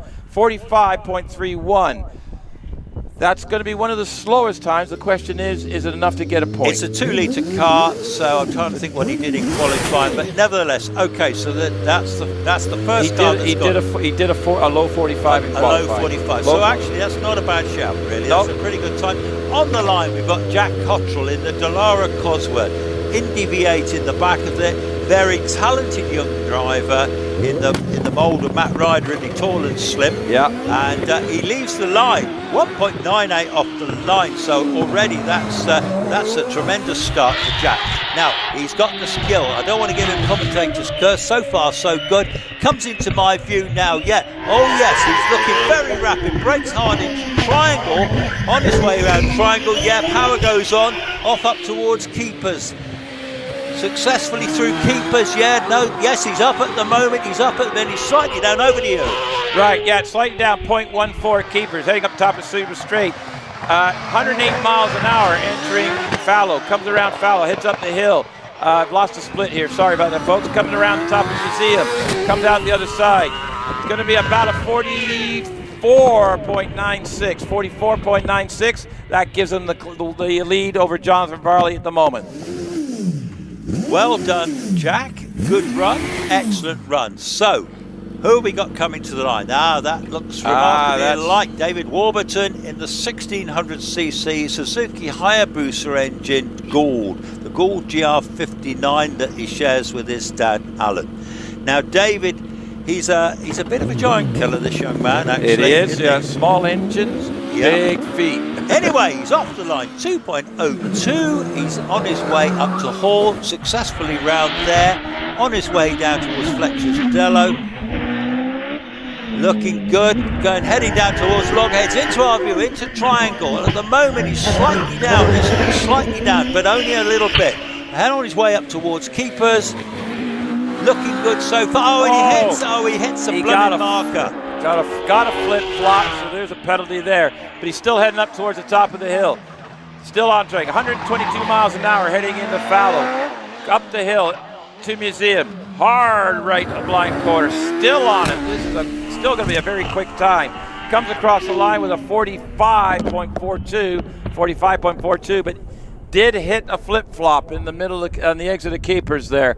So we've got a replay, so you just see it, just clip that third one, boop, there it goes, hit it, and it bounced straight up and came down again, and it didn't go back in the hole. So unfortunately, that's a penalty. We've just got a slight delay for the marshal to go put that back into position. Wow, so that's that's a bit unlucky, but it just goes to show how hard they're trying, aren't they? Well, if we look at the times here, Jonathan Varley scored at least 1 point in the top 10. Yeah, made it in the top 10. Because Sean's failed. Yeah, you're quite right. Yeah, so we've well had a done, failure. Jonathan. You definitely got a point. Got a point. So well done to Jonathan. And Jack, who's to say that he won't get more than 1 point? We don't know. Who knows? I think we're not done this yet. I don't think it's going straight forward. But I'm just looking at what we've got to come and the times they set in qualifying. There were some seriously quick times. Look at Paul Hames, for example. Yeah, most of the next 5 runners were all in the 44s. Yeah. And then we had a 43 and a 42. Yeah. So, or 2 43s and a 42, sorry. Wow. So this is going to be interesting. The track is not 100% perfect here. So I think because of the speed of the load, any little wiggle is going to be a 10th here, 10th there. Yeah. So it's pinpoint, absolutely in the zone. You need to be like you're on rails going up this one. So next up, it looks like we got David Uren. We certainly have, yeah. David Uren in Martin Grove's old car, and he shares this with Nicola Menges, which is Wallace's wife. She's not here with us this weekend, but anyway, David, I think he comes from Redditch Way, not far away down in the West Midlands here. This car, yeah, the old Groves car. Old car now, I think it was 2008 that Martin was breaking the hill records. It was yellow then, wasn't it? It was yellow, quite right. Anyway, he's coming to the line. Now, David Uren could be a bit of a party pooper here. I think he's got it in him to do it. The car's capable of doing it. He might just surprise us all. But anyway, he's got to beat Jack Cottrell with a 44.96 initially to get into top place. So he starts the engine. He's got big 3.2, 3.4 Cosworth V8 in the back of it. Beautifully built engine done long ago. Making great progress already. He's just slightly down at the moment, just marginally down. So here he comes into my sight, looking good. Lovely line through Triangle, no histrionics, looking good. Going up towards Keepers. How's he going to get around Keepers? He's on his way. He's up. He's slightly up. He's 30.34. Yeah, we're up 0.34 hit through Keepers. He's heading up Cedar Straight right now. 0.62 up at the moment on Jack Cottrell. Into Fallow. Carries the speed all the way up the hill. Into Museum. Hard right around the corner. Gets it absolutely turned and stuck. Foot to the floor. Hang on. That's where we go. A 44.05. That's 0.91 quicker than Jack. Puts him up into first. 44.05. I think that's a marker. I think that might be a top 5, top 6 time. Yeah, definitely. Right. It was a super run to be fair. Yeah, it was a little bit down at the beginning, but really got it back. Yeah, no, he got it going, didn't he?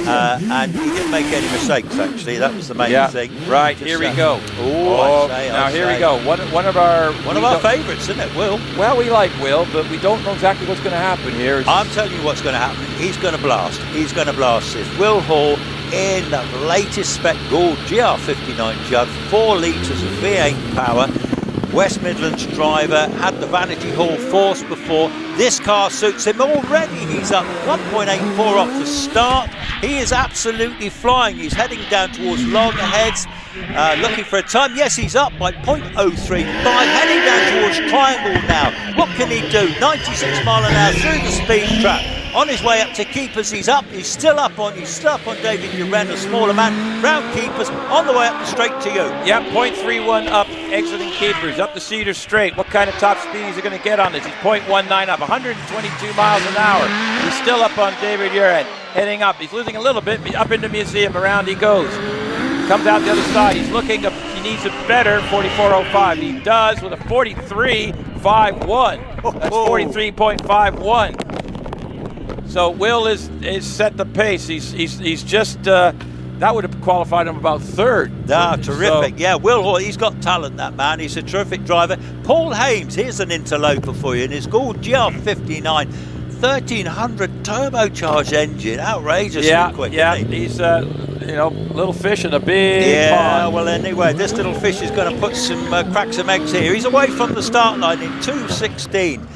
Looking good already. Heads up towards Hall. Okay, he's slightly, as we speak, I can't speak, no, not getting the times. But anyway, he's looking good. He's slightly down at the moment. Yes, he is down, but he's coming very low. He has got a small engine car. He's up against some very big fish. Anyway, he's on his way up towards keepers, slightly down at the moment. Over to you, sir. Okay, doesn't have the torque of the V8, but he's got the top end and better. So he's 0.97 down at the moment, 0.96 down coming out of Cedar, 112 miles an hour. He's not loud about, but he just doesn't quite have enough for the V8s coming out of the corners, I don't think. Back out of Museum, little smoke coming out in the back, 44.90. I think the engine was just a little foggy coming out of there. Puts him in third at the moment, ahead of Jack Cottrell. Yeah, I think there was a bit of an engine malady there towards the finish. It looked a little smoky out the tailpipe going across the line. Either a little bit of wet stuff or it's a little bit of so something. I think our marshals may have just going to go check that. Yeah, might have to have a look at that. Yeah, well, so far... Okay. We have a deer. We just got on screen. Paul Hames is literally doing one of those drive-through safari things. Yeah, the deer right next to the deer just carried on munching, didn't it? Yeah, that's a... So are we saying that was a fallow deer or a roe deer? I think the ones with the spots that had big antlers on it. Yeah, they all have big antlers. Well, I don't know. Ones do. They do. Male Funny ones enough, do. that deer is actually on the finish road down just by the paddock. Yeah, there he is. Oh, there he is. There's our chum. There he is. Well, when we said if you just joined us today and you haven't seen Loton Park before, we are in an active deer park. We certainly are. When we're not running cars up the hill. Yep. This is actually a deer park. There's actually hundreds of them here. There is hundreds of them hidden, and normally they don't come out, but every now and then we got one that likes. We've got a couple that actually like motorsports, so they're always popping their head out going. No, and why wouldn't you want to watch the runoff? I'd be out for the runoff. Well, yeah, he's come out for the runoff. Yeah, every time. So he's gone back into the ferns. Yeah, he's gone to see his mates, hasn't he? He's gone to see his mates. He said, nobody's talking to me now. Yeah. Anyway, so up the top there, I saw Jonathan Varley up towards the finish here, the marshals. So just having a little look, just making sure everything's spick and span. Yeah. They're walking back. Was that our man Simon there? That's our man Simon again. He gets everywhere, doesn't he? Now, he's that good. He would have spotted that. He would have. That's why he said, I want to go check the track. And our man Simon always comes up to me in the morning and said, you said this wrong, or you shouldn't have said that. Oh, yes. Yeah. He always looks after us, doesn't he? He makes sure we behave. His lovely wife is actually in the regalia She hut. certainly is, So she's probably making a list to give to Simon. That's Joe, yes, absolutely. Joe's giving a list to Simon and said, at the end of the day, while a quick swap, the regalia shop's still open, isn't it? Still open, Gail? Yeah, that's good. So go and get yourself grab a bargain in the regalia shop, grab an ice cream, but after the runoff, don't do it. You'll have a bit of time. Yeah, how's Bob doing? Yeah, there's nobody eating ice cream. How's Bob doing? How's Bob? Actually, got no queue at the moment. Well, no, everybody's watching the racetrack. Watching the runoff, and I don't blame them. That's what they should be doing. That's what we're here for, isn't it? That's all this weekend. We culminate in the runoff, isn't it? Yesterday we were just playing, weren't we? Yeah, it's an awful lot of work for 45 seconds. We won't go there. So anyway, listen. On the line, I can see Trevor Willis, isn't it? That looks like Trevor Willis. And we've got the only 4 people left with a mathematical chance of the British Championship this year. So we got 5 runners and riders to come. Yeah. Trevor Willis would be the first one. Now, he could put a cat amongst the pigeons here. He could indeed. He's a brilliant driver. And then behind him, Alex Summers. Then Wallace Menzies. Then Matthew Ryder. Then Scott Moran. Wow, what a lineup that is. I think Will Hall's time's going to end up mixing it up here, but I think it could have an effect here a little bit. Well, so the only one that got into the 42s, Scott, wasn't it? 42.9, wasn't it? So, but we don't know. Was everybody sort of at 9 tenths, 10 tenths? We know Wallace. well, Wallace you've got to he's got qualify, an adjustable but dial you on don't it. put it all in on. No. And of course, if they put some of their extra special tyres, I can see Wallace there. Look, he's got his extra special tyres on, hasn't he? What? The clean ones? The really special tyres, the real sticky ones. The runoff tires. The runoff tyres. I think they all run the same compound, but I say number of runs on the tires. He puts the fresh set on for the runoff. They have special ones. They sometimes get a fresh set on to scrub them in for the runoff, don't they? Because they don't want to brand you. They don't want to heat. No. Like one light heat cycle. Yep. And then the tire's optimum. Yeah. So what he's gone from his probably do, a dozen runs or so tires. Yeah. To the ones that have may have done only 1 or 2 runoffs. Now, Or all a fresh these, set. I think these are all on Avons this year as well, aren't they? 'Cause they haven't got the Pirellis anymore. Pirelli wasn't available. There are some cars on Pirelli still. They still have tires left. They still got a few left. But all our top cars, I believe, are on Avon tires. And next year, Avon has agreed to supply them all, so I think they should. Well, BMTR through Avon, they've been able to arrange to get enough tires. So, but all the competitors will be running on Avons. Okay, that'll be part of the championship. That's part of the championship. Okay, well that's fair enough. At least it puts them all on a level playing field. Doesn't it? Yeah. But if you're wondering what we're talking about, due to supply issues and everything, Pirelli stopped making tires this year because they couldn't get the raw materials due to world activities. And Cooper Tire, who owns Avon, the plant where these tires were, they're redoing a bit of restructuring, so they will be stopped manufacturing there at the end of the year. So BMTR, which is the UK supporter of HillClimb Championships, and they're also the Avon tire supplier, has worked with Avon to try and get enough stock for next year in sizes that need. So they're trying to make as many extras as they can before the red flags have been waved, the whistle's been blown. I suspect now that Trevor Willis will be allowed to come to the line shortly. Yes, I think so. You can hear it running. I can see a thumbs up from the marshal down there. Is that Lindsay Summers actually on the back pushing?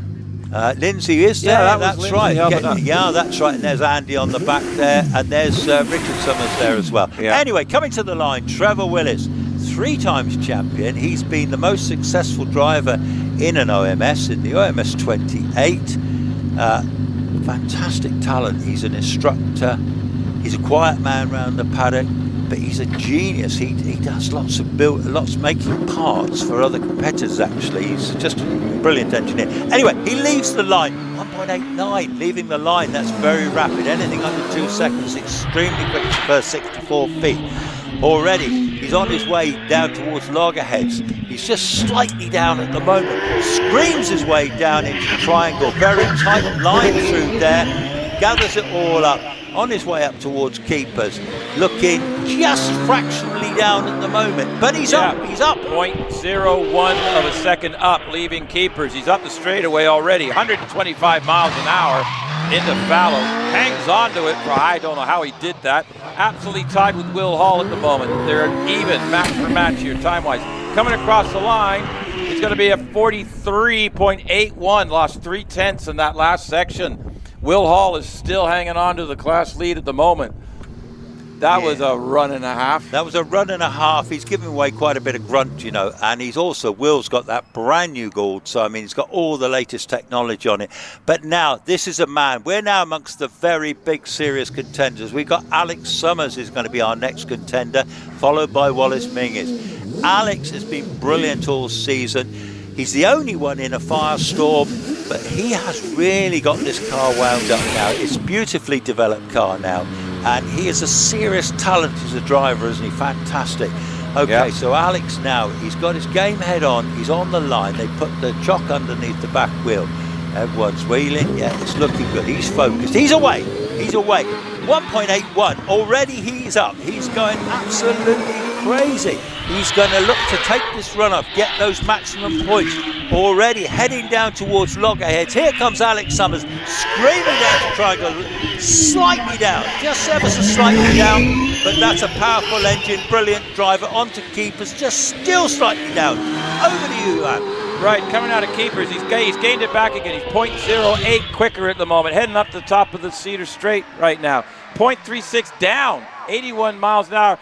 we've got a technical problem. He's pulled off at the top of the hill. The car just didn't want it. Something's gone wrong. It shut down. Alex has pulled off at the top. That might be the end. Gutted. I'm gutted for him. That's a big points loss. Oh dear, that's a major blow. He was flying. Out. He was up at the time, wasn't he? Yeah, he was up a little bit, but he was 0.36 down just at the top of Cedar. It looks like the car just started to slow down here. We just got a replay. Just have a look here. Coming out of Keepers, heading up Cedar. A bit of smoke there. Bit of smoke out of the back of the exhaust pipe coming out, heading up to the top of Cedars, and the car just I don't know if it's shut off or anything. I think the engine's gone on it, don't you? Well, it could be anything, the technology, and there's a lot of stuff. It is, but it was just that puff of smoke or fluid or whatever it was. Something let go. Well, let's hope it's minor. Let's hope it's just something technical and they get it back for the second run. Okay, so what this does, this opens the door for the Flying Scotsman himself, Wallace Menzies. That means Alex scores no points for this runoff. Nil point. Nil point. Nil point. Okay, so I can see Wallace on the line. I can see Tom New talking to him now. So he's probably just relayed the news about Alex. So that's taken one of his contenders out of the ball game, probably. Gutted for Alex. Yeah. Absolutely gutted. But nevertheless, Wallace has had a few issues to deal with of late. He had one or two. Yeah, one or two. He had a major off at Shrewsbury, not his favourite place. So now he's looking to reassert his lead in the championship. His main rival, of course, is Scott Moran now. Okay, so Wallace comes to the line. You can hear that wonderful Cosworth V8 there. That's a beautifully developed car. I mean, I said to him last year, you think of changing the car? He said, why would I want to change it? And why would he? Because it's a magnificent car, terrific driver. 3 times he's won the championship in this car. Who's not to say he's not going to win 4 times? He's away from the line, 1.82. Okay, it's a nice clean exit. Now, Wallace often doesn't necessarily start the quickest, but he then starts to really wind it on.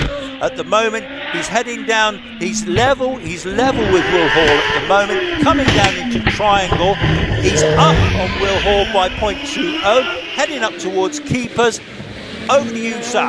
Okay, he's slightly hit a flip-flop, but it didn't fall down, so he's safe to go there. He's still 0.17 up, going up to Keepers. Heading up the top of Cedar Straight, 121 miles an hour. He's still up by 0.13 of a second.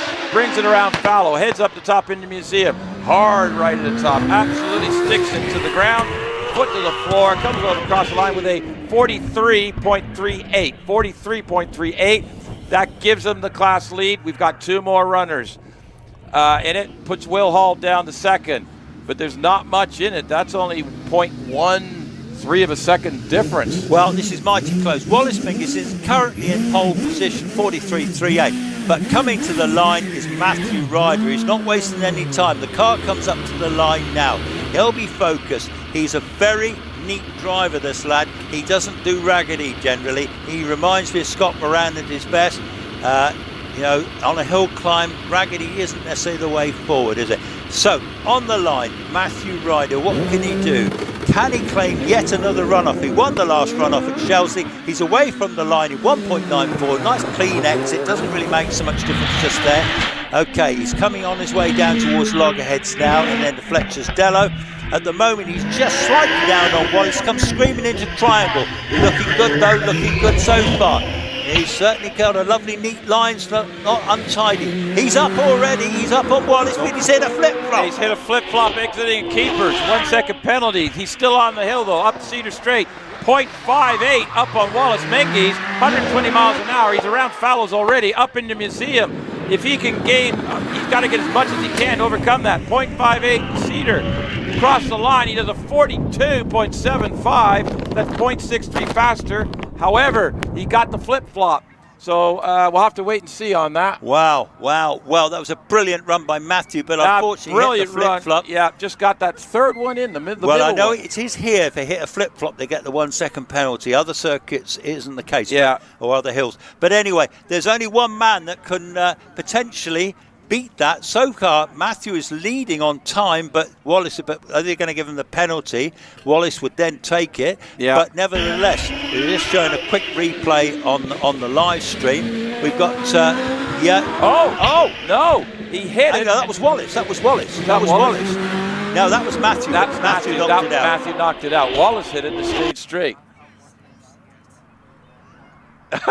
That's an interesting theory. Okay, so Scott Moran, our 6 times champion, he has actually been a revelation in this car, which belongs to Graham Wynn. It took him a while to adjust to this car because he had a much older car. Hang on, we got some whistles. We got a replay again here. Yeah. I don't know if they've replaced it yet. Are they? I think I heard the whistle go, so I suspect they are. So we're going back to the live stream now. Yes, Scott is coming to the line now. So this guy is Mr. Hillclimb, really. 6 times the champion. Comes from Ludlow.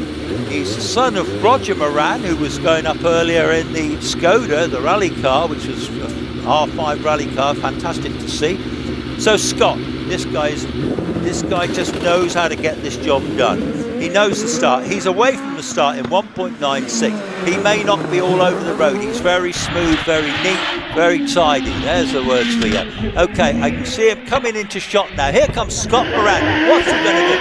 Comes very fast into triangle. Beautiful line. You watch Scott, you think he's not going very quick. He's very much right on the pace. He's right on the pace. He's slightly up the pace. He's on his 0.06 ahead going up into Cedar Straight. Top of Cedar Straight, 124 miles an hour. He's 0.10 up on whoever's leading this thing. Up and around the corner. Over Museum he goes.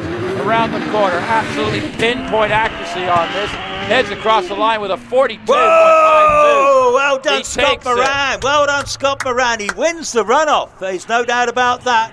We think that, depending on in fact, they've corrected the time, haven't they? Yeah.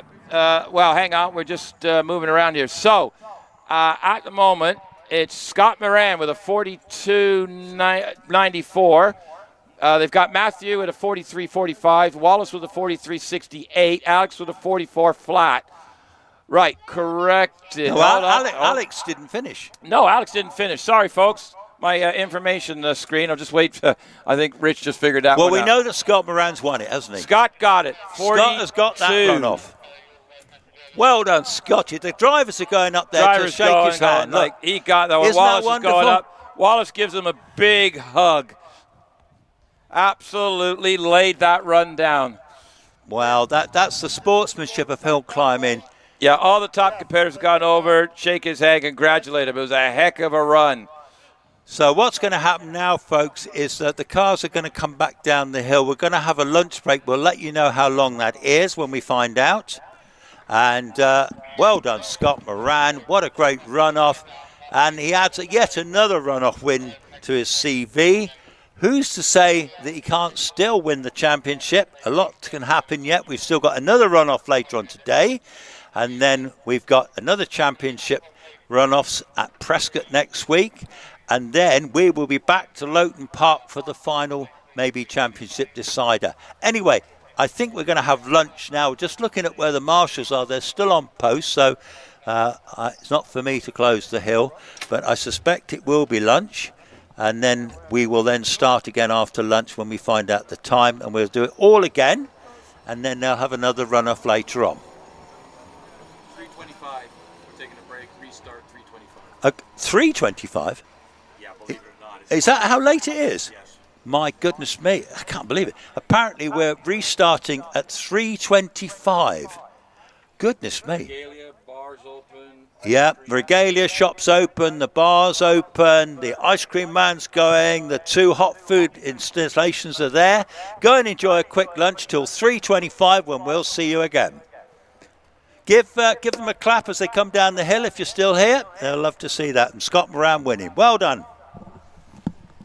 Shut them both off. Yeah. I got stomach cramps at the moment. It's really bugging me. Okay. Right, okay. You did switch yours on? Oh, hang on, I got it. Good? See you later.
Good afternoon, everybody. David Garnett has just left the line. I've just come back after our rather brief lunch break, but we had a very exciting morning.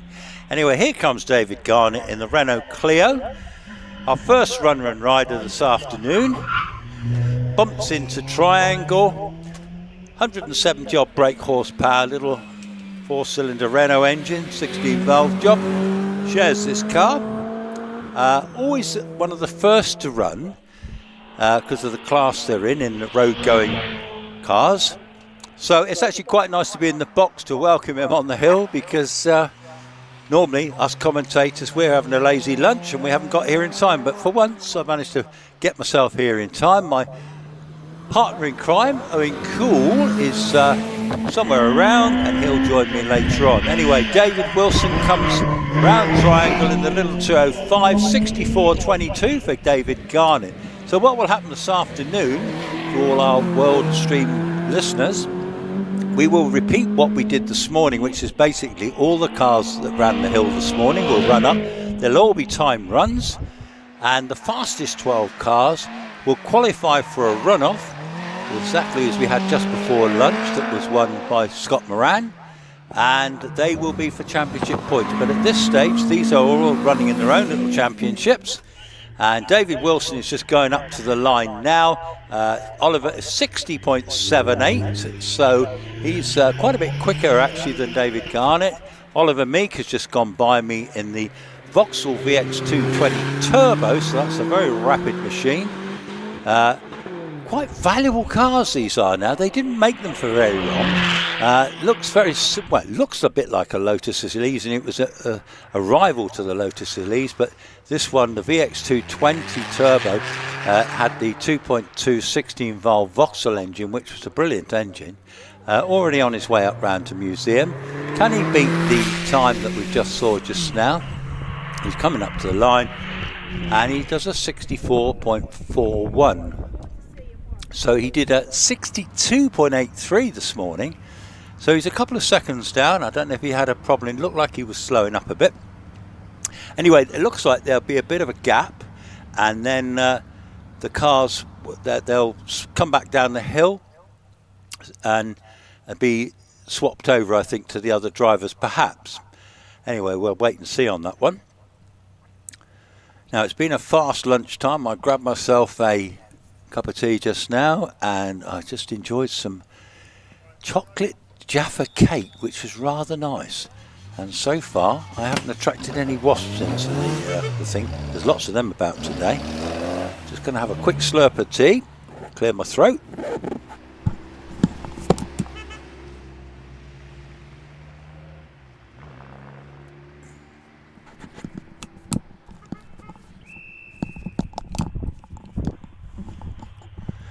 So welcome to all our live stream listeners from all over the world. My name is Chris Ponsford. My colleague in crime, Owen Cool, is just coming up to the box. Hope he's had a suitable lunch. And no, he's not feeling terribly well at the moment, but I guess he'll tell you about that himself. Hang on. Who wants to hear about that? Too many sandwiches this weekend. Is that what it was? Yeah. Well, it is. You were telling me how good the sandwiches were too, weren't They are good sandwiches, but too many for me. Yeah, fair enough. Fair enough. Well, we've had a busy morning, haven't we, Owen? And we're going to have an even busier afternoon. This morning is so busy. It's 3:30. And I'll tell you something else.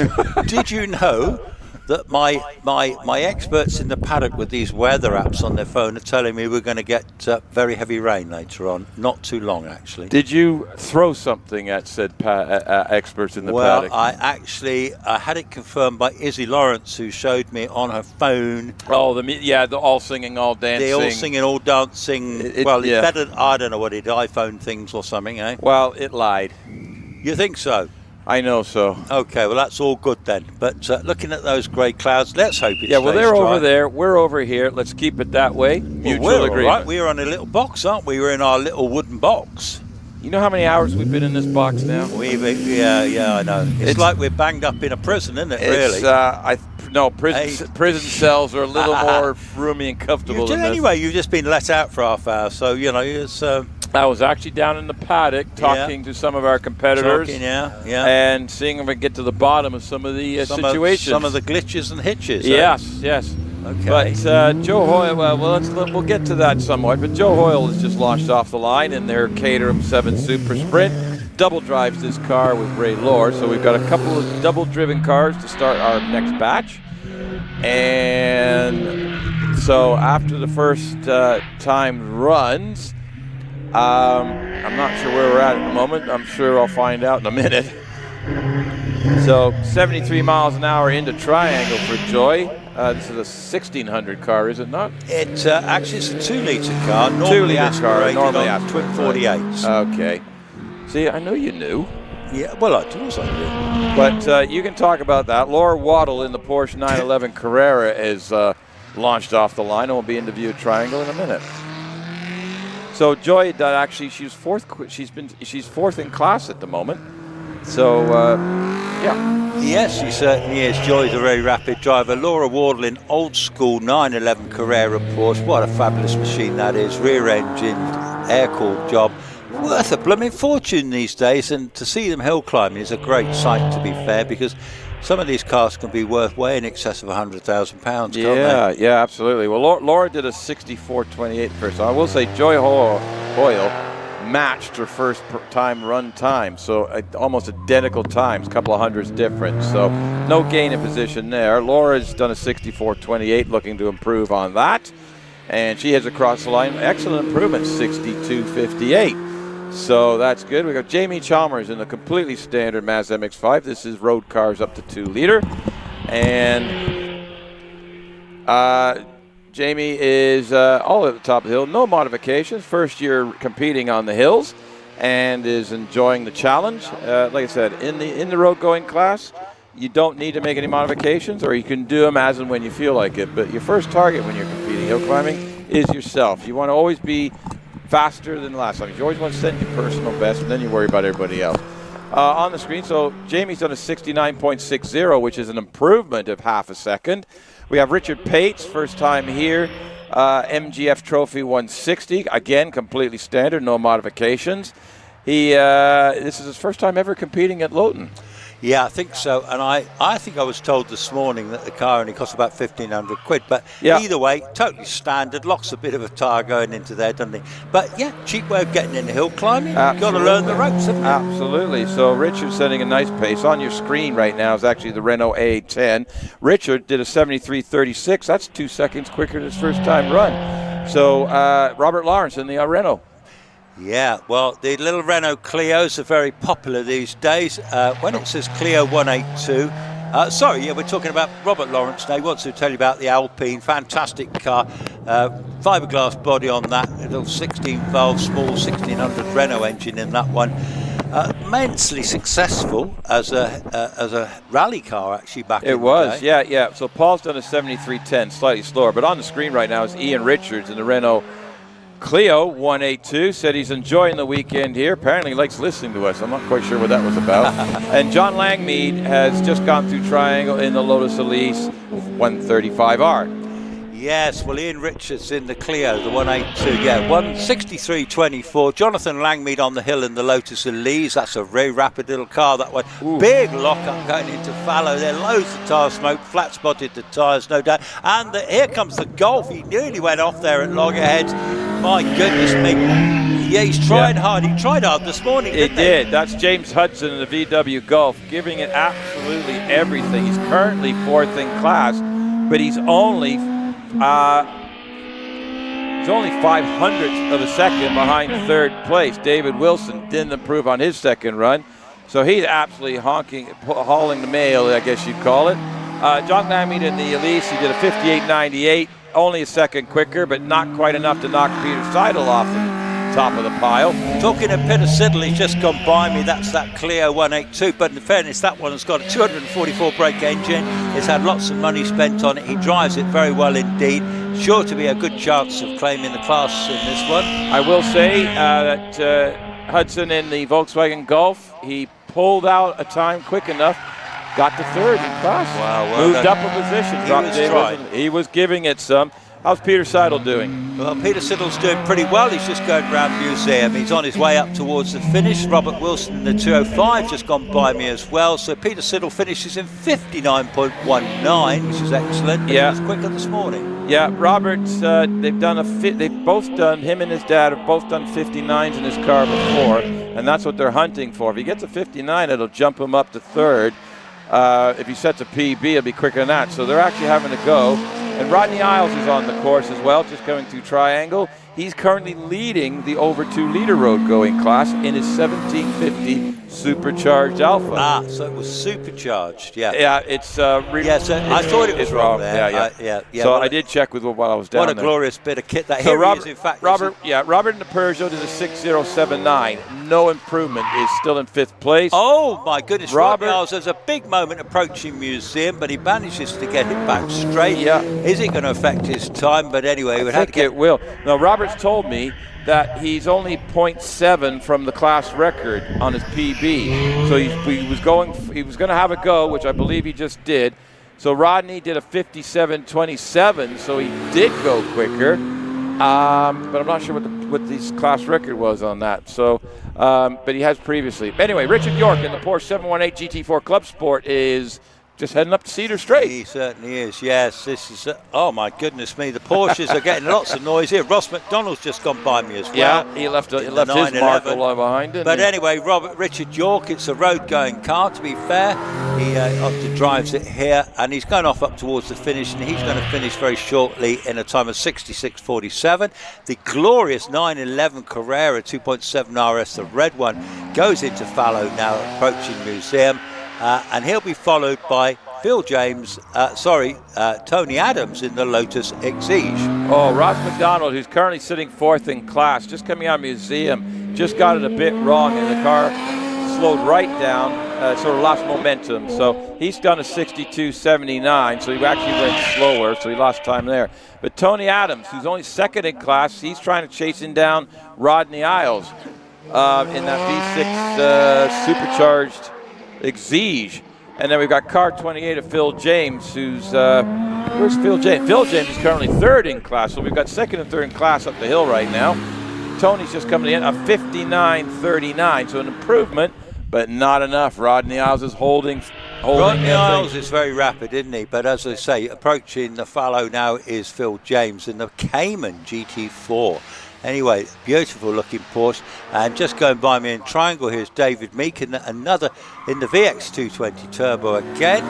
And Simon Tarling has just left the line in his Porsche 996. So 60.21 for Phil James. Yeah, this is still in A2, road going series production cars over 2 liter. And the Vauxhall of David Meek absolutely flying, 86 miles an hour, lock up. Currently in 5th place in the class. Simon Tarling has just come through Triangle right now, is 6th in class. David Meek brings it around out of museum. And yeah, so he comes around, well, I'm just keeping up with all these cars on the hill, 61.16. Yeah, and that's actually moved David up from 5th to 4th. He's actually moved Mr. McDonald back down to 5th. Okay, so we've got that lovely Porsche on the hill of Simon Tarling. 03 car, that one, proper water-cooled Porsche. And as I can see going by me, we've got the first of the Yaris's, which I think was Pete Richards, even his name hasn't come up. Yeah. I'm going to go with Pete Richards. So 60.54 for Simon Tarling. Simon jumped all the way to 4th place. Excellent time, 2 seconds quicker. That moved him up to 4th. Peter Richards on the hill. It is Peter Richards. Ah, there he is. We got a name and everything. We got the name, yeah. And then Peter's just heading out the end there. I'm not sure. There he is. Yeah, there he is. Okay. There he is. Yeah, I've got him going to the finish now. So Peter Richards is approaching the finish. Izzy Lawrence has just left the line. 61.50 for Peter. That's a 3/4 of a second improvement. It keeps him in 3rd place. Izzy, Wizzy Izzy, as Chris likes to call her. She's in the Evo, 600 plus horsepower, road going, even has floor mats in it. And she actually put 2 wheels off at Fallow on her first run. Just a little bit in the dirt, 4-wheel drive, who cares? Or, everybody gets upset when we say that, don't Well, they? I tell you what, we just say when it rains, well, it's easy for you folk with four-wheel drive. Yeah, and don't we? apparently it's not But because we apparently set up not. for dry. So they're not such big fans. Well, Wizzy Izzy is going up the straight there, and she's just gone into fallow. She's keeping it on the island so far this run. Oh, a bit of opposite lock there, but anyway, yeah, on her way up to Museum. There goes Alan Mansfield in the Yaris GR as well, just gone round the triangle. Wizzy's off to the finish. What can she do? She finishes in a time of 59.97. Well, done, that's Izzy. an improvement. Well done. Broke the 67 target. Keeps her in second place. Alan Mansfield in the Yaris GR, another one, red one, same as Peter Richings. He's right behind Peter, fourth currently in class. He's going to need to pick it up because Peter's laid down a time in the Yaris, individual Yaris class. That's about a second and a half quicker than what he did before. So Alan's working on it. We got Ian Fido in the white Toyota Yaris and Chris Beresford in the, well, what do you call that in thing? the Subaru. It's a Subaru. Yeah, but it's a hooligan version. It's a hooligan Subaru. Hooligan You're quite version. right. Here comes the hooligan Subaru of Chris Beresford. Wow, what a fantastic car this is. Built by Stephen Darley. And Chris Beresford, he actually owns HillClimbing.org, which is about all records and things. Oh, okay. Sort of like the national tracks and records. Oh, okay. Well, Alan Mansfield is a 63.52. It actually went a little bit slower, so no chance there. Ian Fido's gone across the line with a 63.40, a tenth of a second improvement, but still keeps in fifth place. Chris Beresford, well, he's got the class win already from his first time run at 57.29. Nobody else can beat him, but can he drop it? Can he get into 56s with this thing? Oh, yes, he can. 56.13. Wow, good on him. Good on him. That's an absolutely crazy time for a road. Stonking, isn't it? Yeah, and that car is taxed, licensed, and MOT'd. I wouldn't mind driving that one home. What? Give up the Volvo? Oh, I'll have that as well. I've got No, some- you put the can't fishing drive tackle in, too. haven't I? You got your Uber driver left you hanging. I've this got to have morning. something to put the fishing tackle and the Labradors in, haven't I? We wondered if the fishing was going to come. You got a Labrador? No. I lied. I know you've got fishing tackle. Yeah, I got tons of fishing tackle. Yeah. So we got bats returning to paddock, Owen. have we now? Yes, we have. There's Joy waving at Wave it, everybody. Joy. That's Joy Hoyle. She's friendly, isn't she? Oh, the Marshals. You got to be friendly with the Of Marshals. course you have, because that's her last run of the day. Yeah, that's the last run. So you'll see all the competitors thanking the Marshals, who have done absolute sterling job up here, along with our rescue crews, all volunteers. Orange Army, just absolutely. This is like doing a 24-hour endurance race This is a weekend. long I've day done for them, and this is. But yesterday was long as well. Yeah, mate. long So the competitors are going to owe our Marshals possibly a fruity beverage at the end of this. Well, I'll tell you what, you probably didn't know, but I've called into Trimble's on my way through to get my cup of tea. And As there you was did. some cake on the table, right? And I asked Big Jamie, I said, any chance for a bit of cake and stuff? And so I had some orange chocolate Jaffa cake. I'm sorry, you had. I had Where's orange my? chocolate- Excuse me. Excuse me. Where? I do not see He my said portion there's of. only room for one. He said because You greedy Paul bug. no, I had half of the one slice, Right. but that was plenty. That Yeah. was plenty.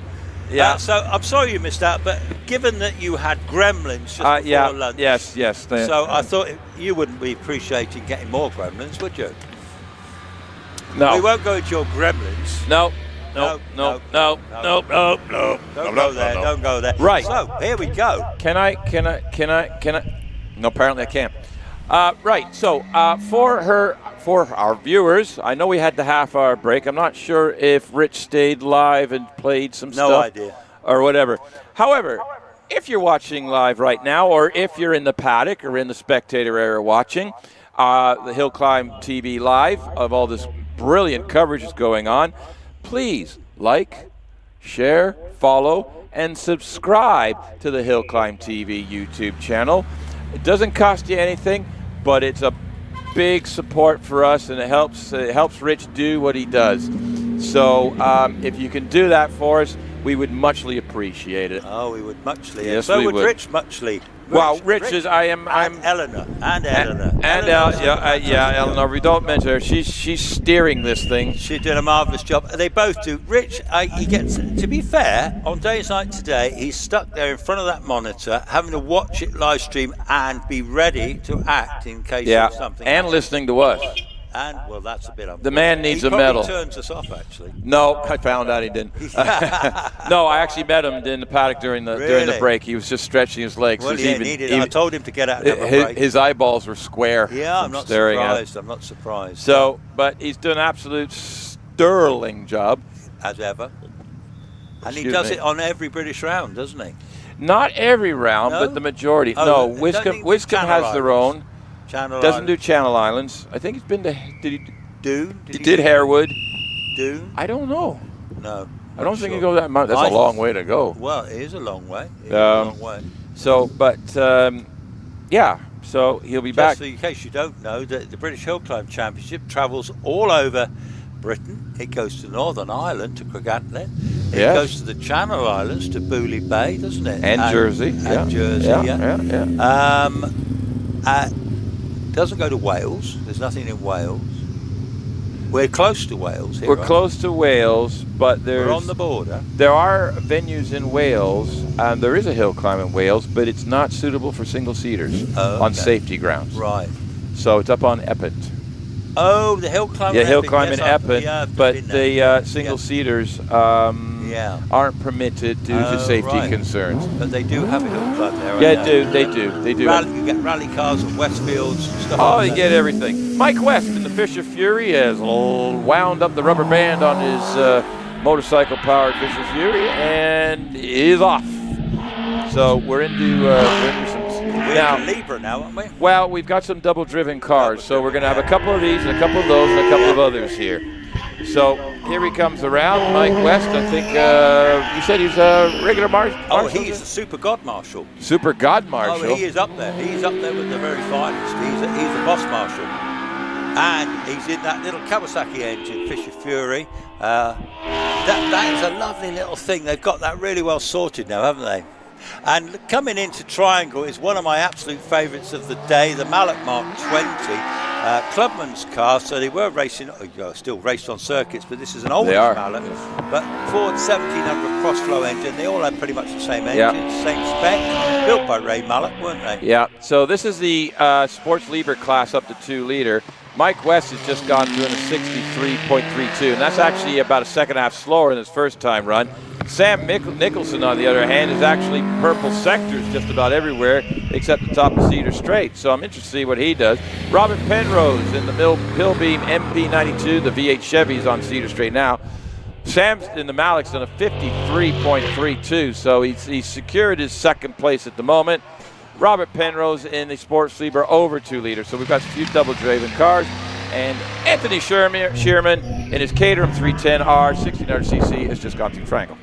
Yeah, right mix of cars in this little Libre class, isn't there, to be fair? Robert Penrose in the Big Pilgrim, 7-litre Chevrolet powered car, finishes in 58.71. Anthony Shearman in the Caterham, running with a K-Series engine in this one. Will be followed by the AMS Mattia, which is the Subaru-based car, which is just coming into Triangle now. Fiberglass body on that one. All the Subaru mechanicals. He does best when it's wet, being the four-wheel drive. So Anthony Shearman's actually in Class B, same class as Joe Hoyle. Anthony has done, he's gone 1.2 seconds quicker with a 61.26. Joe did the same time, so no change in position there. We've got John Pick in the AMS Mattia, otherwise known as the fiberglass bodied Subaru. I think it's a one-off thing, this thing. And then Richard Price has just come through Triangle in his Caterham 7, which is also a Class B car. So we're kind of bit and forth there. Yeah, we're mixing them up a bit, and Steve Garner's just left the line as well. He's in a Westfield. One of the differences between the Westfield and the Caterhams is the Westfield has a fiberglass body and the Caterhams have an alloy body. Oof. And Steve Garner locks up coming into Triangle. He's leaving nothing behind. He's going to flat his tyres, finishing Richard Price. Richard Price is leading this class by 6/100ths of a second. He's just done a 56.69, which is slower. He's opened the door for Ray Lord to get there. Ray's only 6/100ths behind. Steve Gardner is sitting in third at the moment.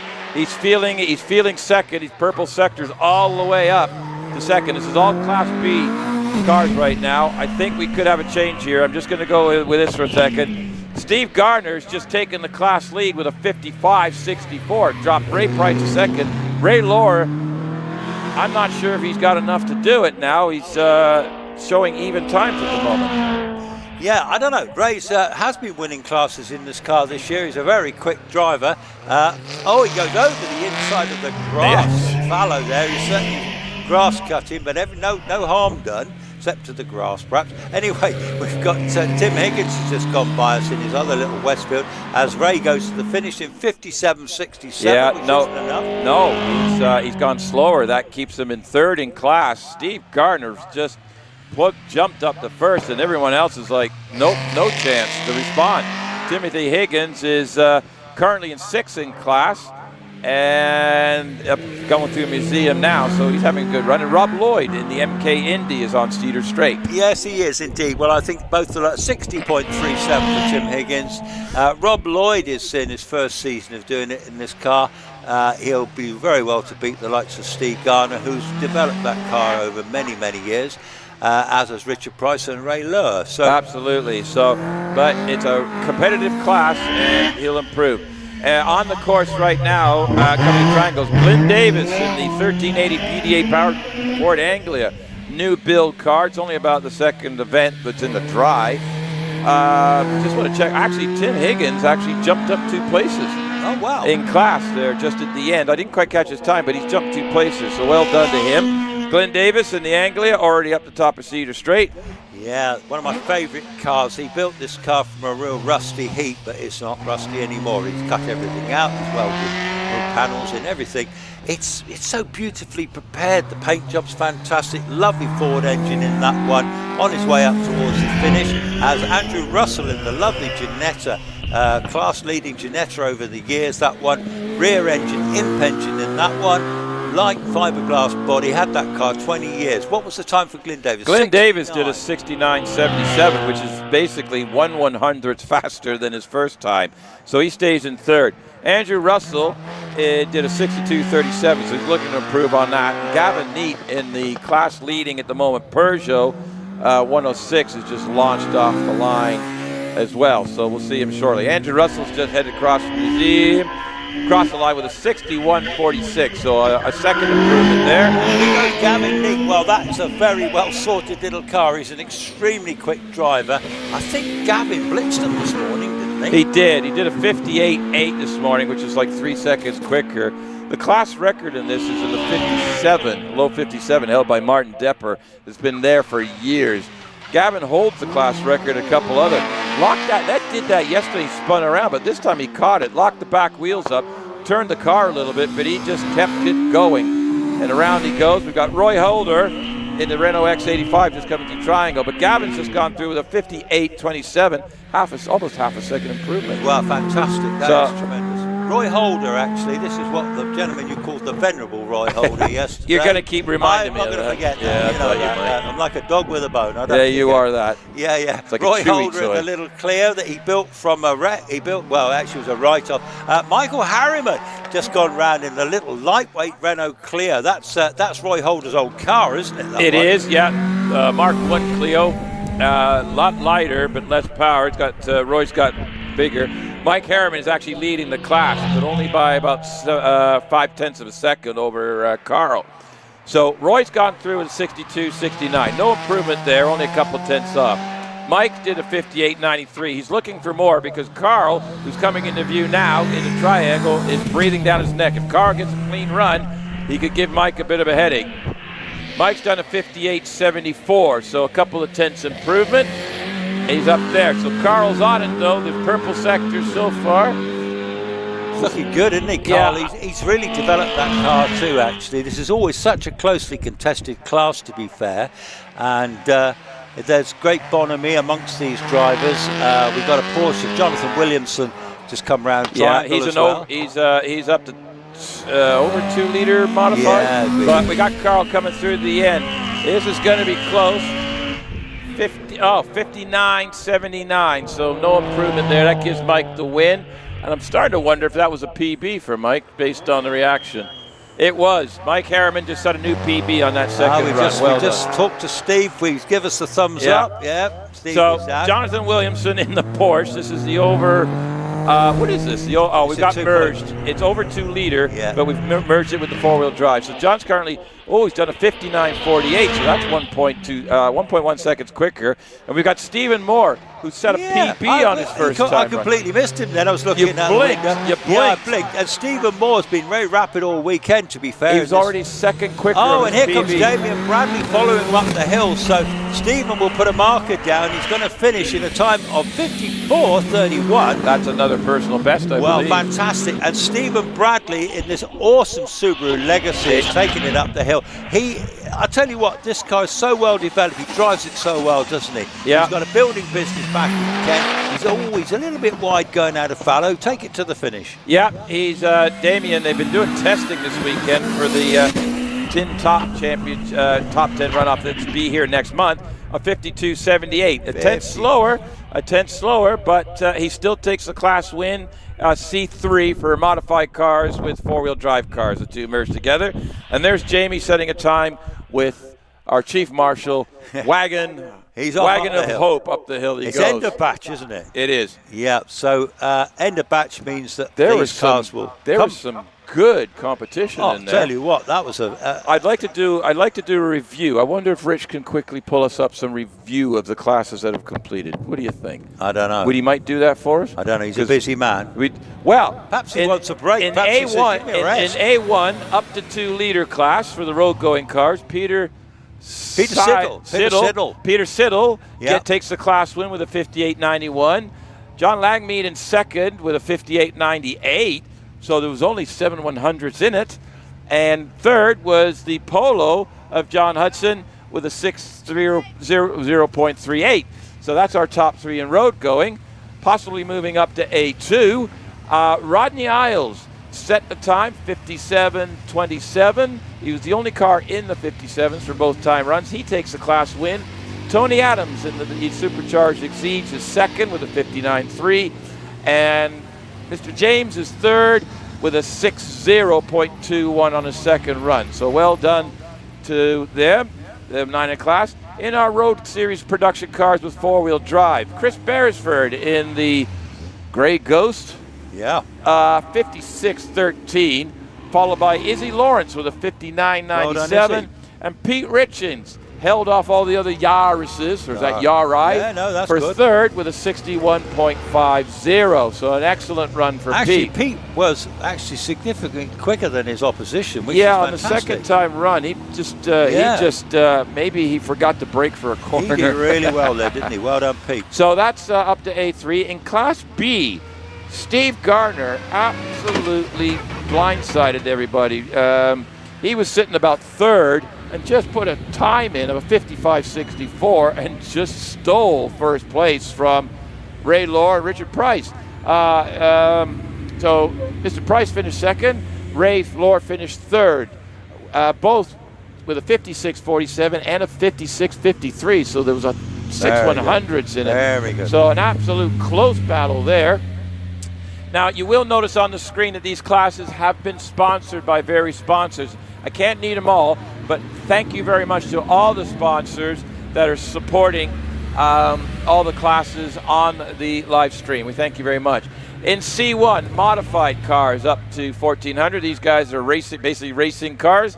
Gavin Neat with a 58.27.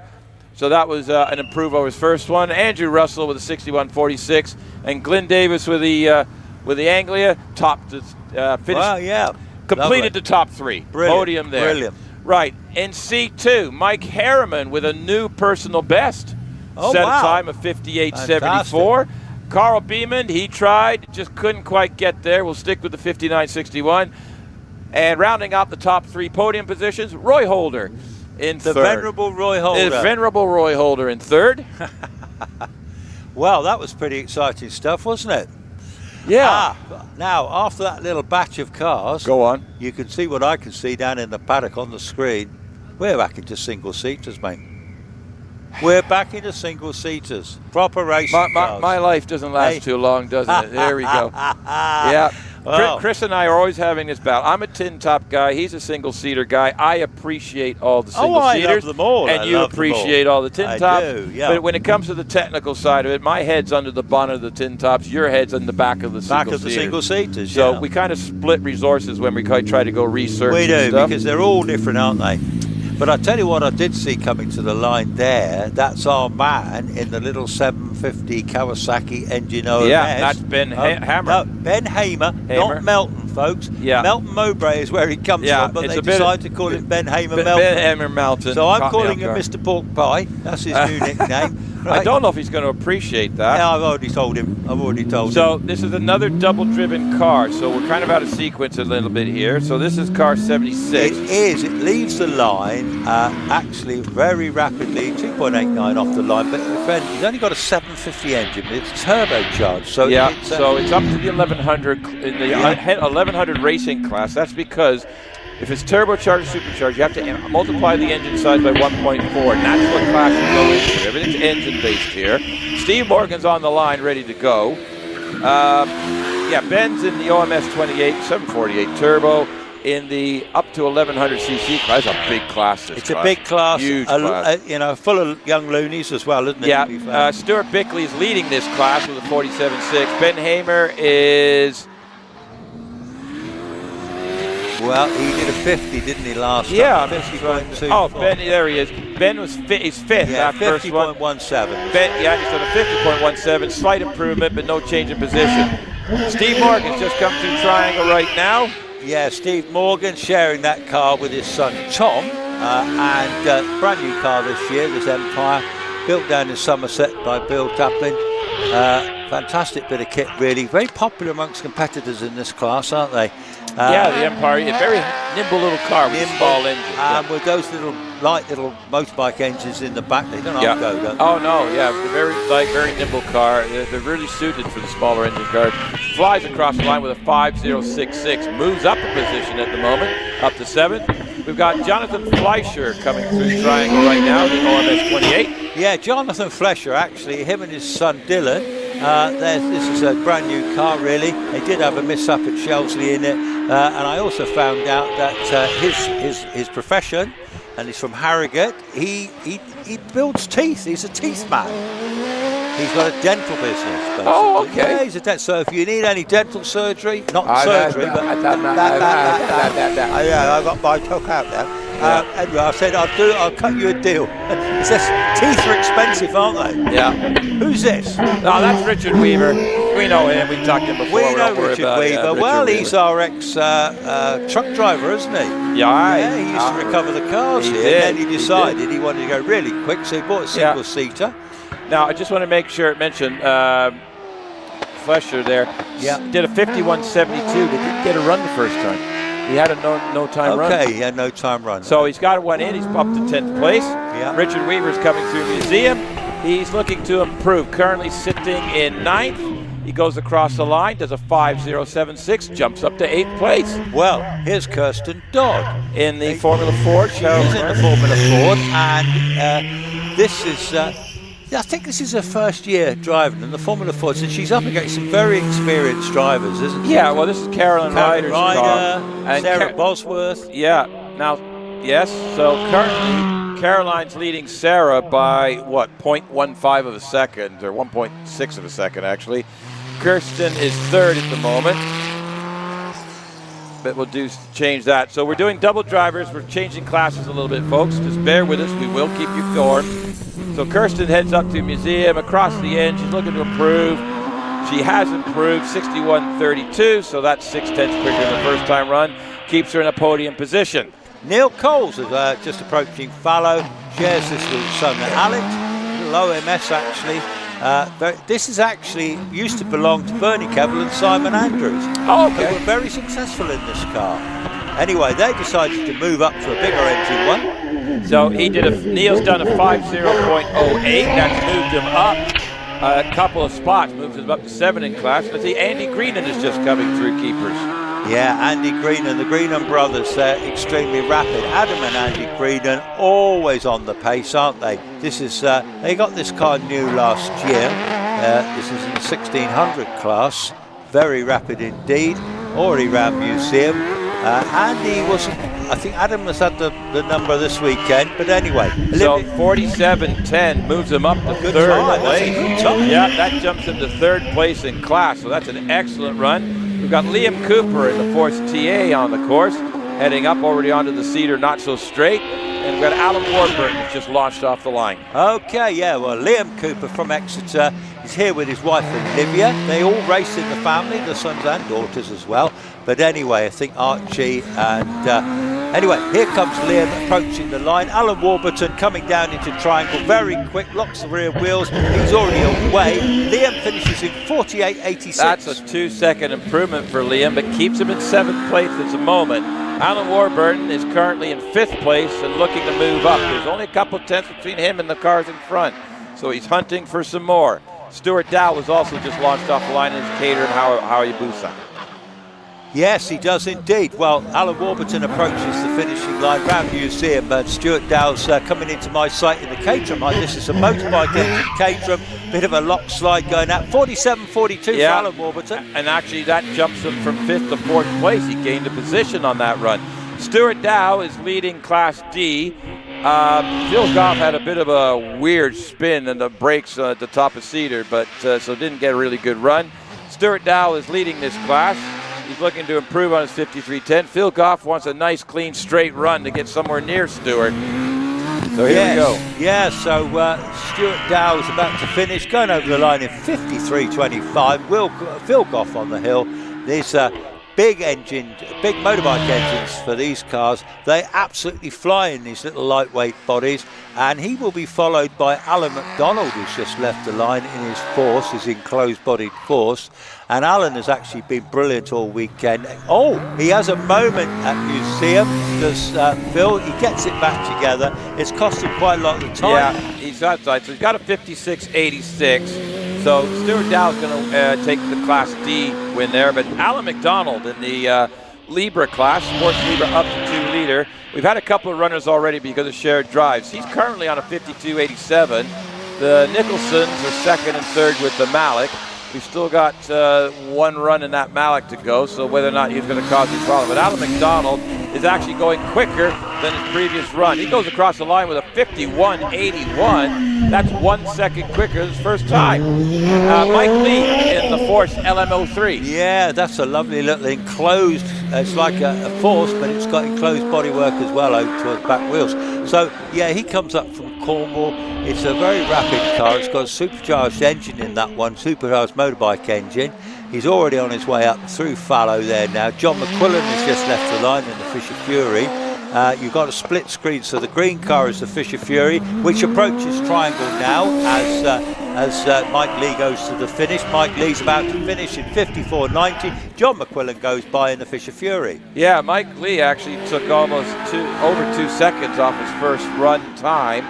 Almost got to 3rd, but not quite. Missed it by a 10th, but still in 4th place. That's still an excellent run. John McQuillan in the Fisher Fury, currently sitting in class, sort of down the bottom there a little bit. Didn't quite have a clean run the first time. Locked it up going into Cedar, top of Cedar straight into Fallow there. Locks it up again coming into Museum there, but so he's absolutely giving it a bit some. And off the line, down in your left corner, that's Derek Kessel in the Maguire Mini. John McQuillan did a 6.094, so no improvement on his first run. But there's Derek Kessel in the Maguire Mini. Yeah, I do like this little Maguire Mini. He's had it for many, many years. This is not like a road go Mini, is it? This is a space frame Mini. Yeah. Very, very low to the ground.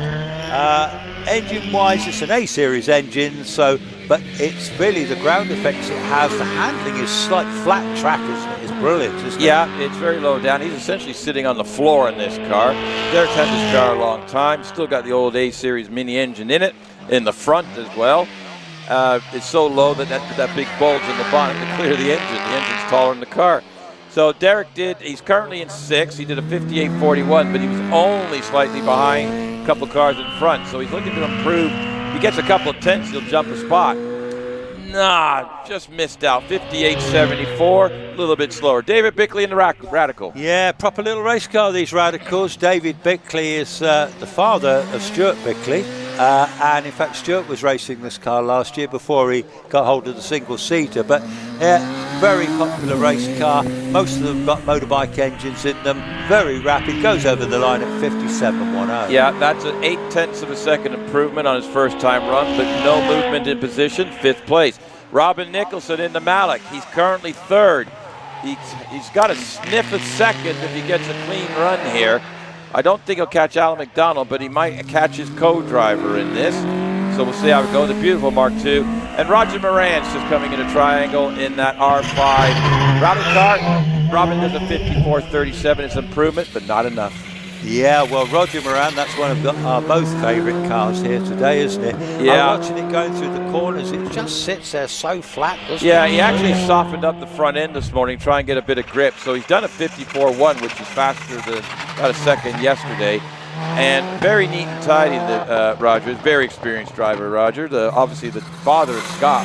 And he's won the HillClimb Championship. He has won the HillClimb Championship.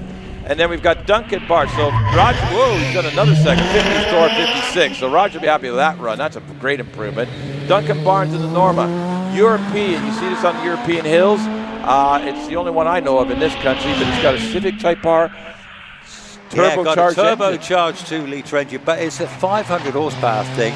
It's a big car, it's a wide car. It was designed for basically endurance racing, but somebody decided to try their luck on a hill climb in Europe and did very well. Yeah. Now they all want them. Well, they are the fastest cars on the hills. Yeah. Yeah, they do win regularly.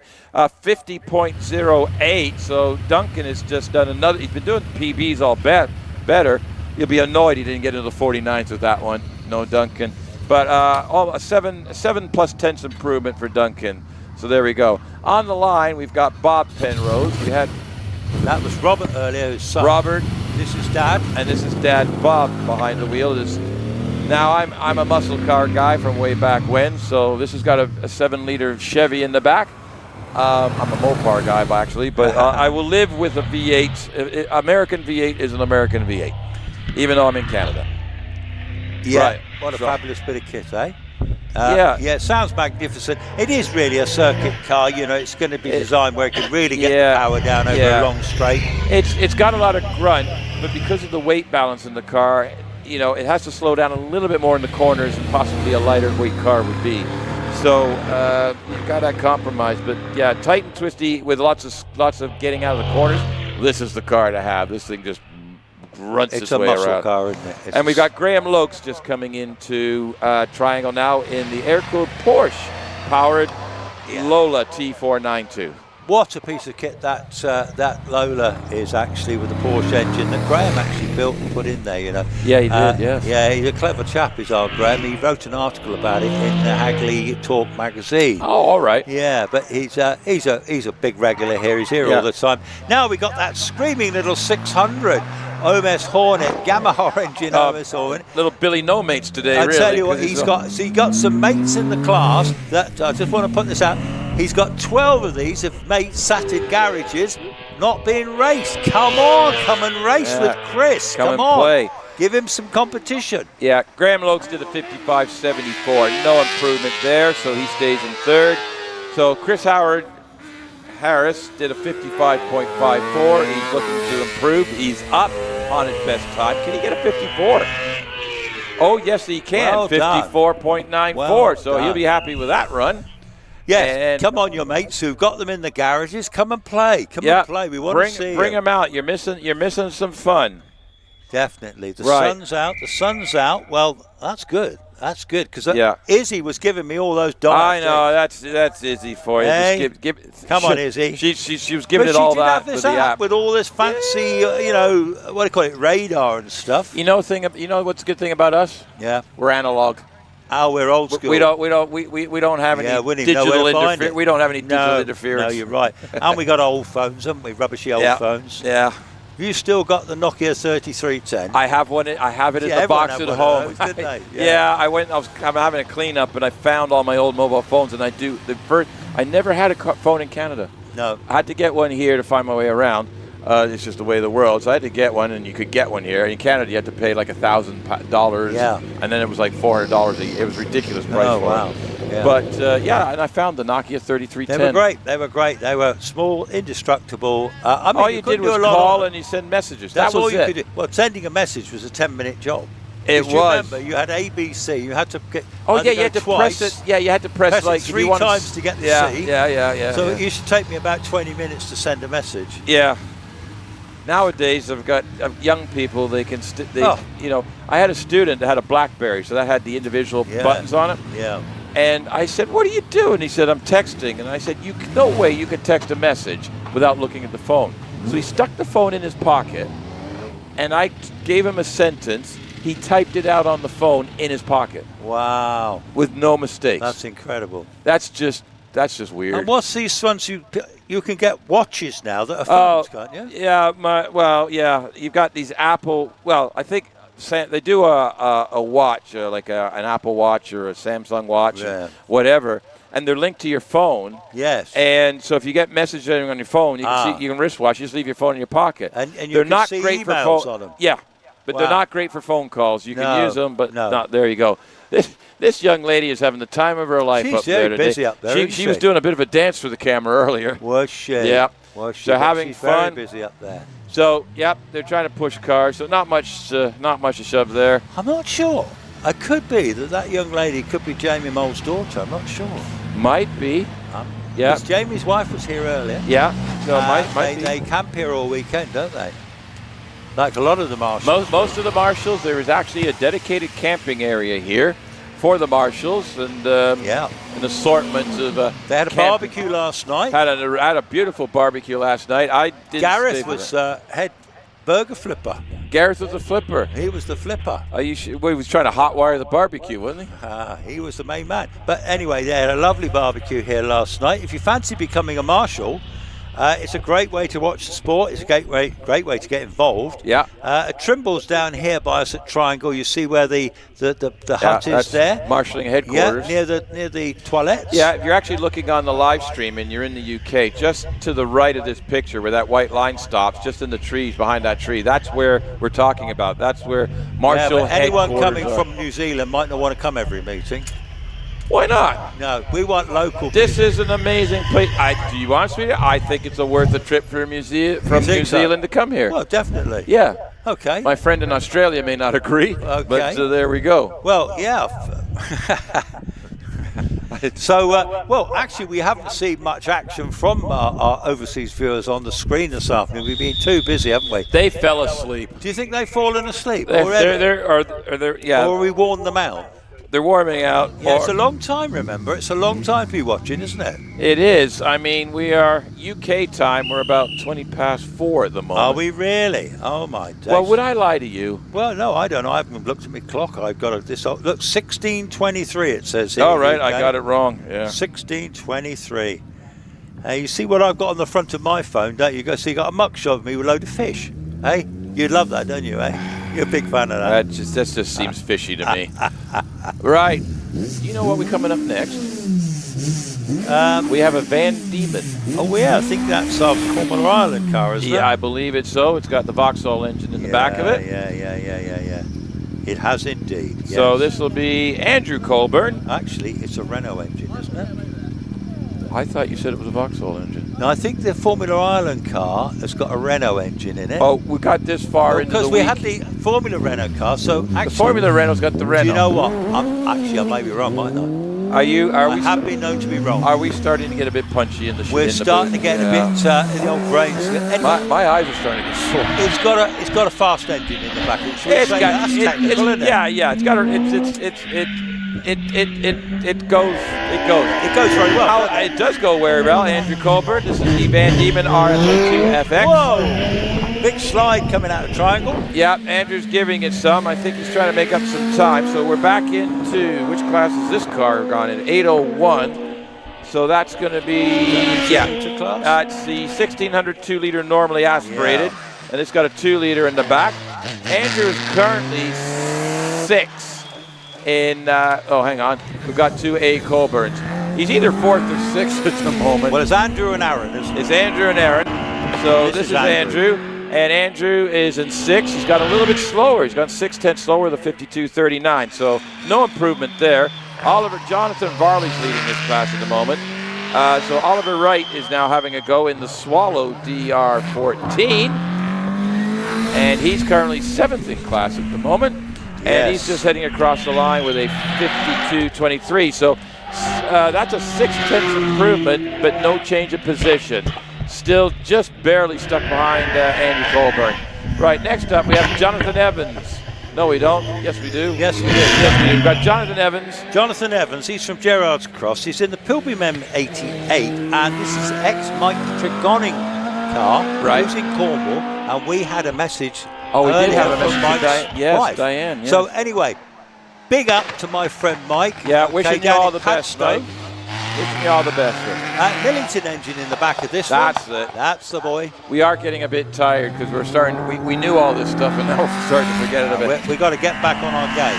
Right, so Jonathan's looking to improve. He's currently, he does. He jumps up 3 positions, a 54.29. Well done. 3 seconds better. He jumps him up to 9th in class. Trish Davis, who's currently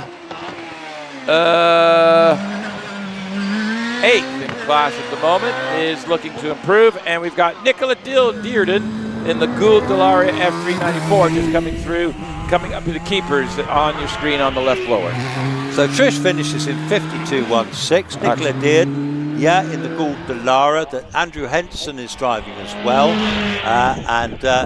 As I see young Richard Brandt. He nearly overcooks it coming into triangle. That's a bit of an ugly. Always a trier is our Richard. There he is, yes. Very, very trying. And anyway, Nicola Dearden is approaching Museum as Richard Brandt is going up the back straight. What's Nicola going to do? Early 60s, I fancy. Goes over the line in 62.46. That's a 1.5 improvement for Nicola. No change of position. And I say Trish Davis also did 1.5 seconds quicker, but again, no change in position. Right, for Richard Brandt, that was a bit of an ugly on the end there, but he still did a 51.32, 1 second quicker, and actually gained the position. We have Nigel Pitt on the hill. Yeah, we have Shoestring Racing, OMS 3000, built 2018, local competitor. Very rapid, very much. He's got into runoffs before in the wet. In this little he car. loves the wet, doesn't he? He loves the wet, very skillful driver. Anyway, this is a little motorbike engine car, as most of them are in this class. Anyway, Nigel's off to the finish, and just going by us there, it was Will Kerr in the OMS with the Kawasaki engine, 49.51 for Nigel. Yeah, Kerr. That jumps him up. Nigel Pitt just 49.51, moved him up to 3rd place ahead of Tom Morgan. Will Kerr is absolutely flying, 108 miles an hour into Fallow, heads up the hill to Museum, and Stuart Bickley, the current class leader, is looking for more. He's just come through Triangle now. Will Kerr to the 48.54, jumps all the way to 2nd place. Whoa, that's amazing. That's a huge jump. We'll have to see what the others do. Stuart Bickley. Stuart Bickley has been a revelation this year. You can't mistake this car, the luminous force. My goodness me, he's come from driving the Radical last year into this little single-seater. He is one talented young driver. He's going to come up to the finish in 47.78. Yeah, a tenth slower, but he's still holding on to 1st place at the moment. We've got Graham Williams in the OMS 2000M, currently sitting in 13th. Going to be looking for some more here. And just off the line, going away, is Gavin McLaren in his OMS 2000M HNLC. Yeah, well, Graham Williams, as I say, he's in his little OMS. Graham, actually, to be fair to Graham, I'm just looking here now that he's from Bromsgrove. We got some red flags coming. It's been red flagged. I don't know what's happened. Graham dropped the wheel off on the inside of Museum and kicked up a load of grass and dirt. And because Simon's up there, he's on it. He's absolutely on it. He doesn't miss a trick, does he? He is an experienced racer and everything else. And if he sees something he's not happy with, he'll go, I want to get my broom out. So Simon likes his broom. So he's out there. I believe that's what it is. I'm going to go with that. I can see brooms. I can see brooms. No, I actually got it wrong. It's something on the cedar, top of the cedar straight. The marshals, I don't know if it's a debris or something like that. Yeah. So they've picked a piece of car up. Looks like something was held on with tape. It's no longer held. So I got it wrong. It's actually, sorry, Simon, but you are on it all the time. So keep up the good work, my friend. And yes, there was something came off one of the cars in the middle of the track, so they stopped to pick that up. So that turns around. So car 80's come right back down into the paddock. He'll get a rerun, I believe, not his fault. And that is the car of... Is that Graham Williams, was it? I'm just checking. Yeah, Gavin McLaren. Oh, Gavin McLaren. Gavin McLaren in the OMS. Yeah. So he'll get a rerun, unless it came off of his car, but I don't think it did. So he'll get a rerun there. And we've got Richard Walker on the line. Now, the track's already cleared up. So Richard Walker's currently 7th, but he's very, very close to Ben Hamer in 6th. Very close. So if he's got a chance, he needs a couple of tenths to jump a spot. A couple more tenths, he'll jump 2 spots. Oh, wow. Richard could have, if he gets a solid run here, we could see a change in position. And this is Class I, racing cars 600cc to 1100. Stuart Bickley is in the 47s. Will Kerr just laid down a 48.5, which is over 2 seconds quicker than that was one run. That was a run and a half. Over 2 seconds quicker than his first run and jumped all the way up to second. We still have Tom Weaver to go, though. Yeah, young Tom Weaver. Well, not as young as David Tatum, yesterday. Dylan Flesher, they still got to come up. Yeah, we still got a few pretensions here. So Richard Walker's first up. Can he improve on 7? He doesn't need much to jump. So. Okay, this is Richard Walker. He's from Bromsgrove. He's the son-in-law of Graham Williams, who actually, when they bought this car, he'd always been a rally man. He's still got rally cars as Graham Williams. Anyway, so what's he doing? He looks to be going well, doesn't he? 98 miles an hour at the top of Cedar Straight there. Coming around, heading up the hill now, up into Museum. Remember, folks, that's a blind right-hand corner. So if you're here the first time, it's a little daunting. Tom Morgan is just coming to the Richard Walker for the 5.039. So it's an improvement of a little bit, but not enough to jump places. So he's in 7th. So we got young Tom Morgan heading up the hill, shares the car with Dad, Steve, and already up to the top, 104 miles an hour. Yeah, going very quick. He's a very young driver, only 18 years old. Had his birthday recently on the last meeting, but actually definitely a driver for the future. The car's a great little car too, which he drives his dad. Brilliant little thing. Over the line in 49.55. Well done. Yeah. Oh, he just missed 4th by 4/100ths of a second. Close. But it is an improved time of about half a second, but not quite. Keeps in 5th place. We've got Dylan Flesher in the OMS 28 of different vintages, front to back. It had a bit of a repair job. So brand new car this year. Yeah, had a bump at Chelsea, but Steve Owen rebuilt the car for them. Works with his dad in the dental business, so he's the man for the teeth as well. But he's very rapid, this young man. He says he's quicker than Dad. Either way, they actually had a race at Westfield last year, and now they bought this. Well, at the moment, he's not beating Dad. He just did a 49.33 and's gone up to 4th in class. He's beating Dad. He's beating Dad by a long way. He went from something like 13th to 4th. He put a marker down. He put the marker, yeah. He got the bragging rights going home now. Yeah, you can hear it. How many times do you think you'd tell him on the way back to Harrogate tonight? Dad. I beat you, Dad. Gavin McLaren's already up the top on his rerun. Chucks it into fallow. We got Tom Weaver. Young Tom Weaver sitting in 3rd right now. He could grab a spot here. He could move up on the podium, Tom is. Gavin's come across the line with a 53.66. No improvement. Tom Weaver, yes, 20-year-old Tom Weaver, not 16 as was said. No, he's 20 years old. 20 years old. We're leaving it at that. He's 20 Very years rapid, old. lovely young man. Anyway, the Weaver family, they're lovely people from Ludlow, just down the road. Loving the single-seaters now. Tom goes over the line, yes. 48.07. 48.07, jumps Will Kerr for 2nd place. Excellent run. And only a couple of tenths behind Stuart Bickley. Now this young man's going to have something to say with it. Dave Tatum in the DJ Firehawk, the all-carbon tub on this one. Very sophisticated little racing car. Brilliant driver. I'll have a few quid on this fella. How many? Well, currently he hasn't got a timed run in. He failed on the first time run. So this is his only timed run. He's currently 15th and last in class. Where's he going to end up? This is going to be quick. Across the line, 47.90. Jumps second and misses first by 0.2 of a second. Wow, but well done to Stuart Bickley. Right, getting back to Carolyn Ryder, currently leading the Formula Ford class, and she's purple sectors all the way up the hill already. Well, she's very rapid, isn't she? She knows is, her way up but the hill. Sarah Bosworth is hungry. She's Sarah very capable. Bosworth is hungry, yes, but they're great mates too, actually. They are. Yeah. Well, Sarah and Lindsay Summers, when she drives Formula Ford, all these ladies have all got big motorbikes, by the way. Oh, have they? No, they go motorbike riding. Well, Sarah drove Caroline's car last year, and then Caroline said, "Go get your own car." she didn't, but 58.21. 58.21, which is that's an improvement of almost half a second. Can Sarah do anything? At the moment, I've got no splits, but Sarah's 82 miles an hour. An absolute competent established driver. Coming through Triangle, we've got Andy Short in the OMS CFO7, which is the next class up. We'll get back to that in a second. Sarah Bosworth and Van Diemen RF85, still getting used to this car, cuts across the line with a 6.040. Lost a little bit of time, so she's going to stick with her 58.85. Stays in second. Andy Short. Yeah, Andy Short. Yeah, another OMS actually. Immaculate car, isn't it, to be fair? He's already round, you see him. He'll be followed by Alex Coles, who's going round Triangle. 50.57 for Andy Short. Yeah, Alex Coles is a serious player. He's a very quick young driver. What can he do?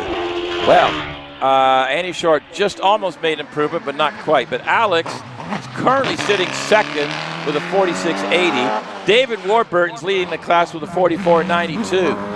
Can Alex actually pull out a 45? Big ask against Still learning the car, a 47.29, so he lost a half a second that time, but I think he gave that a go. Give it a go. Right, next up we got Adam Greenan in the Evo 3.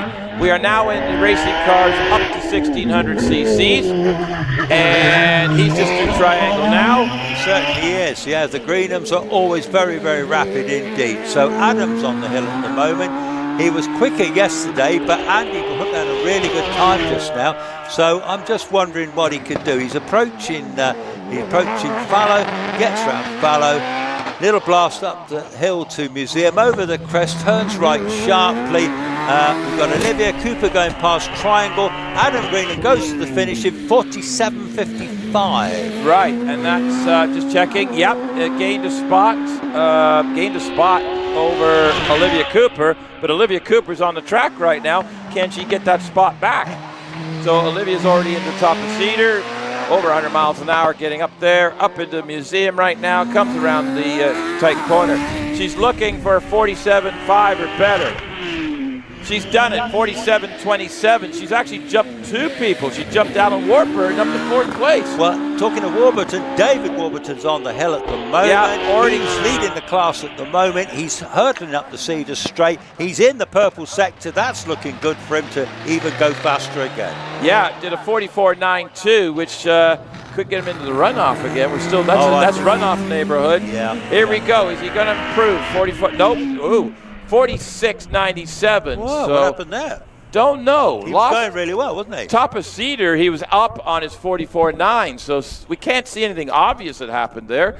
Just lost the momentum there. So that means a 46. That's not enough for qualifying. I think that's not enough for top 12. Well, you say that, but you don't know what's going to happen in the next half hour. No, if we've had rain.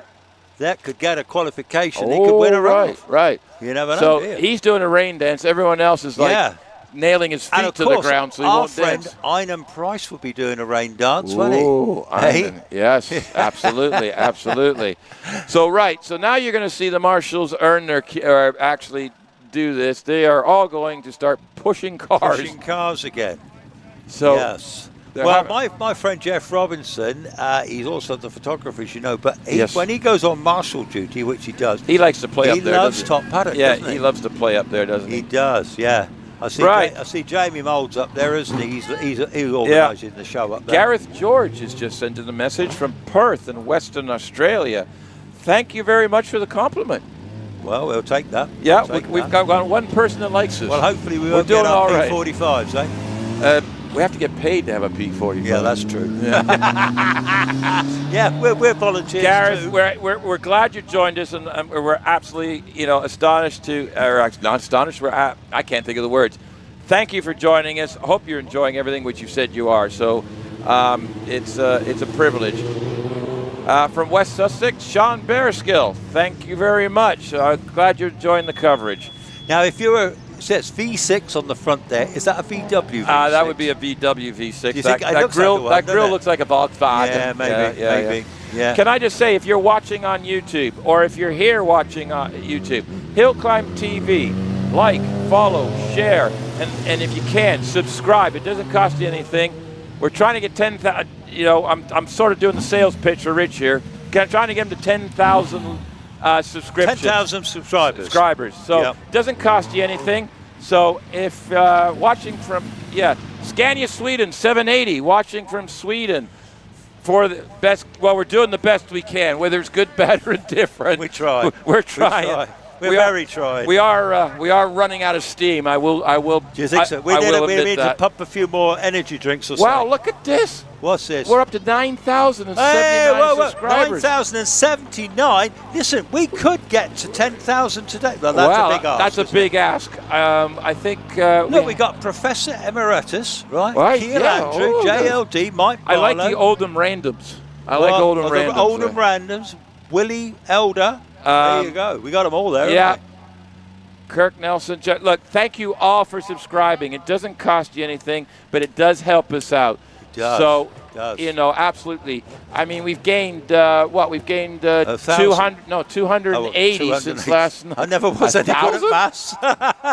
What do you do when you catch fish? You just, what do you count? I could never count them. You take your shoes off, I forget. I mean, of course. Oh, you have somebody. But, yes, no, absolutely, thank you very much. You're right, I have a gilly, of course. You have what's a gilly? A gilly, that's to assist you, to say, if you cast it over there, sir, that's where a trout might be lying. Just flick it over there, sir. Oh, not like that, sir, let me cast it for you. Oh, I've got a trout. Here, sir, have the rod.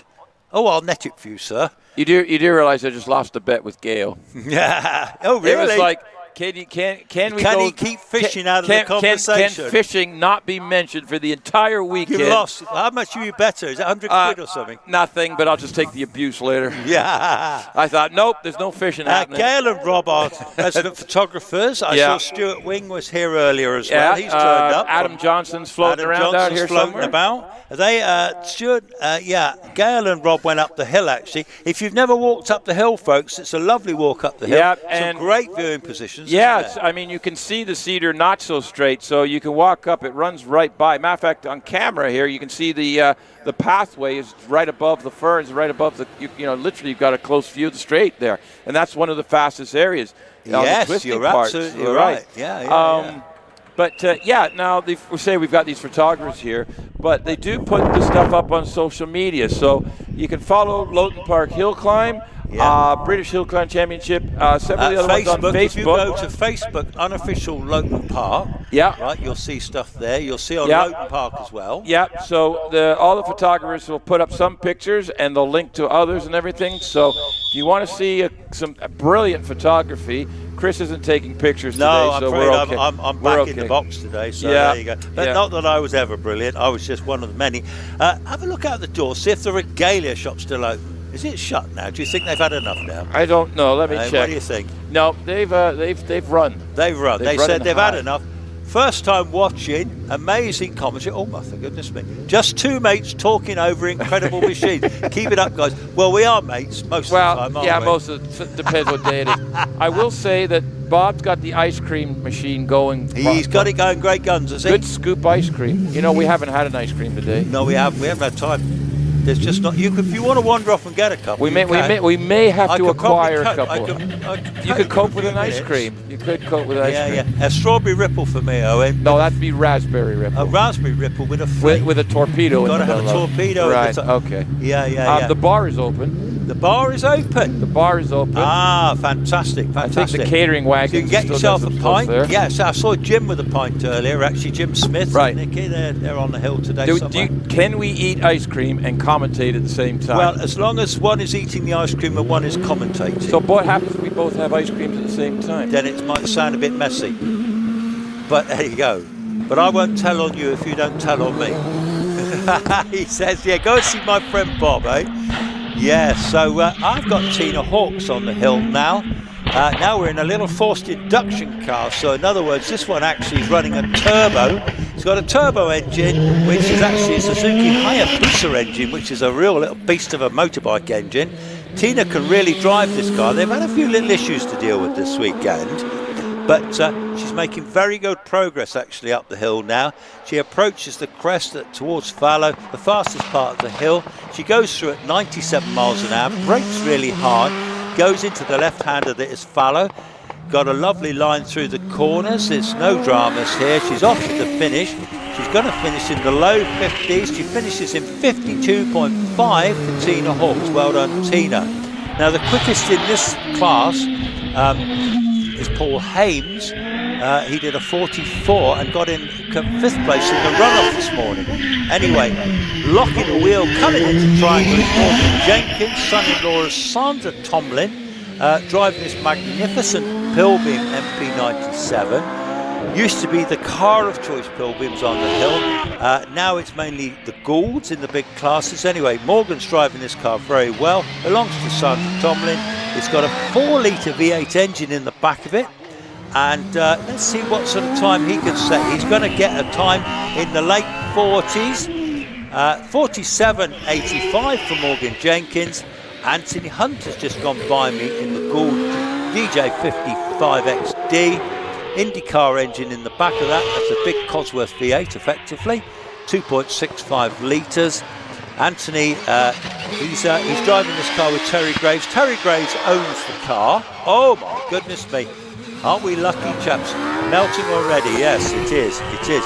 Owen's just come back with some ice cream, so somehow we're going to do commentary, eating ice cream, but try not to slobber. So we're going to make sure you don't eat while you're on commentary. So he's just having a lick, so he can't commentate. Why not? I can talk and lick. You can talk and listen and stuff. I'm talented. You are talented, without a doubt. You are a supreme talent, really. You're a one-off, aren't you? Yeah, I am a one-off. You are definitely a one-off. Most of the world is happy about that. Lynn Owen's just heading up in the museum right now. She did there's 24 cars in this class. This is a huge class. 53.74. She's done a 53.64, so a 10th improvement. Bernard Kevill in the OMS shares his car with Simon Andrew. Bernard's who's leading the Simon Andrew Bernard Kevill battle. Simon's slightly ahead of Bernard at the moment. So we're back in the double-driven cars again. We are back in double-driven cars as Owen takes a nice big slurp on his ice cream. This is very unprofessional, of course. What are they going to do, fire us? If we were somewhere else, we could get fired. But actually, yes, no, we're very professional, though. Actually, I'm not eating my ice cream as I'm talking, but he's licking away like a fanatic. Okay, yeah. All right, are you back in the game? I'm back in the game. So we've got Richard Summers coming in the triangle right now. And this is son Alex's creation, the A4S P4T. You know, that's a lot of alphabet letters. But anyway, so Richard's been getting a bit quicker with this all weekend.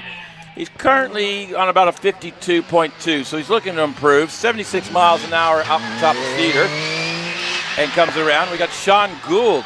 Sean Gould's on the hill. Now this is he had a miserable, actually didn't finish the first, he qualified for the first runoff and didn't finish, so he's looking to qualify. Richard's done a 53.36 in the AFS4 P4T. Sean Gould's coming up on the hill, so let's see, he's going to be a marker for this afternoon. Sean deserves a good run. He's held the hill record here before. He's the builder of these magnificent Goulds. This is the works Gould. It doesn't get any better than this, really. 4-litre jump power. Sharing it with young Matt Ryder.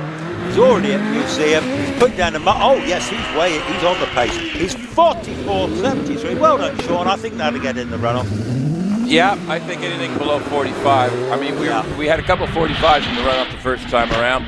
So we got Graham Wynn now in the car. He owns it. Scott Moran drugs in it, goes faster. Graham is currently, where is he? He's 10th in class at the moment. Yeah, I think he can go better than that. I think he can go better than that. The car's capable. He's very capable too. He's just getting a nice clean run together. Competition is hot in this class. These are the big banger class. These are the fastest cars you'll see here today. He's looking really good at the moment. He was 112 up the straight. He's already approaching museum. Turns right into museum. museum. He'll put the power down, going up to the finish. He's going to finish in the region of 47, 46.83. Yeah, Might be good enough. Yeah, that's just slightly off a tenth from the first run. Now these are all double-driven cars now, so we're getting into that. So Joe Mackerel in the Tiga SF83 shares his car with Rob Johnson. So he's just running up now, and then he'll come back down, and they'll switch drivers again. And then Einan Price. Now Einan Price in the Force TA, he's rapid in this car. Can get into the top 12 runoffs occasionally, depending on the conditions. Yeah, well, which way the wind's blowing. And what happens if the weather changes in the next half hour or so? He could certainly be in the runoff. Anyway, he was very rapid this morning there. Hayabusa engine car, comes from Wales, ex-rally driver. That's why he loves the wet weather. He doesn't mind if it's slippery. Yeah. He's all over it, isn't he? Yeah. Already he's approaching the finish. What can he do to the finish? Let's just see. He's going to finish in a time of 45.75. It's quicker, but not quite quick enough. Jonathan Varley, his first time run was a 45.60, and he's held off Einan Price. Einan tried, just wasn't quite there. On the hill now, Simon Barnwell in the Formula Renault Tatus. This is the next Formula Renault One-Make Championship circuit racer car. Been converted to the hills. And Aaron Colburns is launching off the line in that Van Diemen RFO2X. Yeah, spectacular. Now we're getting towards the business end of the single-seaters, trying to qualify for the runoff. We've got a good crowd out there. The weather's dry. Here he comes into triangle now. Simon Barnwell. No, that's the Van Diemen, isn't it? Yeah, Simon Barnwell. Colburn. Yeah, coming to the finish as Simon Barnwell finishes in 56.28. Yeah, that's slight improvement. He's got 7 out of 10th on that. Aaron Colburn is really absolutely going up the hill. He's currently 4th in class. He's looking for 3rd. He's gonna have to go some to do it. Locks the right front up going into museum. Still carrying the momentum. Slide, a little bit of wiggle sliding going on. Comes flying across the line. 49.49. That's an 0.8 of a second improvement. He missed 3rd by 1/10 of a second. Anime Furnace in the Swallow, DR14. Yeah, Anna in the Swallow, actually. Yes, very nice, very nicely presented little car. 2-litre Ford engine in the back of it. She's learning the ropes with this car. Her first season in the single-seaters, which is a big step up into a 2-litre class too, isn't it? So it's a pretty rapid bit of kit. Yeah. Oh no, she's giving us some. Still getting the grip to the car. Currently on a 57.3, looking to improve. Not quite this time, a 57.8, but within half a second, quite consistent. Kevin Craven in the Pilbeam MP88, currently sitting on a 54.63. There's a couple of cars. He could gain a couple positions here if he has a good run. Already in the fallow, heading up the hill in the museum. Ian Tucker in the OMS 28 is just coming to triangle, which is on your lower left of the screen right now. Yeah, Ian Tucker, he comes up from Cornwall. Kevin Craven's just finishing across the line, does a 54.70. He's from a proper hill climbing family. His wife hill climbs, his daughters, and I think his son's had a go as well. Yeah, I think so. He's done almost an identical time, a 54.7, so stays in position. Ian Tucker's heading up the hill into museum now. Ian is currently 10th. He's looking for a little bit to get to 9th. He can get there if he just finds out a little bit. Oh yeah, he's done it. 53.09, 1.3 seconds quicker. He's jumped to 9th in the class. Terry Davis is on the hill in his own. He built the engine that's in this car using Yamaha motorcycle parts. Took 2 4-cylinder and made an 8 out of it. 2-liter. Very low slung engine down in this car. Works very well, Terry. Currently sitting in 5th with a 5057. And we got like 3rd is only a 48 and a bit, so he could improve on that. Andrew Henson's just coming into triangle to Drew Dalala. Terry does a 50.37, 0.2 quicker, but no improvement in position. Stays in 5th place. Andrew Henson, I swear he drifted that car out of keeper. Yeah, he's going well this season. That's he's sparking there. Yeah, going on the straight, isn't he? Rebuilt engine in this car now. It's there's not many of these. It's a Gould Dallara. So Dallara was the original manufacturer, but I don't know what the Gould part of it is, to be fair. We'll put it on our list for future research. We'll find out for future reference. Anyway, he finishes in 49.01. Yeah, that keeps him in 3rd place in class. Jonathan Varley. Can he go enough to get into the top 12? He did it once.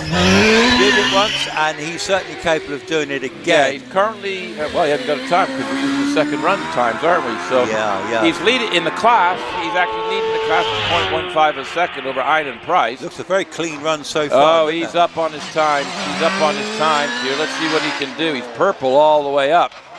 He's going to, looking quicker, coming through Museum out the other side. What's he going to do? This is going to be close.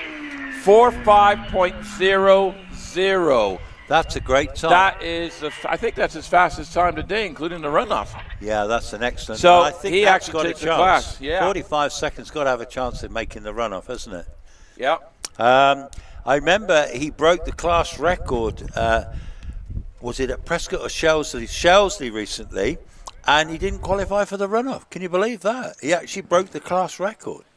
Yeah, which is pretty up there, isn't it? Really? But Shrewsbury is more. This is more handling and technical. Yeah, Shrewsbury is a horsepower track. Yeah, I go with that. Yeah. I go with that. Well, I see. Yeah. So are they? Is it? The flags are out. It looks like a batch return. This is an end of batch. So, cars will be rolling back down the hill, unpowered as always. Our marshals are up there, pushing them, giving them a push start, and they coast down the hill. And you see, this is, Okay, so we got them returning to the paddock. We've just been watching racing cars, 1,600 to 2 litres with normally aspirated engines. We're going to just do a little, right, do a little bit of class review. Yeah. So in C3, class review, Damian Bradley with a 52.66 takes the class win. Stephen Moore in second with a 54.31, which I believe is he's done set two PBs today. And John Williamson in third in the Porsche. Moving on to the next class, in the modified Class D, in your modified specialist production cars, Stuart Dow takes the win with a 53.10. Phil Goff did get to the top of the hill in the end after his adventures. So he finishes second. Only 2 in that class today. Sometimes there's a lot more. Moving on to the Sport Libre cars and racing cars up to 2 liter. Right, Alan McDonald has taken the class win with a 51.81. And then we have the Malik finishing second and third with the pair of Nicholsons. So with a 53.32 and a 54.37. So the Malik very competitive here. In Class G, Sport Libre cars over, hang on a minute. Hang on. The ice cream made it won't fit through the door. In Class G, we've got, right, Roger Moran finished second, and Mr. Barnes finished first in a 50.08. Roger got the rally car down to 53.56. Graham Lokes is third with a 55.37. Sorry, the initials throw me off sometimes. In Class H, Billy Nomates today, because no one else would come out to play. C. Howard Harris with a 54.94. So nice little run for the under 1,600cc car. In Class I, huge class here. We had 17 runners to start. 15 ran up to 1,100 cc's. Stuart Bickley takes the win with a 47.68. Dave Tatum got all the way to second with a 47.90. And Tom Weaver got to third with a 48.07. So a very close run battle there. Just to give you an idea, Will Kerr got a 48.54, and that was only fourth. So excellent run for all in that class there. And for the Formula Fords, the J1 class in your Carter, Carolyn Ryder held on for a class win with the 58.21. Sarah Bosworth, 58.85, gave it a good go on the second run, but just a lot of, we're right on the edge, lost a little bit. And Kirsten Dobb improved with a 61.32 to take the top 3, last position on the podium. The rest of the cars didn't quite make it to there.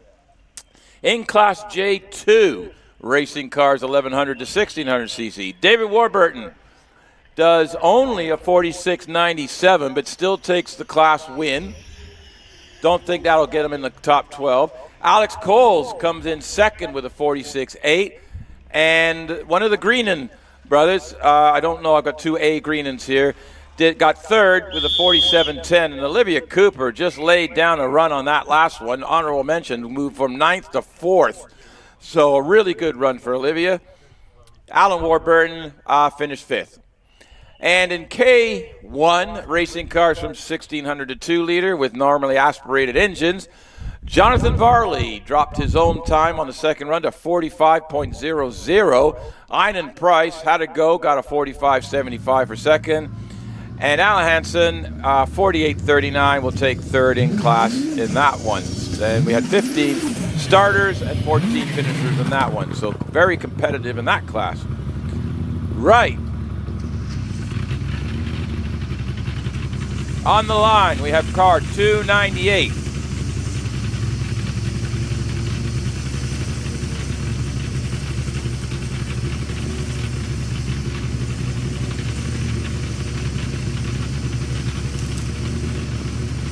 Sorry about the crunching.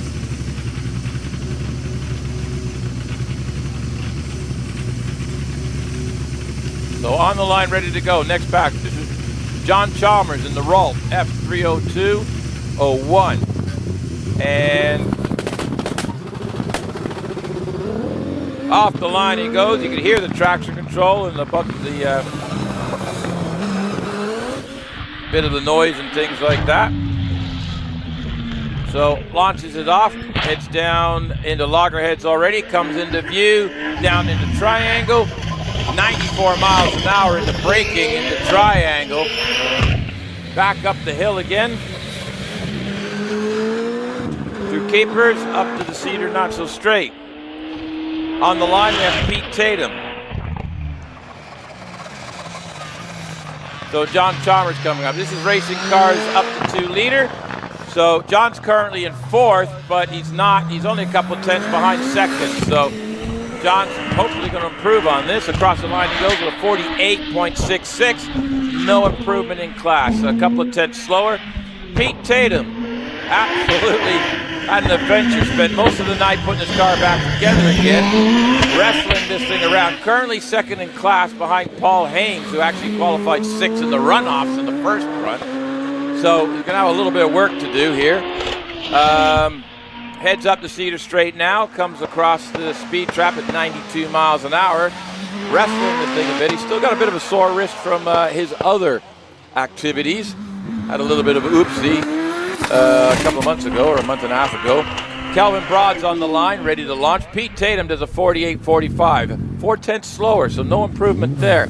On the line is Calvin Broad. They had a bit of an issue this morning. They've got it sorted. Calvin's currently 3rd in class. Second is there for the taking. He only needs a couple of tenths, so let's see what happens here.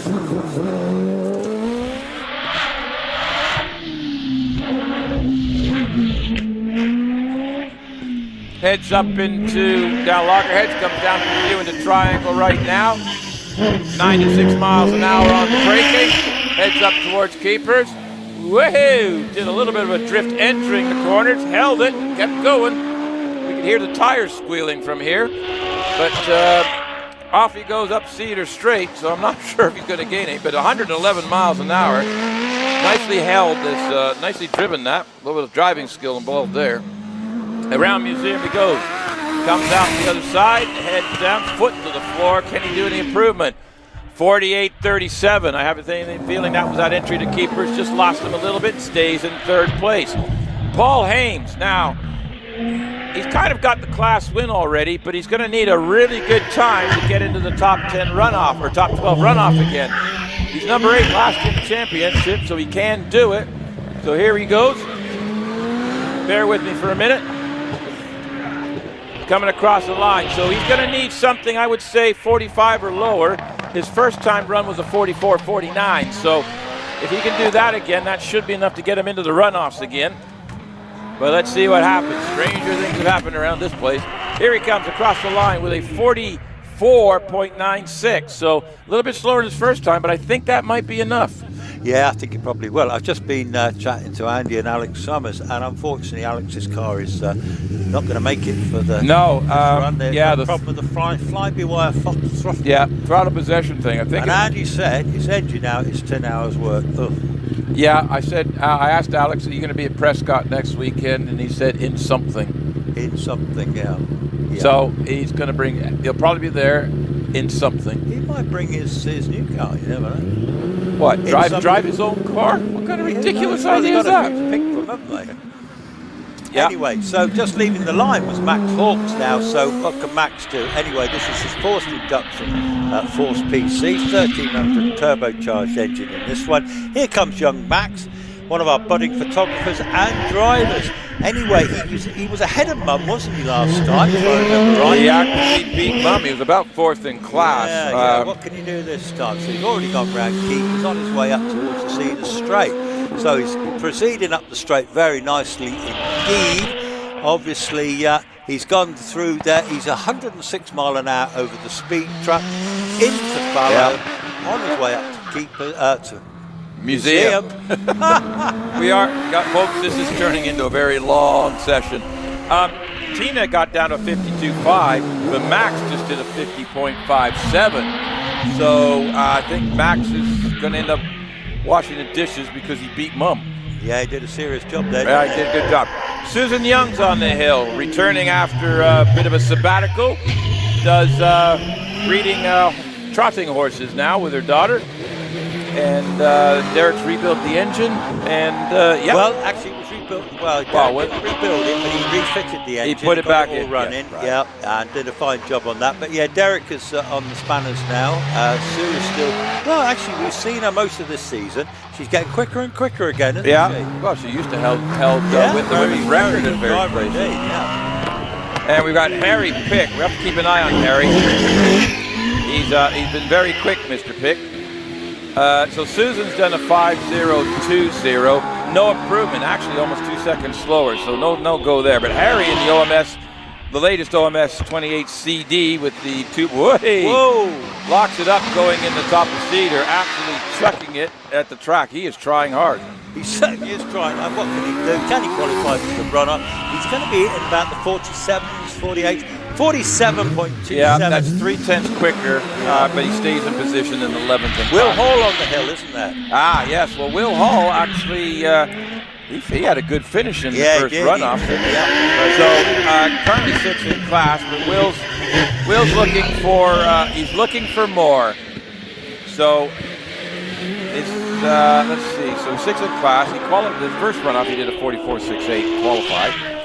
So this car still know that that's a carbon fiber that came out of the molds. That's the way it is. Almost bunny hopped there. Looked like the car was bouncing a little bit. Yeah, just looking at the time, he's probably qualified for the runoff without any doubt. Finishes in 43.74. Well done, Will. Yeah, that's a good time. Edmund Burgess on the line. He's had a miserable day so far, our Edmund, sorry. Can he get all the way up to Museum He's this been time? a grass cutter today. Yeah, he's been a lawnmower several times today, so let's see how he gets on. Come on, Edmund. All the way through. Stays running this time, all the way up to Museum. Around the corner he goes. I think he's going to make it. Here he goes across the line. And yes, he does, a 51.60. Terry Graves is just coming in. Terry Graves, yes, in his own Gould. He's a very competitive driver. Lovely car. Looks very pretty in that colour scheme. But more to the point, it goes very well indeed. Terry is very rapid. I don't know whether he's got it in him to get to the runoff. It's a very hot competition today. We're looking like at least 45 is going to be needed. Yeah, I think so. He's going to be just slightly off that, I fancy. He's already going into the Museum now, blasts off to the finish, going to finish round about 50 seconds. That's an improvement. Still keeps him in 17th. There's 24 cars in this class. Steve Owen in the factory OMS 28 RPE. Why is it the factory? Well, he builds them, so it has to be the factory. Yeah. Anyway, he's up the top, 96 miles an hour. He's currently sitting in 12. With a 47.6, he's looking to improve on that. And Simon Andrews is just coming to us in triangle. He certainly is. Here comes Simon again in another OMS 28. They're very popular here today. Stephen finishes in a 48.22. That's 0.6 slower in his first run, so I don't think no improvement there. Simon's doing all right onto the Cedar Straight. We have Richard Spedding is using the borrowed Summers family. Yeah, it's Hot a rod. complicated name too, isn't it? That Yeah, car. It's called yeah. an AFS P4T. I think young Alex should rename it. We need to rename it. Rename it the Summers. Yeah, the Summers. Right, so Simon Andrews goes across the line with a 49.77, pretty much identical time to his first run. So no change in class there. Richard Spedding, whose own car, the engine is kaput.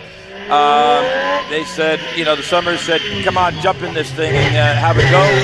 Give us a bit of feedback at the same time. So Richard's in this car, still getting the grips with the thing. Only got into the 53s the first time with the car, so...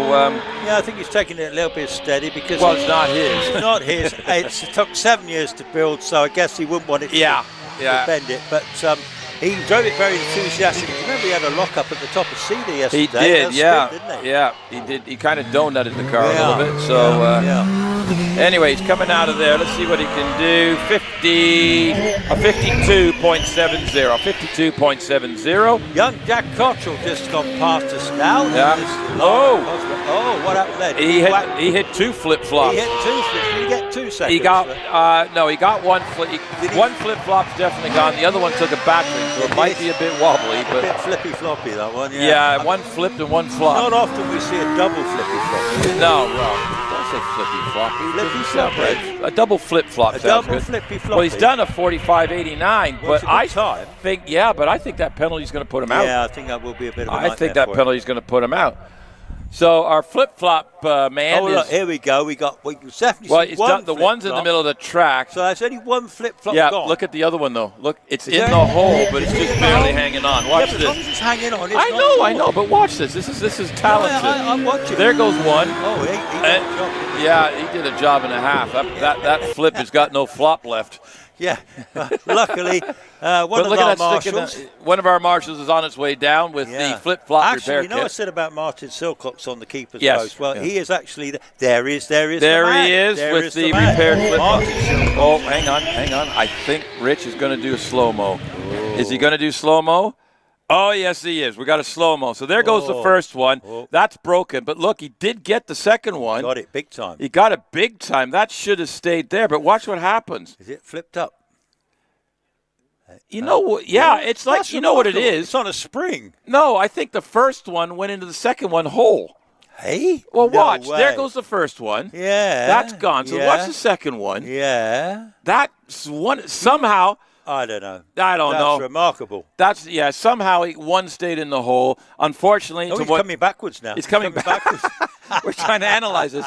So Either way, Yeah. when So all's said and done, at the end of the day, when all's said and done, it's the flip-flops come out.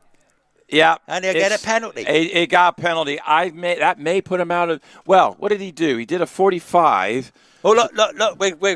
Look at this. This is replaying Yeah, flip-flop action. Yeah, we're getting flip. This is getting exciting flip-flops, isn't it? Eh?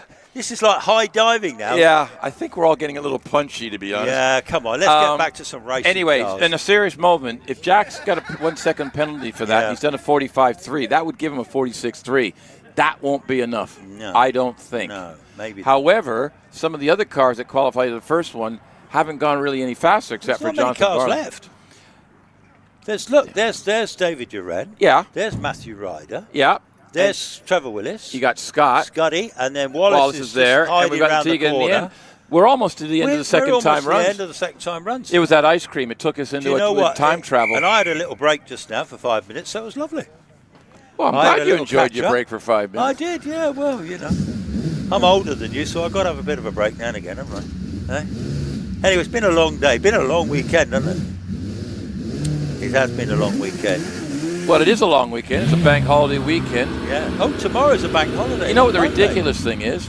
I'm at the gym at 8 a.m. tomorrow morning. You're not. I am. You're I not. normally do 6 a.m. I never had you down for being a I'm gym having buddy. a lie-in. We moved it to 8 a.m., but I may not be home in time for that.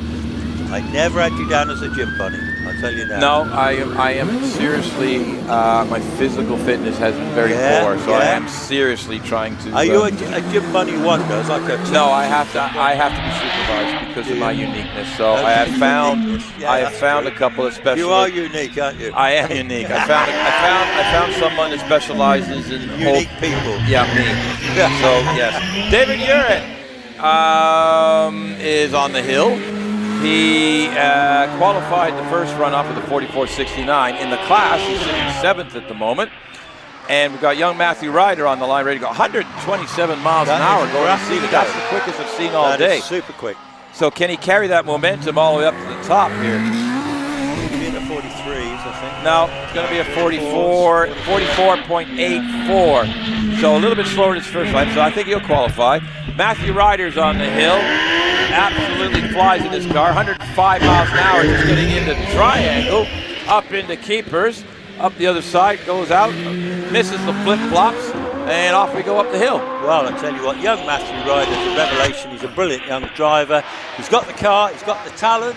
He's so neat. And I don't want to use that word neat and tidy, but he's brilliant. And look at his lines, fantastic, isn't it? Right as he drives over the grass, you say. No, he's just got the line. Look at that. Right, here we go. 43.25. 43.25, so he's second in the pile at the moment. For class-wise, that'll give him enough to get in the runoff. So we've got Trevor Willis on the hill, and Scott Moran's on the line. So Trevor's hitting. Trevor's hitting. Oh, good Lord. Trevor Willis.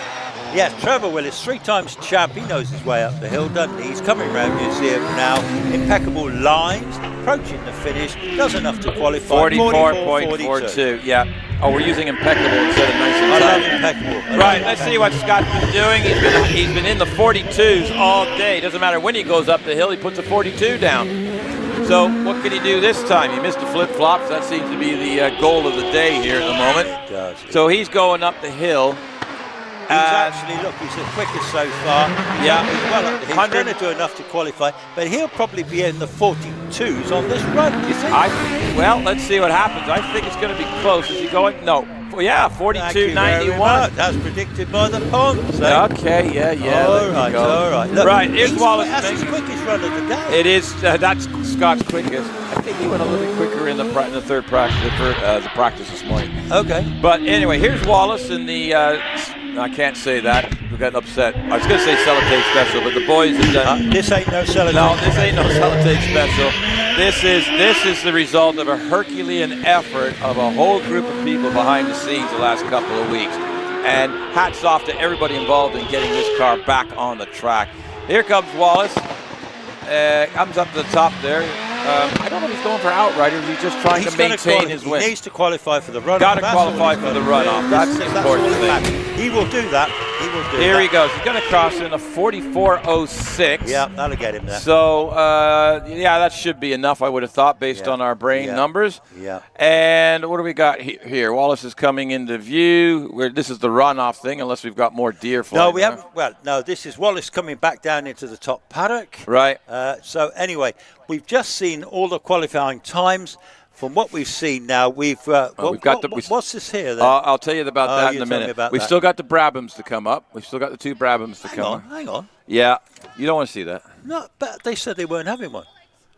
Well, I'm staying silent on that. The timekeeper gave me something. Well, I was told at lunchtime they weren't, but never mind. Okay, well, very shortly, folks, we've definitely got the top 12 runoff. My man here has got some other information that might suggest there's another runoff too. But are you going to tell me about that? You're really going to hang me out to dry here, aren't you? Well, you've either got it. It's either going to happen or it's not. Timing is handed me. Well, actually, I'm looking at the time. It's only about 20 past 5. Right. So we've made good time this afternoon. Everybody behaved themselves. Yeah. So I believe the Titan X Top 10 Challenge for the Loton Park Championship competitors. Registered competitors is on, and we do have 10 qualifiers for this, and I think this will give the British Championship guys a chance to It's just the handicap thing. This is the target time handicap thing. Yeah, right. And this gentleman's head's fallen off. Yeah, it has, hasn't it? Oh, he's just. Oh, hang on. The clerk of the course may have a word. He may have a word. We may have a word. They're both over here. Don't tell him. Don't tell him, Pike. Don't tell him your name, Pike. Hey, Stupid boy. stupid boy. Yeah, so... Stupid boy. Yeah, so you can see now, I was talking about the wing earlier. You just saw that Marshall there. He was having to push the outside edges because the OMS doesn't use a center support wing. Oh, you don't want to break it. And you push the end of the middle of that wing, it'll snap. Very expensive too. I believe they're a couple of quid. They are more than. I believe they're a couple of quid. They're more than a couple of quid. There are a lot of quids. Yeah. So yeah. But there he is. There's the Flying Scotsman waving at the Marshalls. Yeah. Tried to high five the Marshal. The young girl just couldn't quite reach it, but she's having the time of her life up there. Anyway, but Alex isn't going to be in the run. Yes, we need to explain to our viewers about Alex. Now, if you've been following all afternoon in the first runoff, the car actually it looked like it just died at the top of the Cedar Straight. Well, it turned out it did. It's an electrical problem. The name of the component is a fly-by-wire. Fly-by-wire throttle position sensor. Gave up the ghost, and they can't get it resolved for the rest of the day. So Alex has scored nil points for both runoffs this weekend. Yeah. And I think no fault of his own. No fault of his own, technical-wise, and I believe that will put him out.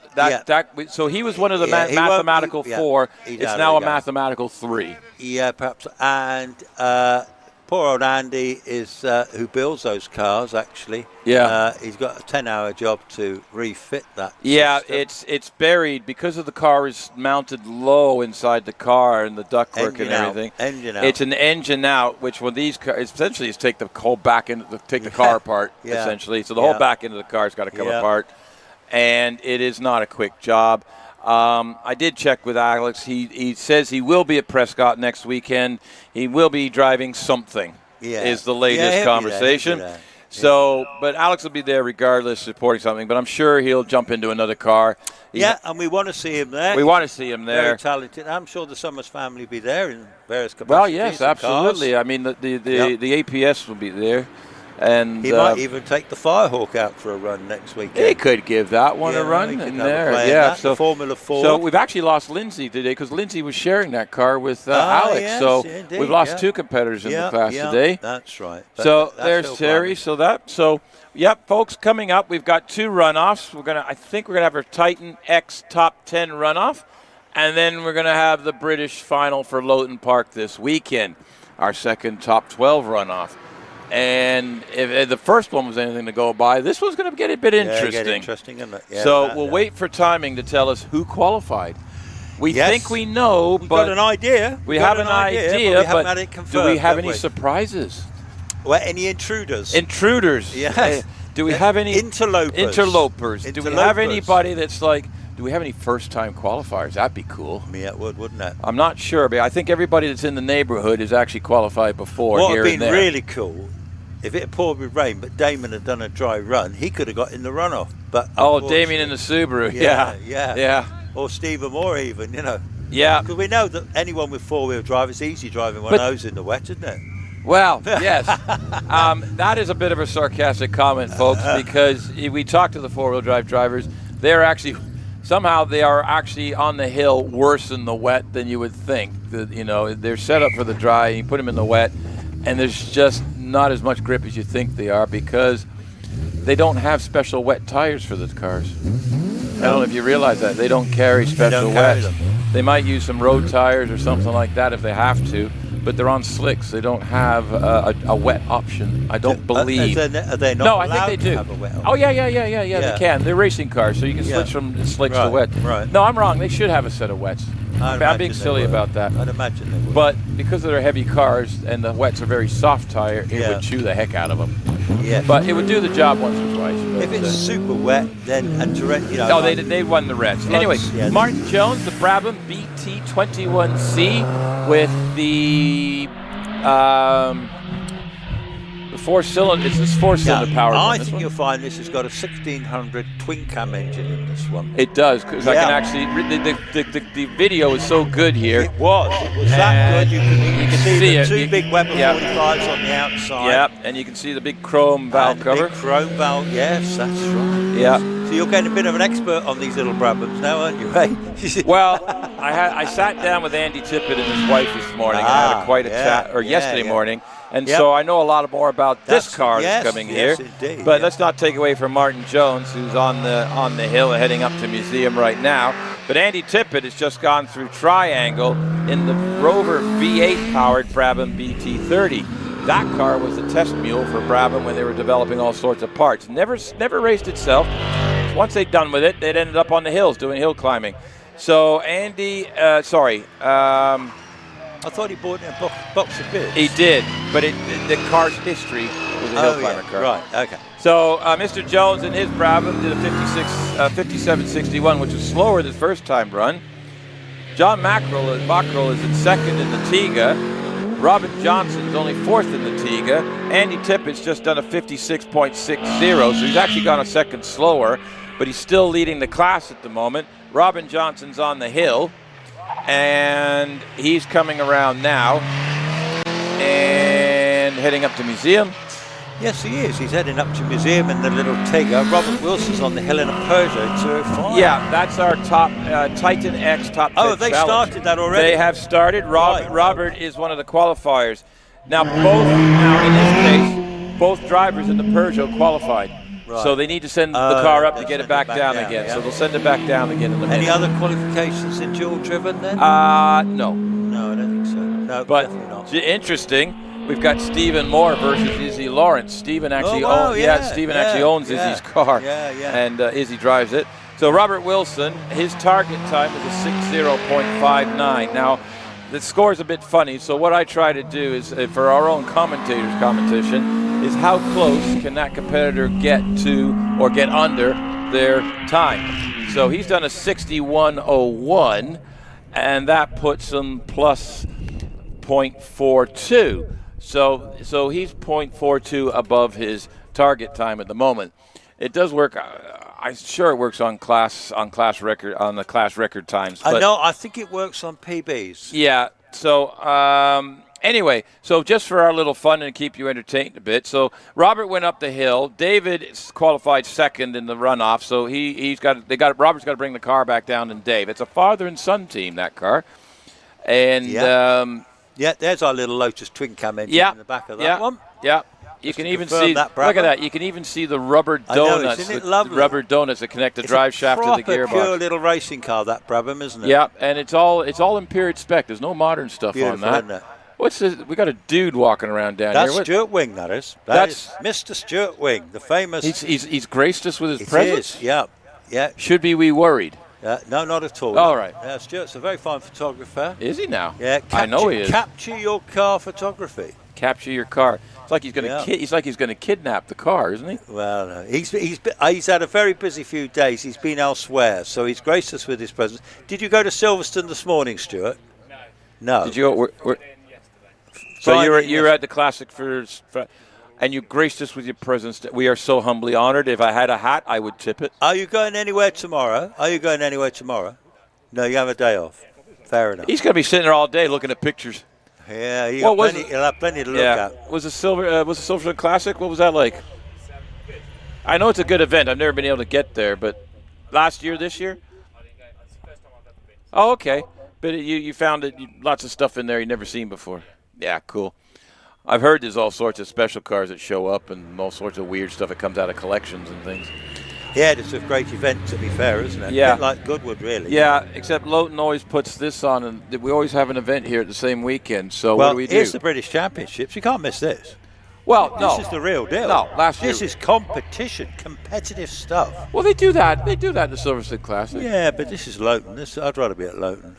Why? Because we got a like shed? It here. I like it here. It's a nice place. They're nice people here. Do you want me to? I'll throw in a blanket and lock the shed for you. Yeah, well, I'll tell you what. This is a nice little shed. As sheds go, it's not a bad little shed. This shed has held up well this weekend. It has, the hasn't abuse it's had in here. I sat in here in all the thunder and lightning we had on that last meeting when you weren't here. And it survived 2 days. It survived 2 days with me sitting in here with you. I know. No, but I did this on my own last time. Yeah. The time before. Do you remember? Right. So, funny enough, Sam Nicholson in the Malik has actually qualified for the Titan Top 10 runner because they actually changed it this year. There's actually a couple of different things. It's not the tin top anymore, which was what last year. But he's got, look, his time is 53.22.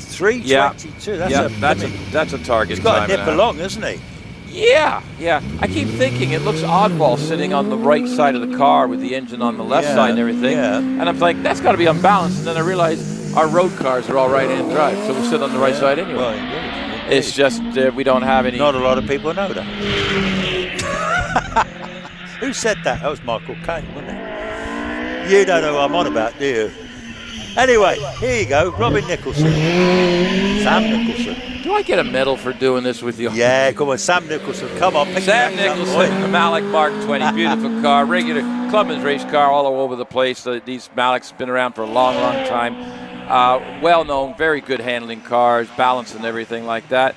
Well, he's purple sectors up on, I guess he'll be on Robert, so we can't quite count that. So he's looking to, he wants to get under his 53.32. We're going to go with our own handicap on this, so we're going to go under 53.32. What's he done? Well, he's done a 52.61, so that would do the job. Now I've got to do the math. So I'll take over. Michael Harriman on the hill now in his little Clio. Michael's a regular. Well, he's in this top 10 challenge. He's won this a couple of times in the past. This little Clio, very lightweight, ex-Roy Holder car. This one, isn't it? His dad's watching as we speak. Well, he isn't actually. Well, no, he's busy talking to the rest of you guys. Anyway, Michael's on his way up towards museum as Richard Price comes hurtling into Triangle. So Mike's off to the finish now. He's going to finish in a 58.99. Yeah. So he did set a PB earlier, so he's only outside of his PB. Richard Price is hogging up a hill. He's got a target of 56.47. That's his qualifying time. So let's see what he can do. He looks to be going very well, actually, to be fair, as he's coming round, round Fallow. I think on the sectors he looked to be up on his time, hopefully. Yeah, the sectors are going against the Peugeot, yeah. So he's looking for a 56.47, and he's going to get a 56.56. So very close. Yeah, very close. 56.56. I'll write that down. We've got Alan McDonald. Okay, in the Ford SR4. Been a long day. Yeah. And he's on the hill in the Sports Lieber car. His target's 51.81. That's going to take some beating. And Simon Tarling is on the hill with his Porsche 996. Yeah, well, Alan McDonald's making very good progress. He's really come to grips with this car. Last year and the year before, he was running a Mini with Mitsubishi four-wheel drive and engine. Anyway, Alan McDonald approaches the line for 51.13. Yeah, how's that look? He's gone under. He's gone under his qualifying time, so that's a good sign. Simon Tarling is looking at a 60.54, and Izzy, well, she did a 59.97. She's going to have to do better than that. Yeah, so here comes Wizzy Izzy Lawrence in the Evo 6. Beautifully turned out car, actually. She's getting better and better in this car, to be fair. Yeah, Simon Tarling's going up towards the finish now. At the moment, he's got to do a 60.54, and as he goes off to the finish, he's going to do a 61.41. Yeah, so that's a little bit slower. So I'm doing math in here in my head. Izzy's done that 2 wheels off the right. She likes that line. It gives her a bit more. She likes the grass cutting, doesn't she? Yeah, so that one was a bit more uglier, but just dropped the wheels off top of Cedar in the foul. Hang on. Am I seeing what you think I see? Hang on. 6028 for Izzy. Yeah, that cost her a few tenths, didn't it, that? Raindrops. Oh, not raindrops keep falling on my head, is it? I thought I saw something. Oh, well, hopefully not. So Tony Adams in the Exige is already up the top of the museum. He's looking for a 59.39 or better, and he does a 59.39. Absolutely, if you go in target times, he's matched his qualifying time. David Wilson in the Peugeot is heading up the hill, and then Stephen Moore, our fastest qualifier, he's going up the hill as well. Here comes young Stephen Moore into Triangle in this beautifully sorted Evo 6. Fully modded car, this one. Loads of, just about everything being done to this car. He's our reigning Midland Hill champion at the moment. So David Wilson comes to the line in the Peugeot 61.46 as Stephen carries on up the Cedar Straight. Yeah, so Stephen's asked his target's 54.31, which is his PB.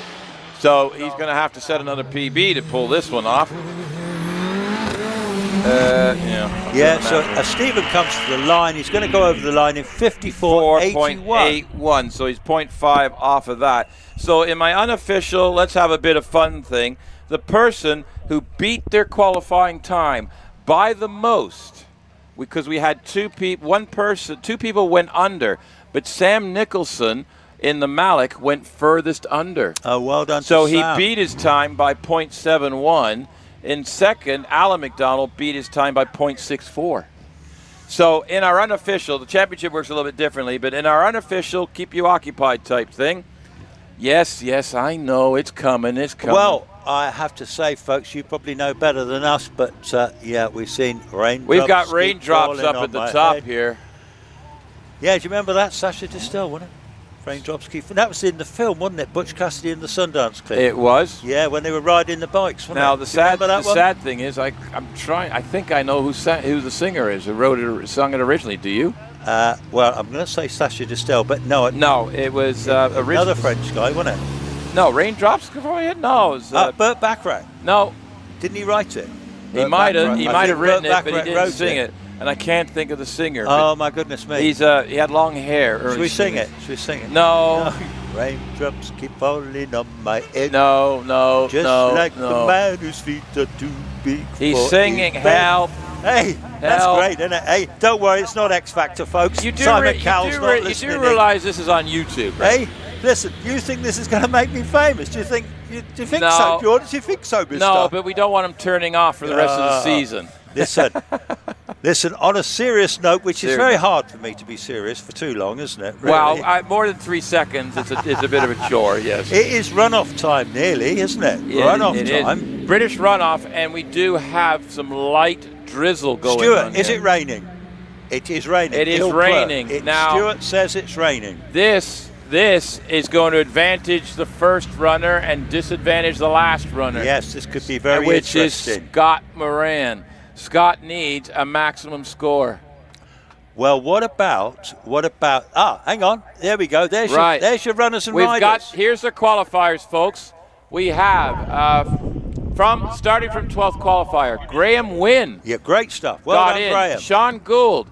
Jack Cottrell still got in without the issue. Good for Jack. Einan Price is in. The Rainmaster. Einan Price is in, and Jonathan Varley and Paul Hames in the small engine cars.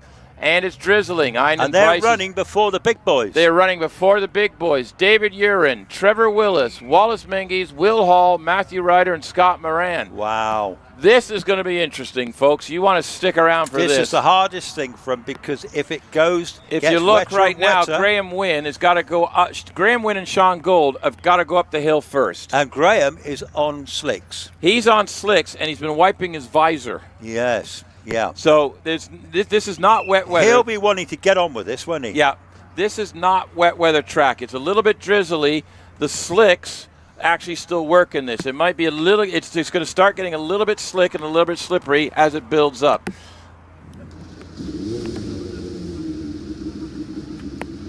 So, yes. So this is what we've been waiting for all afternoon, isn't it? Yeah. Have you got the energy left? Yes, I am. I'm mad for it. Kid, I'm mad for it. Yeah, come on. Let's get this done. Let's get this party started. I'm going to go out here and commentate. We got a Hardy bunch back here. Yeah, they don't want about the rain, do they? They're waiting for the runoffs the same as us. I was going to call Dave's hat the flip-flop. Dave the Hat. Dave the Hat. Yeah, Dave the Hat. Yeah. Right, Graham Wynn's on the line. He's getting a position. He's lined up. He's sitting there. Visor's gone down, which means he's ready to go. Oh, there goes the visor. I'll get it. He's all set and everything. Now, he might have the drive track. It may stop drizzling. We don't know. But he's got to take advantage of this. I think there's points to be had for Graham today here. Anyway, through out of Hall, comes into Loggerheads now. Down the hill, into Triangle, 101 miles an hour under braking. Carries it all the way through Triangle, out the other side, into Capers. Still got full grip. Gets around the nasty flip-flops, heads up the hill. Significant this is. He's got a dry track, basically. The others could have an awful job later on. So what can Graham do? He's going to put the marker down. This is a great chance for Graham to really get amongst the big pigeons, isn't he, really? So, and he's on his way up towards the finish now. Well done, set the marker down. He's going to finish in a time of 46.79. So Okay. at the moment, that's our leading car. That's the starting point. We can see drops on the screen. Sean Gould is pulling up to the line right now. So Graham did a 46.79, which is slightly off his qualifying time. His track grading greasy. Did he take it easy? Did he bank a solid run? We don't know. Sean's in position. Sets it, clears the bike, wipes the rain off his visor. Visor's down. Engage race mode. Launches off the line with a 1.87, so he's 3/10 up on Graham on the launch already. Into Hall Corner. Didn't finish the first runoff run, so here he goes. Comes down into Loggerheads now. You'll see spots on this visor, but the track's clear. So he's coming in 97 miles an hour. He's up 0.61 in Triangle. He's heading into Keepers, comes through Keepers, comes out of Keepers. He's up 0.93. Sean Gould, he's on a mission here. He has a great chance to actually win this runoff. If the track deteriorates, he's already flying. He's 1.39 up already. He's heading up towards Museum. He'll be bound Museum very shortly. He's going to poke the car at the finish now. What can he do? He's going to be looking at a time in a 44.57. That takes him into the lead. Yeah, just over 2 seconds quicker than Graham. Now, they're going to want to get these cars back down the hill as quick as possible. Within the legal limits, of course. They need to get them back down and try to get them switched over, because those two cars are the top two qualifiers. Yeah. Matt Ryder and Scott Moran are double driving these cars. They're the other drivers, and they are still chasing British Championship points. They are, and they're running last. In fact, Wallace is actually running a few before. Yeah, so. Wallace is actually qualified further down, so he's running about fourth. Coming straight through, aren't they? Coming straight through, straight back down. He's just not even stopping. They're coming straight through. Graham's already on the way down. Sean's literally pulled up behind him. Yeah, he said, come on, get on, move on, Graham. Sean's going to shut off now and coast all the way down, because the engine temp's going to be at max. Yeah. Remember, there's no cooling. There's no real cooling on these things. There is some coolant in them and stuff, but there's no real coolant on it. So they are doing, this is now a soapbox derby race. Well, I'm still seeing the old raindrops spotting down, there's some big chunks going on here, but I've not seen any I see one brolly. Gail Knight's got a brolly. That's but figures. She's got a fancy camera with her, hasn't she, eh? Oh, okay. Yeah. Is that the excuse she's using? Well, she's keeping the camera dry. It's expensive bits of kit. It looks like Stuart's covering his camera up as well here, you see. Doesn't Gail, Rod... No, he's got a Nikon. I think he's got a Nikon, which is all rain protected. Are they, is that waterproof? Like there's watertight? No, seriously, they are. They're professional cameras, All right. Yeah, so they're coming back down the hill. They're going to swap as quick as possible, aren't they? Yeah, they're going to get him back in. They need to get him in off the track, get the track clear. I mean, we might be lucky. It might stop. It might stop, but we don't know. Yeah. And they're like, let's hurry up and go with this. I know. So Jack Cottrell should be on the line ready to go. And the minute, the second will be there. The second this track is clear, Jack's going. He'll say, I'm having that. Yeah, he's got to go. This is going to be a hurry up and go job. Yeah. So I think we're going to see cars lining up and going. They won't be hanging about. No. So and particularly the smaller engine class, Paul Hames, Einan Price. He's got to look in here. He's going to have a go. He's going to have a go, even though it's questionable conditions. Yeah. Einan likes the questionable. What was he? A 45 man, wasn't he earlier? 45? High 45, there was a couple of them in the high 45s. But 46. Nobody looks like they're going to be changing to rain tyres, because it's not that wet. It's all slick, isn't it? The rain tyres, you just lose seconds. So the bravest will do the business. Yeah, it's still drizzling here. So Jack's, here you go. Yeah, here goes Jack. He's lining up now. He's pulling into the tire, straight into the tire box and spin the wheels. We can hear him in the distance. We can see the raindrops coming down, but we're going for it. The slicks will work until the track is actually fully wet. So it'll be a bit slippery, but it's still faster than the wet. So he's on the line, does all the thing, gets the buttons, hits the launch control, gets the track control all set, twists his band, puts his visor down, and off he goes with a 2.10. So he lost 0.23 on Sean just going off the line there. But he's got to keep this neat and tidy, Jack has. He's got his second runoff of the day. It comes into Loggerheads now. He's down 0.81. He's heading into Triangle. 93 miles an hour, 1.17 down on Sean Gould already. Heads up into Keepers. Stays away from the flip-flops this time. 2 seconds down on Sean already. Yeah, well, okay, but I can see the rain getting a little bit heavier, frankly. So as he comes up and crests it up at the fallow, takes the left up towards Museum. He is down on Sean at the moment, but if he gets to the finish, there's no guarantee others won't, and they've still got to go up the hill yet. So he's going to finish now. He finishes in a 48.9. I think it might be quicker than that. Yeah, so that puts him in third behind Graham Wynn and Sean Gould. I think this conditions are going to benefit the experienced. I think it's going to benefit the experienced. Wetter by the minute. We can see big old blobs there, can't we? We see the big blobs of rain. Einan Price is wasting no time getting on the start line. He's pulled up, line me up, let me go, give me a green light, and off we go. And here he goes. There, and he launches. 2.02 off the 64-foot. That's a good, nice, tidy start into Hall Corner. Literally drifts the thing around. Einan loves these conditions. Let's see what he can do with this thing. Through loggerheads, comes around. It is starting to get a bit greasy. He's got a bit of wiggle here and there. Comes into triangle, 97 miles an hour. 0.61 down on Sean Gould at the moment. Heads into keepers. All the way through keepers. Stay away from the flip-flops. There he goes, off the hill. 1.29 after keepers. Yeah, he's still down at the moment, but nevertheless, he's getting the run in. It get worse and worse yet. So he's getting that run in. What's he going to finish? So already he's on his way up to Museum. He's going to hook a right out of Museum up towards the finish. He's in the 43s already. So he's going to finish in a time approaching 48:54. Yeah, that puts him up to third ahead of Jack Cottrell. So he's taken one scalp with that little car already. Right, next up, we have car 110. This is Jonathan Varley in our 2-liter. 2-liter V8. 2-liter GWR Predator with the Terry Davis built engine in the back. And he's getting everything set. Again, he's lined up. He's all set into place. They are going to try and do this as quick as possible. So this is going to be rapid turnaround. He's off the line. 2.41, so he's half a second. A lot of wheel spin there. That's okay. This car is slick. Aerodynamically wise, so and Jonathan knows how to pedal it, so he might be able to carry some momentum to other places to get down there. He's down on loggerheads already by 1.27, 88 miles an hour in the triangle, 1.96. The track is getting a bit slick by the looks of things. Jonathan's not taking any chances. He wants a nice clean run. He's heading up to keepers. 2.94 down already. Well, I'll tell you what, this is heading Sean Gould's way at the moment with his 44.57. The track is definitely getting greasier, and to be fair, that Jack Cottrell's time was significant. Yeah, it's looking slippery out there for Jonathan. He's going to have to get it to the finish. He doesn't want to bend the car. He powers it off up to the finish, but again, he's going to be over 50 seconds. I'm saying now, Sean Gould's got this for the taking, hasn't he? I think so, 5.067. But we still got the players for the championship, so where are they going to end up? Where are they going to fit in? Who can pedal it up the thing? Paul Hames in the supercharged, turbocharged 1300cc Hayabusa engine. Very quick in his Gould GR59, but the small engine in the back.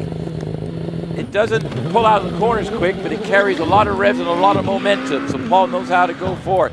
0.74 down, only 2.61 on 64 foot. It looks greasy. The back end's sliding around just a little bit. They've got to go on slicks. There's really no choice in this. He's down 1.72 already at loggerheads. Comes into triangle, only 81 miles an hour. 2.71. The car is sliding everywhere. Not bad. It's still, he's got control over it, but it's starting to slip around a bit. Through keepers, 4.56 seconds down. Yeah, it's like Bambi on ice now, I'm afraid. Sean Gould has certainly had a number by going first. That suited him very well. Paul would normally be very, very rapid, top 5 probably in the dry, but it's obviously getting quite slippery out there. The last thing they want to do is bend the car. Powers the car up towards the finish. Going to be well over 50 seconds. 53.49. That's getting slower and slower. That is way slow. The track is now. I think there's enough moisture on it. It's pulling the oils out of the tarmac, and it's really starting to get a bit slippery. Right, David, you're in. We've got 1, 2, 3. We've got 6 more cars to go. David Rins pulls up to the line. They are desperately trying to get as quick as possible because the longer they wait, the worse it's going to get. What are our top runners going to do here? So David's sitting in there. You can see the drips of rain on the straight. He's coming down a little more steady right now. The top 3, that's a crazy top 3. So let's see what happens. David, you're in. And front end understeered a little bit. He's still on track, no problem. He carries on into loggerheads, but it is greasy. It's wet.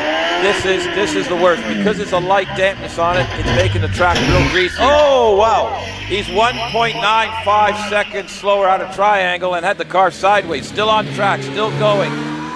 Wobbles a flip-flop but didn't knock it down, so he's all good to go, but he's almost 5 seconds down. Well, I'm telling you now, Sean Gould, Graham Wynne, and Price are looking very good here. I'm afraid the conditions have made it really, really difficult now. The later runners have really actually struck a bit of unluckiness here, to say the least. In fact, David Uren, he's going to be well over 50 seconds. He's heading up towards the finish now. In fact, it's just getting slower and slower with each car, isn't it? So this is going to have ramifications on the British Championship points. Yeah, well. Scott, Matthew, and Wallace are the only three mathematically left. Wallace has got it. Well, here's Scott's the big man. Trevor Willis up on the line here. Car number 4 in the OMS. Let's see what he can do. Can he actually hang on to it to get through? This is going to be down to experience and skill. He's on slick tires. The track is now damp enough that it's greasy. And I think if they had time to do wets, they may consider it, but they don't unless there's a pit crew down there doing NASCAR pit stops. So let's see what Trevor can do. Can he hang on? If he stays behind less than 5 seconds in triangle, he's got a bit of a chance. Comes down into triangle, gets the brakes going. He's still got grip, 90 miles an hour. He's only 2.44 down. He's got a chance to get in here. Slides through keepers. Back end came out on the curbing a bit, still dragging him through Cedar Straight. Super experienced Trevor, but he's got to get under 48 to get into the top 3. And I think even with Trevor's massive experience, that's going to be a huge ask. He doesn't want to bend the car, but why would you, to be fair? He isn't in the running for the championship this year. So already he's 48, exiting museum. He's going to finish in the low 50s. 52.34 puts him in 6th place. Yep, he actually gained a couple of positions. So he pushed Paul Hames and David Uren down to 7 and 8. Wallace Menzies is next. What's Wallace going to do here? We've got a replay coming up just showing this is Trevor Willis just getting an awful wiggle through there. He actually clipped the flip-flop on the inside, but it's still there, so no playing for that. So Wallace Menzies, he needs to get points in this run. No matter what, he needs to get some points in this run. Doesn't matter where, I don't think, but he needs some points in the run. So only 0.37 down. Let's see what he can do. So comes out through Hall, comes around into Loggerheads. Down there, Nathan Wright, only 1.34 behind at this moment. Comes down into Triangle. 83 miles an hour is taking it very sedate. Only 1.83 behind, though. So he's still got some momentum in the car. Comes up through keepers. Through keepers, only 2.67 down. He's got a chance. Yeah, well, to if he lose could some. beat Trevor and finish, or Jonathan Varley finishing 5th place, he'd probably take that in these wet conditions now. He wants to get a few points to take into the next round. He goes pretty sideways, nearly coming out of fallow there. On his way to museum, he's 46 seconds heading up towards the finish. He's going to finish in 49.79, goes 5th. That's a good effort. Got to fit. That's an absolute good amazing effort. drive. You got to think, 700 horsepower in the wet on tires with no tread. Yeah, he's only just a bit slow. Right. What's Will Hall going to do here? Will Hall has been flying around the top 5, getting in between everybody. He's really getting to grips with this. He's matched Sean from 64-foot time right off the bat. So Will, a very experienced driver. This car he's absolutely falling in love with. It's working so well for him. Still developing it. Comes into Triangle, 91 miles an hour. Only 1.52 down. He's actually currently quicker, a little bit quicker than Wallace at the moment. Comes out through keepers again. Can he keep it under 3 seconds? 2.58. He's not doing bad here. Yeah, Will Hall's doing really well. Don't spill the beans, Will. Get yourself up to the finish. Get a few points in the bag. Get the car here for the next meeting. Anyway, he's looking good so far. He's on his way up towards museum. Yeah, good effort so far. Nice line. Not going crazy. On his way up to the finish. He's going to go round about the 52nd mark. 50.4, which puts him 6th. Yep, so he's moved up to 6. That's pushed Jonathan Varley, Trevor Willis, Paul Hames, Jeremy Everett. 2 runners left, Matthew Ryder and Scott Moran. Our other 2 mathematical points challengers here. They need to get ahead of Wallace. Wallace has laid down a 49.79. They have to beat Wallace. to get anywhere in the championship. They've got to gain points here. What are they going to do? Are they going to do a safe run? Are they going to try it? Right, Matthew Ryder's off the line. 2.10 on 64 foot. Nice safe start and everything. Already in the Hall corner. Gets around Hall corner already. We're still basing on Sean Gould, which means he got the driest run of the place. Comes into loggerheads now. 1.78 out. Actually falling behind Wallace a little bit. Down in the triangle. Hard braking, 84 miles an hour, 2.29. He's definitely falling behind Wallace here at this point. Comes up, heads up into keepers. He's keeping it nice and tight. He stays away from the flip-flops. Heads up the hill, up to Cedar Straight. Yeah, it looks a bit damp out there now, but Matthew, well, he's going to try and get this car to the finish without too many dramas. He's always very neat lines. He knows what he's doing. He's making good progress up to Museum. He's in the 45s already. He's going to blast up towards the finish. Going to be around about the 50-second mark, 50.45. Yeah, that puts him in 7th. Wallace is in 5th. What can Scott do? 6-time British champion. Very experienced, very neat tidy on this hill. Yeah, likes this hill. Has lots of years going. He's now won with this car. He's been the fastest all day in that car. 42s all day. Not going to do a 42 here, but he needs to go quicker than Wallace for points. So let's see what Scott do. If anybody can do it, Scott can. So off the line he goes. Spun it a bit. Ooh, 0.6 down. Really got some wheel spin off of there. 2.48. But let's see. See if he can get that back. Carry a bit more momentum for the Brave. Right, comes into loggerheads now. 1.56 down, so not too bad. Coming into triangle. Through triangle. 1.91 down. He's only a couple tenths behind Wallace at this point on the splits. Keepers, he's heading up into keepers now. Clears the flip-flops. 2.98. Falling down behind a little bit. Yeah, the track's looking pretty wet there at the moment. Even with Scott's experience, I can see the rain falling on the screen. It looks very wet out there. He wants to get the car to the finish.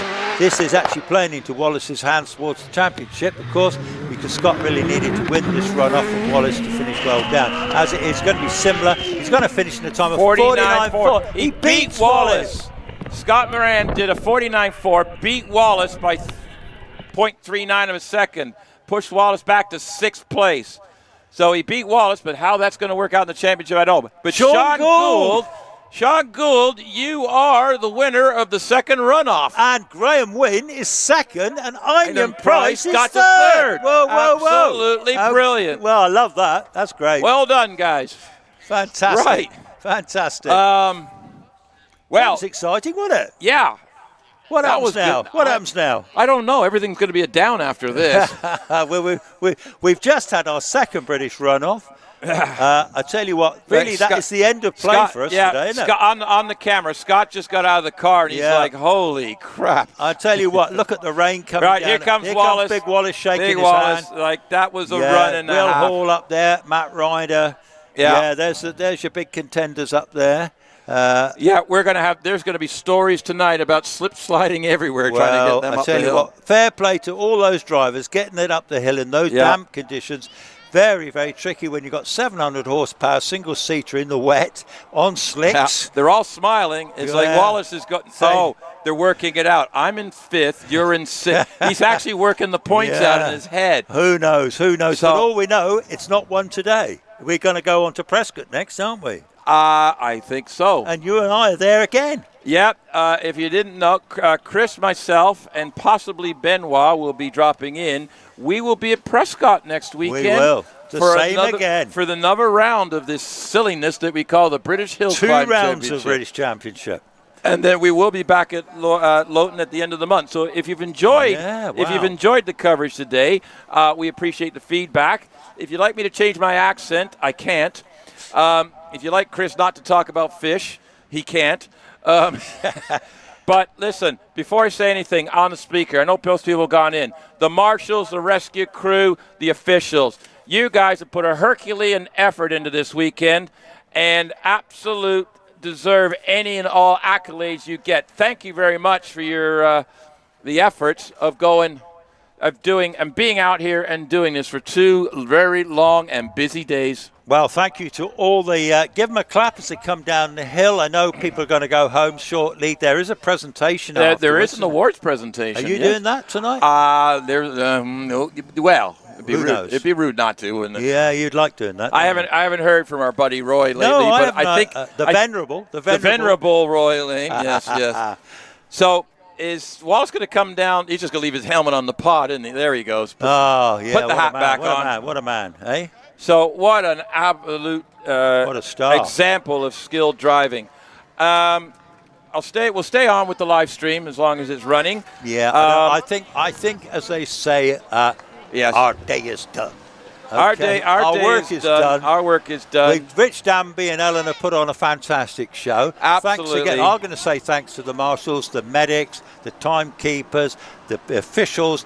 What a great day it's been, actually. Everyone, all the marshals walking back off their posts now. I think it's time for us to sign off. My name's Chris Ponsford. Thank you very much for listening. Owen Cool, over to you. My name's Owen Kuehl, and again, thank you very much. It's been a privilege to be able to commentate for you this weekend. I hope you enjoyed the adventures of two men in a shed, which I think is what we're going to rename this.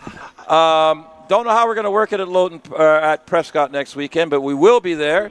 The British Championship will be continuing, and we'll see what happens there. Someone's going to have the big calculator this week to work all this out. But again, it's been an excellent weekend. I've really enjoyed doing this with you, Chris. We've tried something different this weekend, and we've had a good time, I think. So on behalf of everybody, anybody on live stream, on behalf of all the people here, hope you enjoyed it.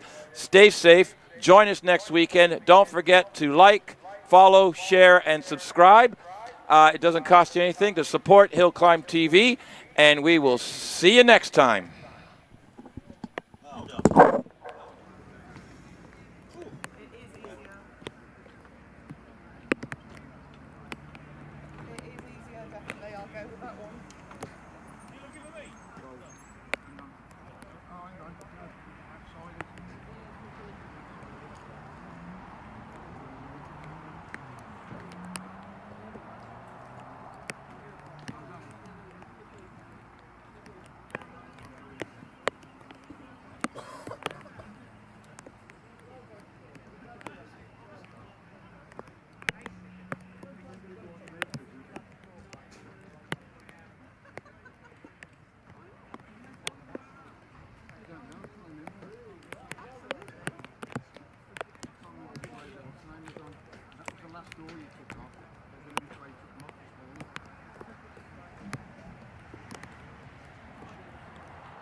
Motorsport UK TV, the home of unmissable British motorsport video.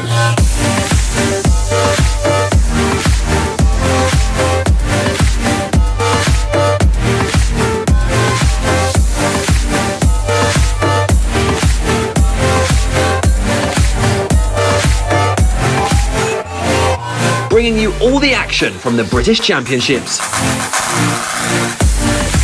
Taking you behind the scenes. Giving you top tips to succeed in every discipline. Showcasing the best equipment. And much, much more. Visit motorsportuk.tv today and make sure you never miss a moment.